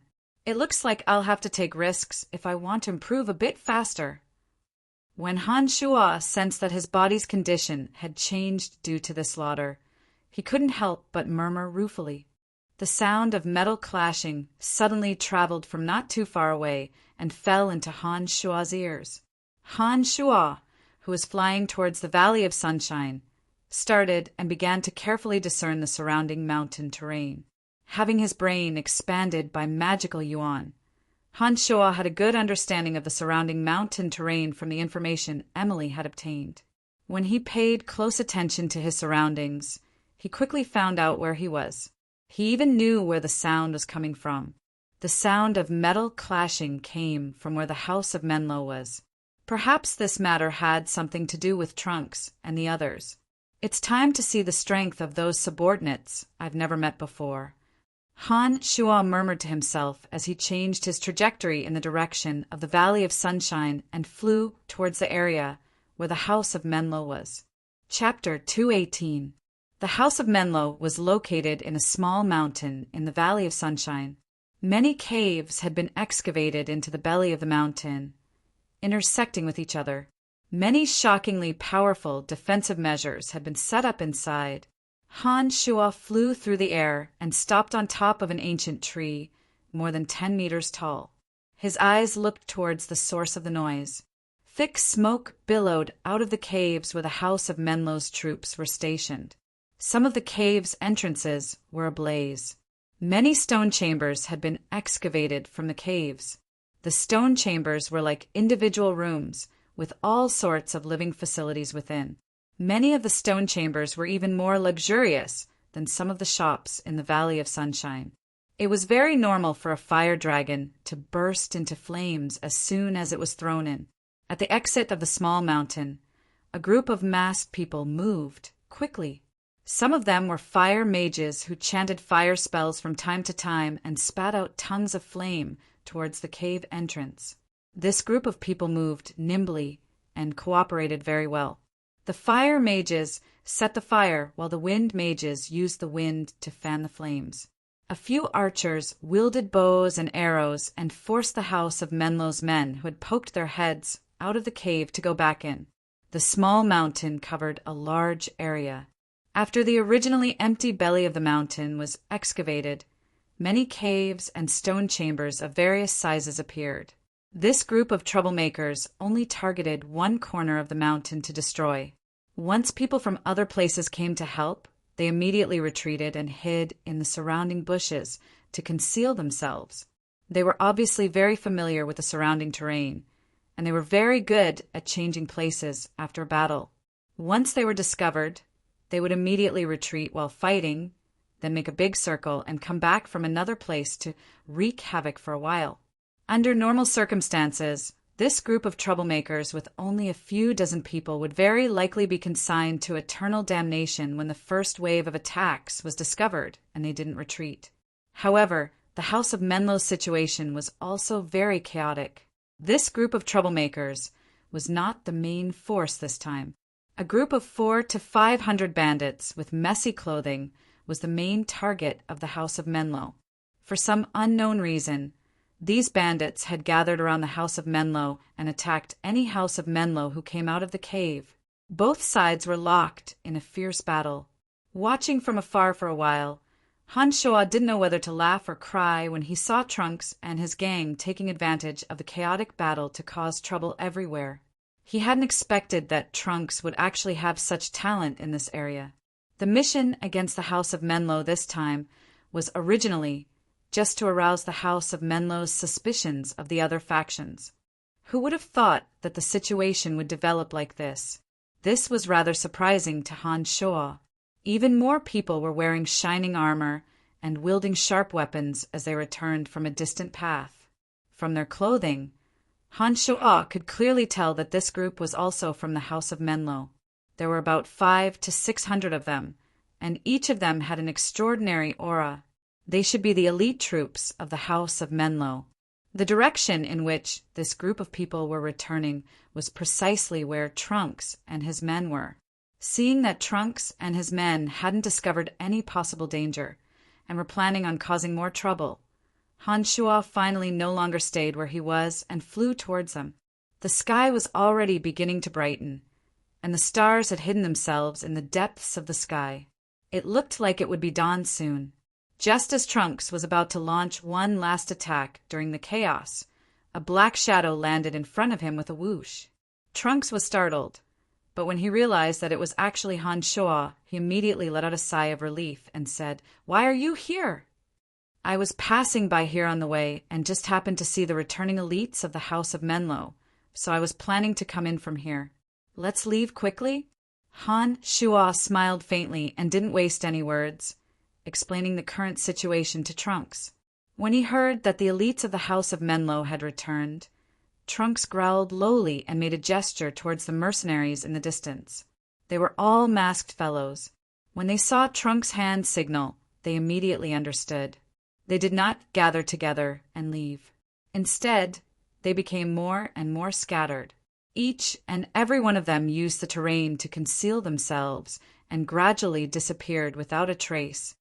"Let's go." Trunks didn't remain idle either. He turned his head and smiled at Han Shuo before burrowing into the dense thicket. The thick snow on the towering ancient trees blocked the light from above. It was difficult to walk through the dense thicket, but Trunks' figure wasn't obstructed at all. He led Han Shuo through many winding paths and left the House of Menlo's mountain in half an hour, appearing on the road to the Valley of Sunshine. They're all old mercenaries of the Rainbow Sickle Mercenary Band. When the old chief was still here, everything around the Valley of Sunshine was under our control. We're so familiar with the surrounding terrain that we can walk around with our eyes closed, so you don't have to worry about their safety. Trunks explained to Han Shuo once they left the House of Menlo's mountain. Han Shuo had already observed these people's actions from the high ground just now. They had great teamwork and were quite strong.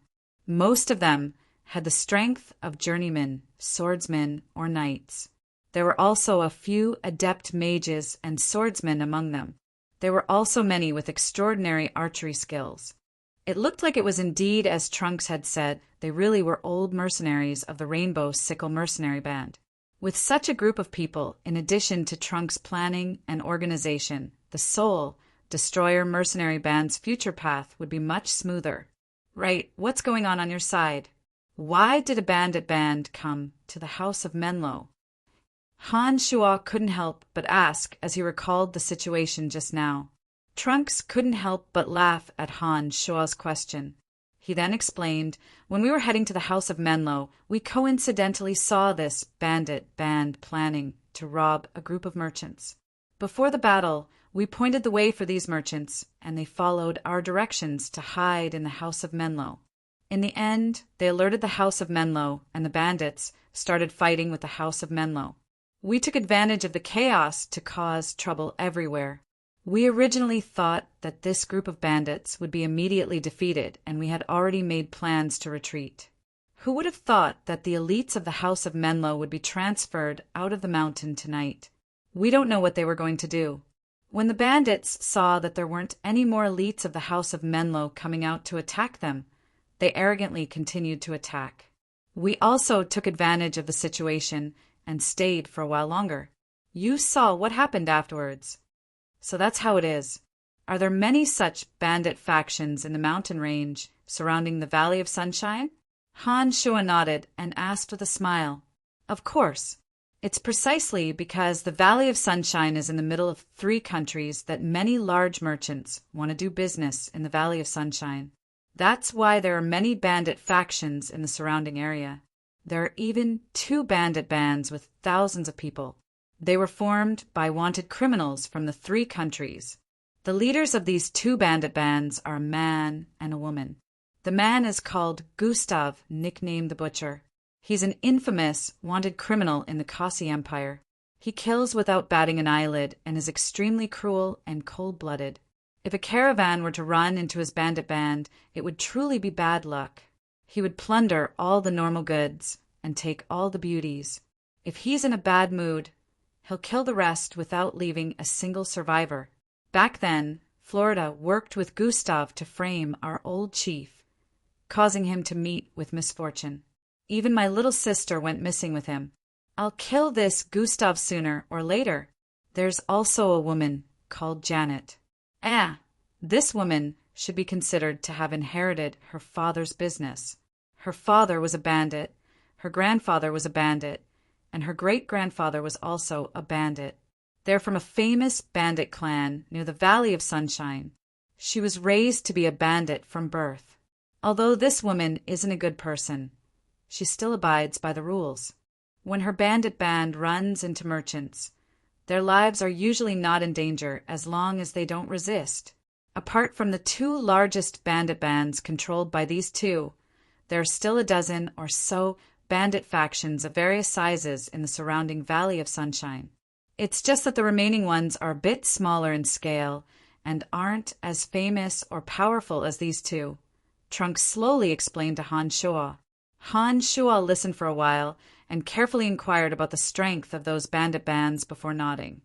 It looks like the glorious Tanai bandits and mercenaries complement each other. Whether it's bandits or mercenaries, they're both indispensable. What do you mean? Trunks asked. Without bandits, merchants won't need protection, and mercenaries won't be able to make money. Without mercenaries, merchants won't dare to come here to do business, and bandits won't have anything to steal. Therefore, it's completely reasonable for both bandits and mercenaries to exist in the Valley of Sunshine.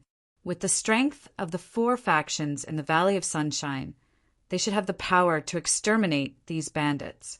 However, perhaps it's because they understand this that they didn't make a move and allowed the bandits to exist. Han Shuo smiled faintly as he explained.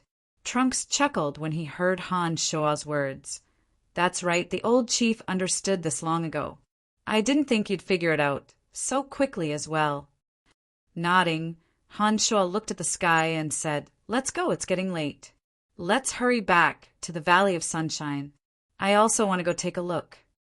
Ever since the Rainbow Sickle mercenary band had left, Han Shuo had always felt a voice calling out to him from afar.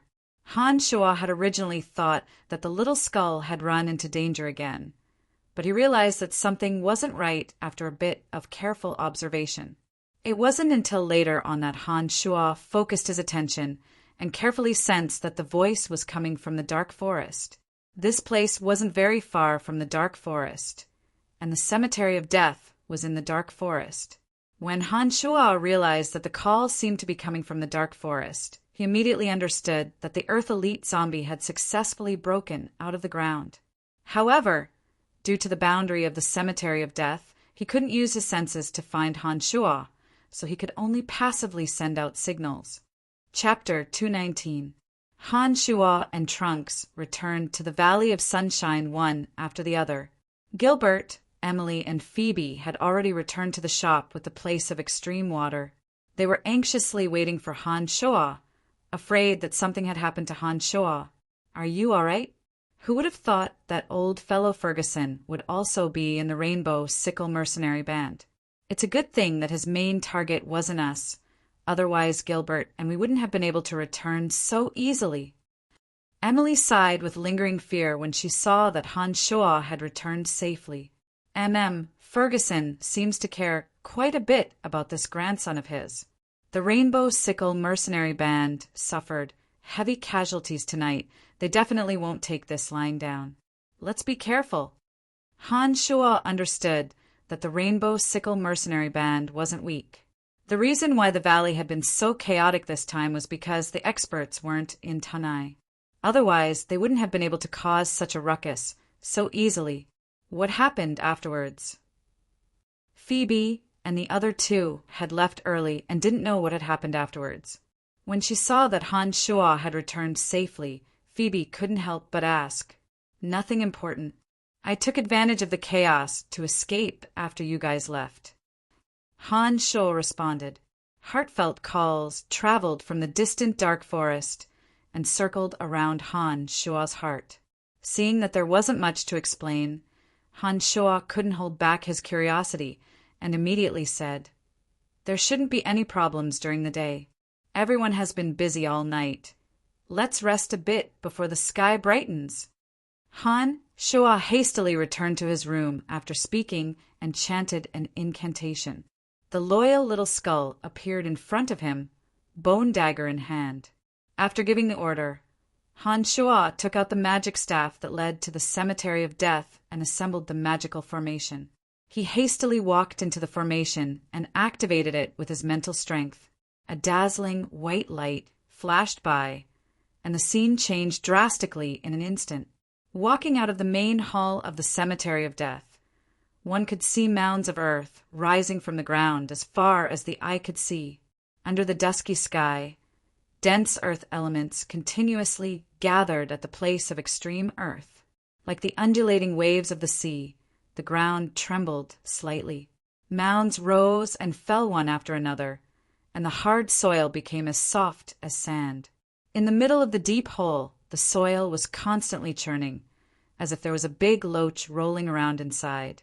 The Cemetery of Death was protected by a special boundary. Anyone who wanted to enter or exit the Cemetery of Death would have to open it with the Eye of Darkness that Han Shuo possessed. As soon as the Earth Elite Zombie had successfully emerged, it had instinctively searched for traces of Han Shuo. It just so happened that the Valley of Sunshine where Han Shuo resided wasn't too far from the Dark Forest. Therefore, when it sensed Han Shuo's presence, it immediately wanted to approach Han Shuo. Unfortunately, it was blocked by the special boundary of the Cemetery of Death and had no way of leaving. Therefore, it impatiently stirred up the earth, seeming to want to use its special ability to leave through the earth. However, it was obvious that this mysterious place, the Cemetery of Death, did indeed have its own special and mysterious aspects. As the favored child of the Earth Elite Zombie, who could move through the earth at will, was actually unable to break through this restriction. This was enough to prove that the Cemetery of Death, as the holy land of necromancers, truly lived up to its name of mystery. Come out. When Han Shuo appeared, he immediately called out softly. As soon as he finished speaking, a yellowish shadow suddenly broke out from the center of the sand and stood straight in front of Han Shuo. It was still the same ordinary zombie warrior, but its appearance had undergone tremendous changes after undergoing the refinement of the demonic arts. First of all, the originally dark green skin on its face had turned yellowish-brown, and its entire body was covered in an oily yellow armor. Faint light flowed from the surface of the armor, and dense earth chi overflowed from it. This oily yellow armor had been slowly formed after the Earth Elite Zombie had absorbed the earth chi from the place of extreme earth, along with some special materials that Han Shuo had mixed with his body. The armor covered his entire body, and the toughness of his body had greatly increased compared to before. He could use the element of earth to form all kinds of attacks, and he could also use the earth escape technique to conceal his tracks or suddenly attack others. The Earth Elite Zombie was about 8 meters tall and had an ordinary face. At this moment, it opened its ghastly mouth, revealing a somewhat simple and honest smile as it stared at Han Shuo in a daze. Like Little Skull, although the Earth Elite Zombie had a soul, it couldn't directly communicate with Han Shuo. It could only communicate through the mysterious connection between the two. The Earth Elite Zombie looked at Han Shuo with a grin and gestured with its large hands. A hill on the ground slowly flattened. An entire area was restored to its original state. All right, I know your abilities, so you don't need to show off. It was like a naughty child, eager to show off its abilities. Han Shuo understood that the Earth Elite Zombie had just formed, and its intelligence was still very low. It needed to be constantly instilled with knowledge in order for it to understand more things. The Earth Elite Zombie's lips moved as soon as Han Shuo's words fell. He flipped over and leapt into the center of his hiding place. The ground then trembled lightly as his figure reappeared. However, when the Earth Elite Zombie reappeared, its 2 hands were holding 3 throbbing blurry shadows. The 3 Een demons have formed as well. Han Shuo was astonished, and in his joy he immediately activated his magical yuan and shot a black light towards the 3 blurry shadows. He opened his mouth and yelled, "By my command, Een demons, return to your positions!" As soon as the black light hit the 3 blurry shadows, A swirling mass of jet-black mist continuously appeared from the three blurry shadows. Then, the originally blurry shadows gradually became clear. Long tails, sharp fangs, and the size of a fierce, wild monkey. However, they all had two sharp, curved horns, a pair of bat-like wings, and a pair of dark green evil eyes that shone with a frightening light. These were the forms of the three Een demons. After the three Een demons gradually became clear, they flew out from the Earth Elite Zombies' two hands and shuttled through the air like lightning. Their forms changed from solid to incorporeal, and from incorporeal to solid again. They were faintly discernible in the air as they changed their forms at will. Their mouths emitted soul-stealing, joyful howls. The three Een demons circled around Han Shuo once, and with a thought from Han Shuo, they entered the back of his neck into Han Shuo's body, disappearing without a trace in the blink of an eye. Then Han Shuo smiled faintly, and with a sway of his body, for identical Han Shuos appeared out of thin air. Apart from Han Shuo's original body, the other three Han Shuos were transformed from Een demons. It was truly mysterious and unfathomable. For a moment, the Earth Elite Zombie didn't know what was going on. It was obvious that he was confused. He stood there motionless, blinking his eyes as he foolishly looked at Han Shuo. After a while, the Earth Elite Zombie grinned foolishly, and with a movement of his thick body, he instantly arrived at the position of Han Shuo's real body on the far left. He even extended his left hand and pointed at Han Shuo, meaning, "I found you!" There was a mysterious connection between the two, so Han Shuo didn't find it strange that the Earth Elite Zombie was able to recognize the real one. Seeing the Earth Elite Zombie pointing at him foolishly, Han Shuo's thoughts moved again, and the three Een demons turned into fake bodies, turning into three rays of black light and returning to his body. He continuously used the three Een demons to transform into fake bodies in an extremely short amount of time, appearing out of thin air and then quickly disappearing. After doing this a few dozen times, Han Shuo was finally able to quickly and skillfully grasp the secret art. At first, it took the Earth Elite Zombie a while to recognize Han Shuo, but when Han Shuo repeatedly did this, the Earth Elite Zombie was able to rely on the connection between the two to quickly point out the real one as soon as Han Shuo's fake body appeared. He thought that Han Shuo was playing an interesting game with him, and tirelessly carried out the operation to find Han Shuo. He didn't feel bored or tired at all and kept grinning foolishly. He didn't have the coldness and fierceness that a zombie should have, which made Han Shuo a bit worried that he wouldn't be able to grow quickly. Han Shuo wasn't the zombie driver from Chu Kanglin's memories, so he naturally couldn't bring a zombie warrior with him to various places and occasions. Therefore, after some consideration, Han Shuo decided to send the Earth Elite Zombie to the space and time he came from.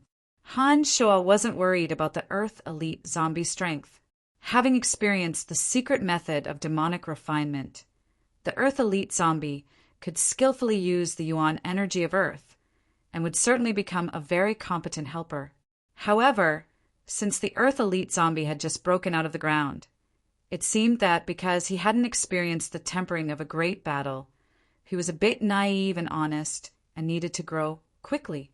In the plane that the little skull had always stayed in, there seemed to be powerful existences everywhere.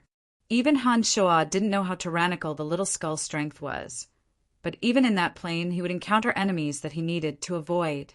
It seemed that letting the Earth Elite Zombie return home in glory would be a good idea. Let me introduce you to a friend. He has my aura on him. You'll definitely like him. Han Shuo thought for a moment and said to the Earth Elite Zombie with a smile. Then, using the connection between him and the little skull, Han Shuo chanted a magic incantation. When the little skull appeared in place, the zombie and the skeleton stared at each other silently. The purple demon eye of the little skull was shining brightly, and it seemed to be very interested in the existence of the Earth Elite Zombie. It took the initiative to walk to the Earth Elite Zombie side and stretched out its bony claw to pat the Earth Elite Zombie's shoulder. It used its other bony claw to beat the bones in front of the Earth Elite Zombie's chest and gestured to Han Shuo. The meaning seemed to be, "I'll protect him, don't worry." Chapter 220. Both of them had Han Shuo's blood essence. They instinctively felt close to each other, and Han Shuo could feel that feelings were slowly growing between them. The little skull and the Earth Elite zombie, who were looking at each other, seemed to be slowly communicating about something. After a while, they both looked at Han Shuo with eager eyes. "All right, I'll send you back." The two sent the message that they were leaving together. Han Shuo responded with a smile, and with an incantation the little skull and the Earth Elite zombie disappeared from the Cemetery of Death. After the two left, the Cemetery of Death regained its peace. The ground of the place of extreme Earth was still flat, and the Een Demon Cave had stopped operating because of the Een Demon's emergence. Looking around and seeing that there was nothing to worry about, Han Shuo made a trip to the valley where the dwarves lived. "Han, why did you think of coming here?" As soon as he arrived at the dwarves' valley, these simple dwarves expressed their deep enthusiasm. Along the way, there were people constantly asking him friendly questions. After Han Shuo's last visit, the dwarves had received a large amount of food and daily necessities. Now their elderly and children were all wearing thick cotton-padded clothes to ward off the cold, and there were warm stoves to bake them. With enough food to quench their hunger, even the depths of winter no longer seemed frightening. Along the way, Han Shuo could see from the dwarves' faces that they were brimming with satisfaction and contentment. When these dwarves saw Han Shuo appear, they all expressed gratitude and welcomed him, yelling to each other to spread the news of Han Shuo's arrival. "Uncle Han, this is for you." On the way to the center of the valley, a 6 or 7-year-old dwarf child holding a skewer of tonghalu walked up to Han Shuo, holding up a glossy roasted meat, and said in his tender voice, "Thank you, good child." Bending down, Han Shuo touched the dwarf child, who was only a few dozen centimeters tall, and said with a smile, casually taking the roasted meat from him. Some of the adult dwarves around him showed kind smiles, and the atmosphere seemed very harmonious. It seemed that they had a very good impression of Han Shuo. When Han Shuo arrived at the center of the village and saw the familiar dwarf warrior Bennett, as well as the old dwarf village chief Calvin, Han Shuo smiled and asked, "Elder, how have you been lately?" "Dear Han, with you, this winter is no longer cold. Everyone will have warm clothes and enough food. No one will starve to death in winter." Chief Calvin had a gratified expression on his face as he faced Han Shuo and expressed his gratitude to Han Shuo with dwarven etiquette. Although Han Shuo hadn't helped these simple dwarves completely out of good intentions in the beginning, he realized that these stubborn dwarves were actually very easy to get along with after coming into contact with them. They were unbelievably generous to those they acknowledged as friends. Unknowingly, Han Shuo had gained their friendship, but some of their actions and methods had also gained Han Shuo's favor. This made Han Shuo, who had originally intended to make use of them, truly treat them as trustworthy friends. That's good, that's good. If there's anything else you need, you can take advantage of this trip to let me know. I'm about to return to the human world again and can help you bring something along. Han Shuo maintained a kind smile on his face as he spoke unhurriedly to Calvin. Waving his hands, Calvin said emotionally, "No need, we'll be able to get through this winter easily. When spring comes, we'll need to use our own efforts in exchange for more returns. You know, we're a hardworking race. Children need to be raised from a young age and can't be allowed to develop lazy habits." Nodding, Han Shuo said understandingly, "So that's how it is. Right? I've come this time because I want you to help me forge some weapons and armor. Would that be convenient for you, Elder?" "Han, you're treating us like strangers. We're friends, how could we not? The wild beasts don't come out during the winter, and there are very few places to move about in the dark forest. Forging weapons is our hobby, and it's a very interesting activity to forge some weapons when we're free. There's no problem at all." Calvin didn't hesitate at all, and immediately agreed readily. He even looked quite happy. "Really, Han, we've been thinking about how to repay you during this time. Now that you want us to forge weapons, we don't have to worry about it anymore." Bennett laughed heartily as he described their sincerity to Han Shuo. It looked like these dwarves were still grateful for the daily necessities he'd given them. These dwarves weren't willing to take advantage of friends that they truly acknowledged. Therefore, they'd been searching for ways to repay Han Shuo. Han Shuo was a bit embarrassed after Bennett's words. Han Shuo had harbored malicious intentions from the very beginning when he'd approached these dwarves. However, the dwarves' kindness and simplicity made him feel ashamed of his inferiority sometimes. Let's not do anything for now because I haven't decided what type of weapon I want to forge. When I've decided what weapon I need, I'll bring some raw materials with me next time," Han Shuo said. After leaving the Dwarves' Valley, Han Shuo didn't linger in the dark forest and returned to the glorious Tanai through the Cemetery of Death. Putting away the magic staff, Han Shuo walked out of the room and discovered that the entire shop was empty. He was a bit stunned and didn't know where they'd all gone. Han Shuo had given all the authority over the Soul Destroyer mercenary band to Trunks, while Phoebe was in charge of handling the treasures.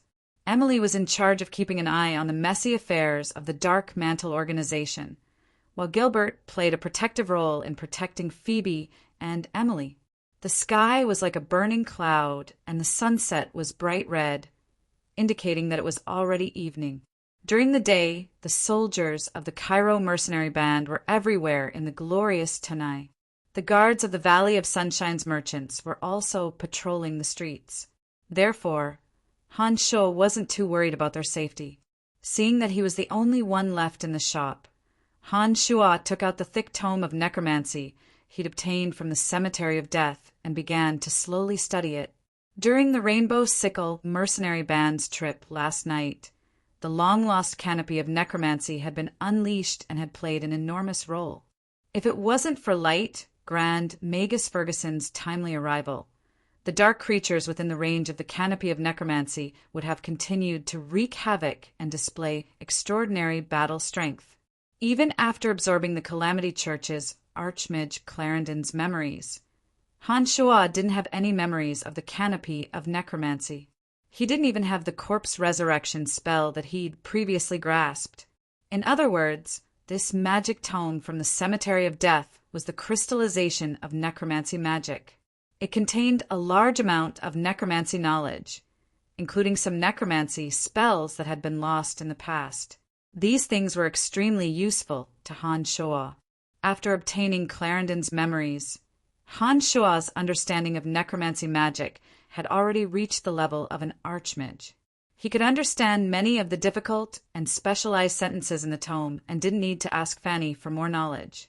Time always passed so quickly when one was studying magic. The sky had completely darkened in the blink of an eye. Light footsteps outside roused Han Shuo from his reverie. With a thought, Han Shuo clearly saw the newcomers through the surveillance of the three Een demons. It turned out that Trunks and Gilbert had returned together. "Brian, I have good news for you. I think you'll be very happy to hear it." Trunks had a joyful expression as he spoke to Han Shuo. Starting, Han Shuo was surprised and asked, "What good news?" "Do you remember Odysseus and the other 5 who adventured with you in the dark forest?" "What is it?" "When I came back today, I saw the 6 of them enter the Valley of Sunshine. Odysseus and the others have extraordinary strength and deep feelings for you. Our mercenary band has just been established, and we need strong and reliable people like them. If you invite them, I think they might be willing to join us." Han Shuo couldn't help but say happily when he heard Trunks' words, "This is good news indeed." Odysseus and Gordon are both senior swordsmen, and there's also the water adept mage Aphrodite, a journeyman thunder mage, and the female elf archer Nia. Their strength isn't weak at all. If they can join us, I think it will be a great addition to our mercenary band. It looks like our luck is quite good. Haha. They seem to be protecting a merchant this time. I spoke to them, and they said they'll come tomorrow to catch up with you. I think there shouldn't be any problems." Trunks smiled. Han Shuo, who'd been listening to Trunks speak, suddenly furrowed his brow and looked at a large tree not far away. He said lowly, "Mr. Edwin, since you're here, let's talk in the yard."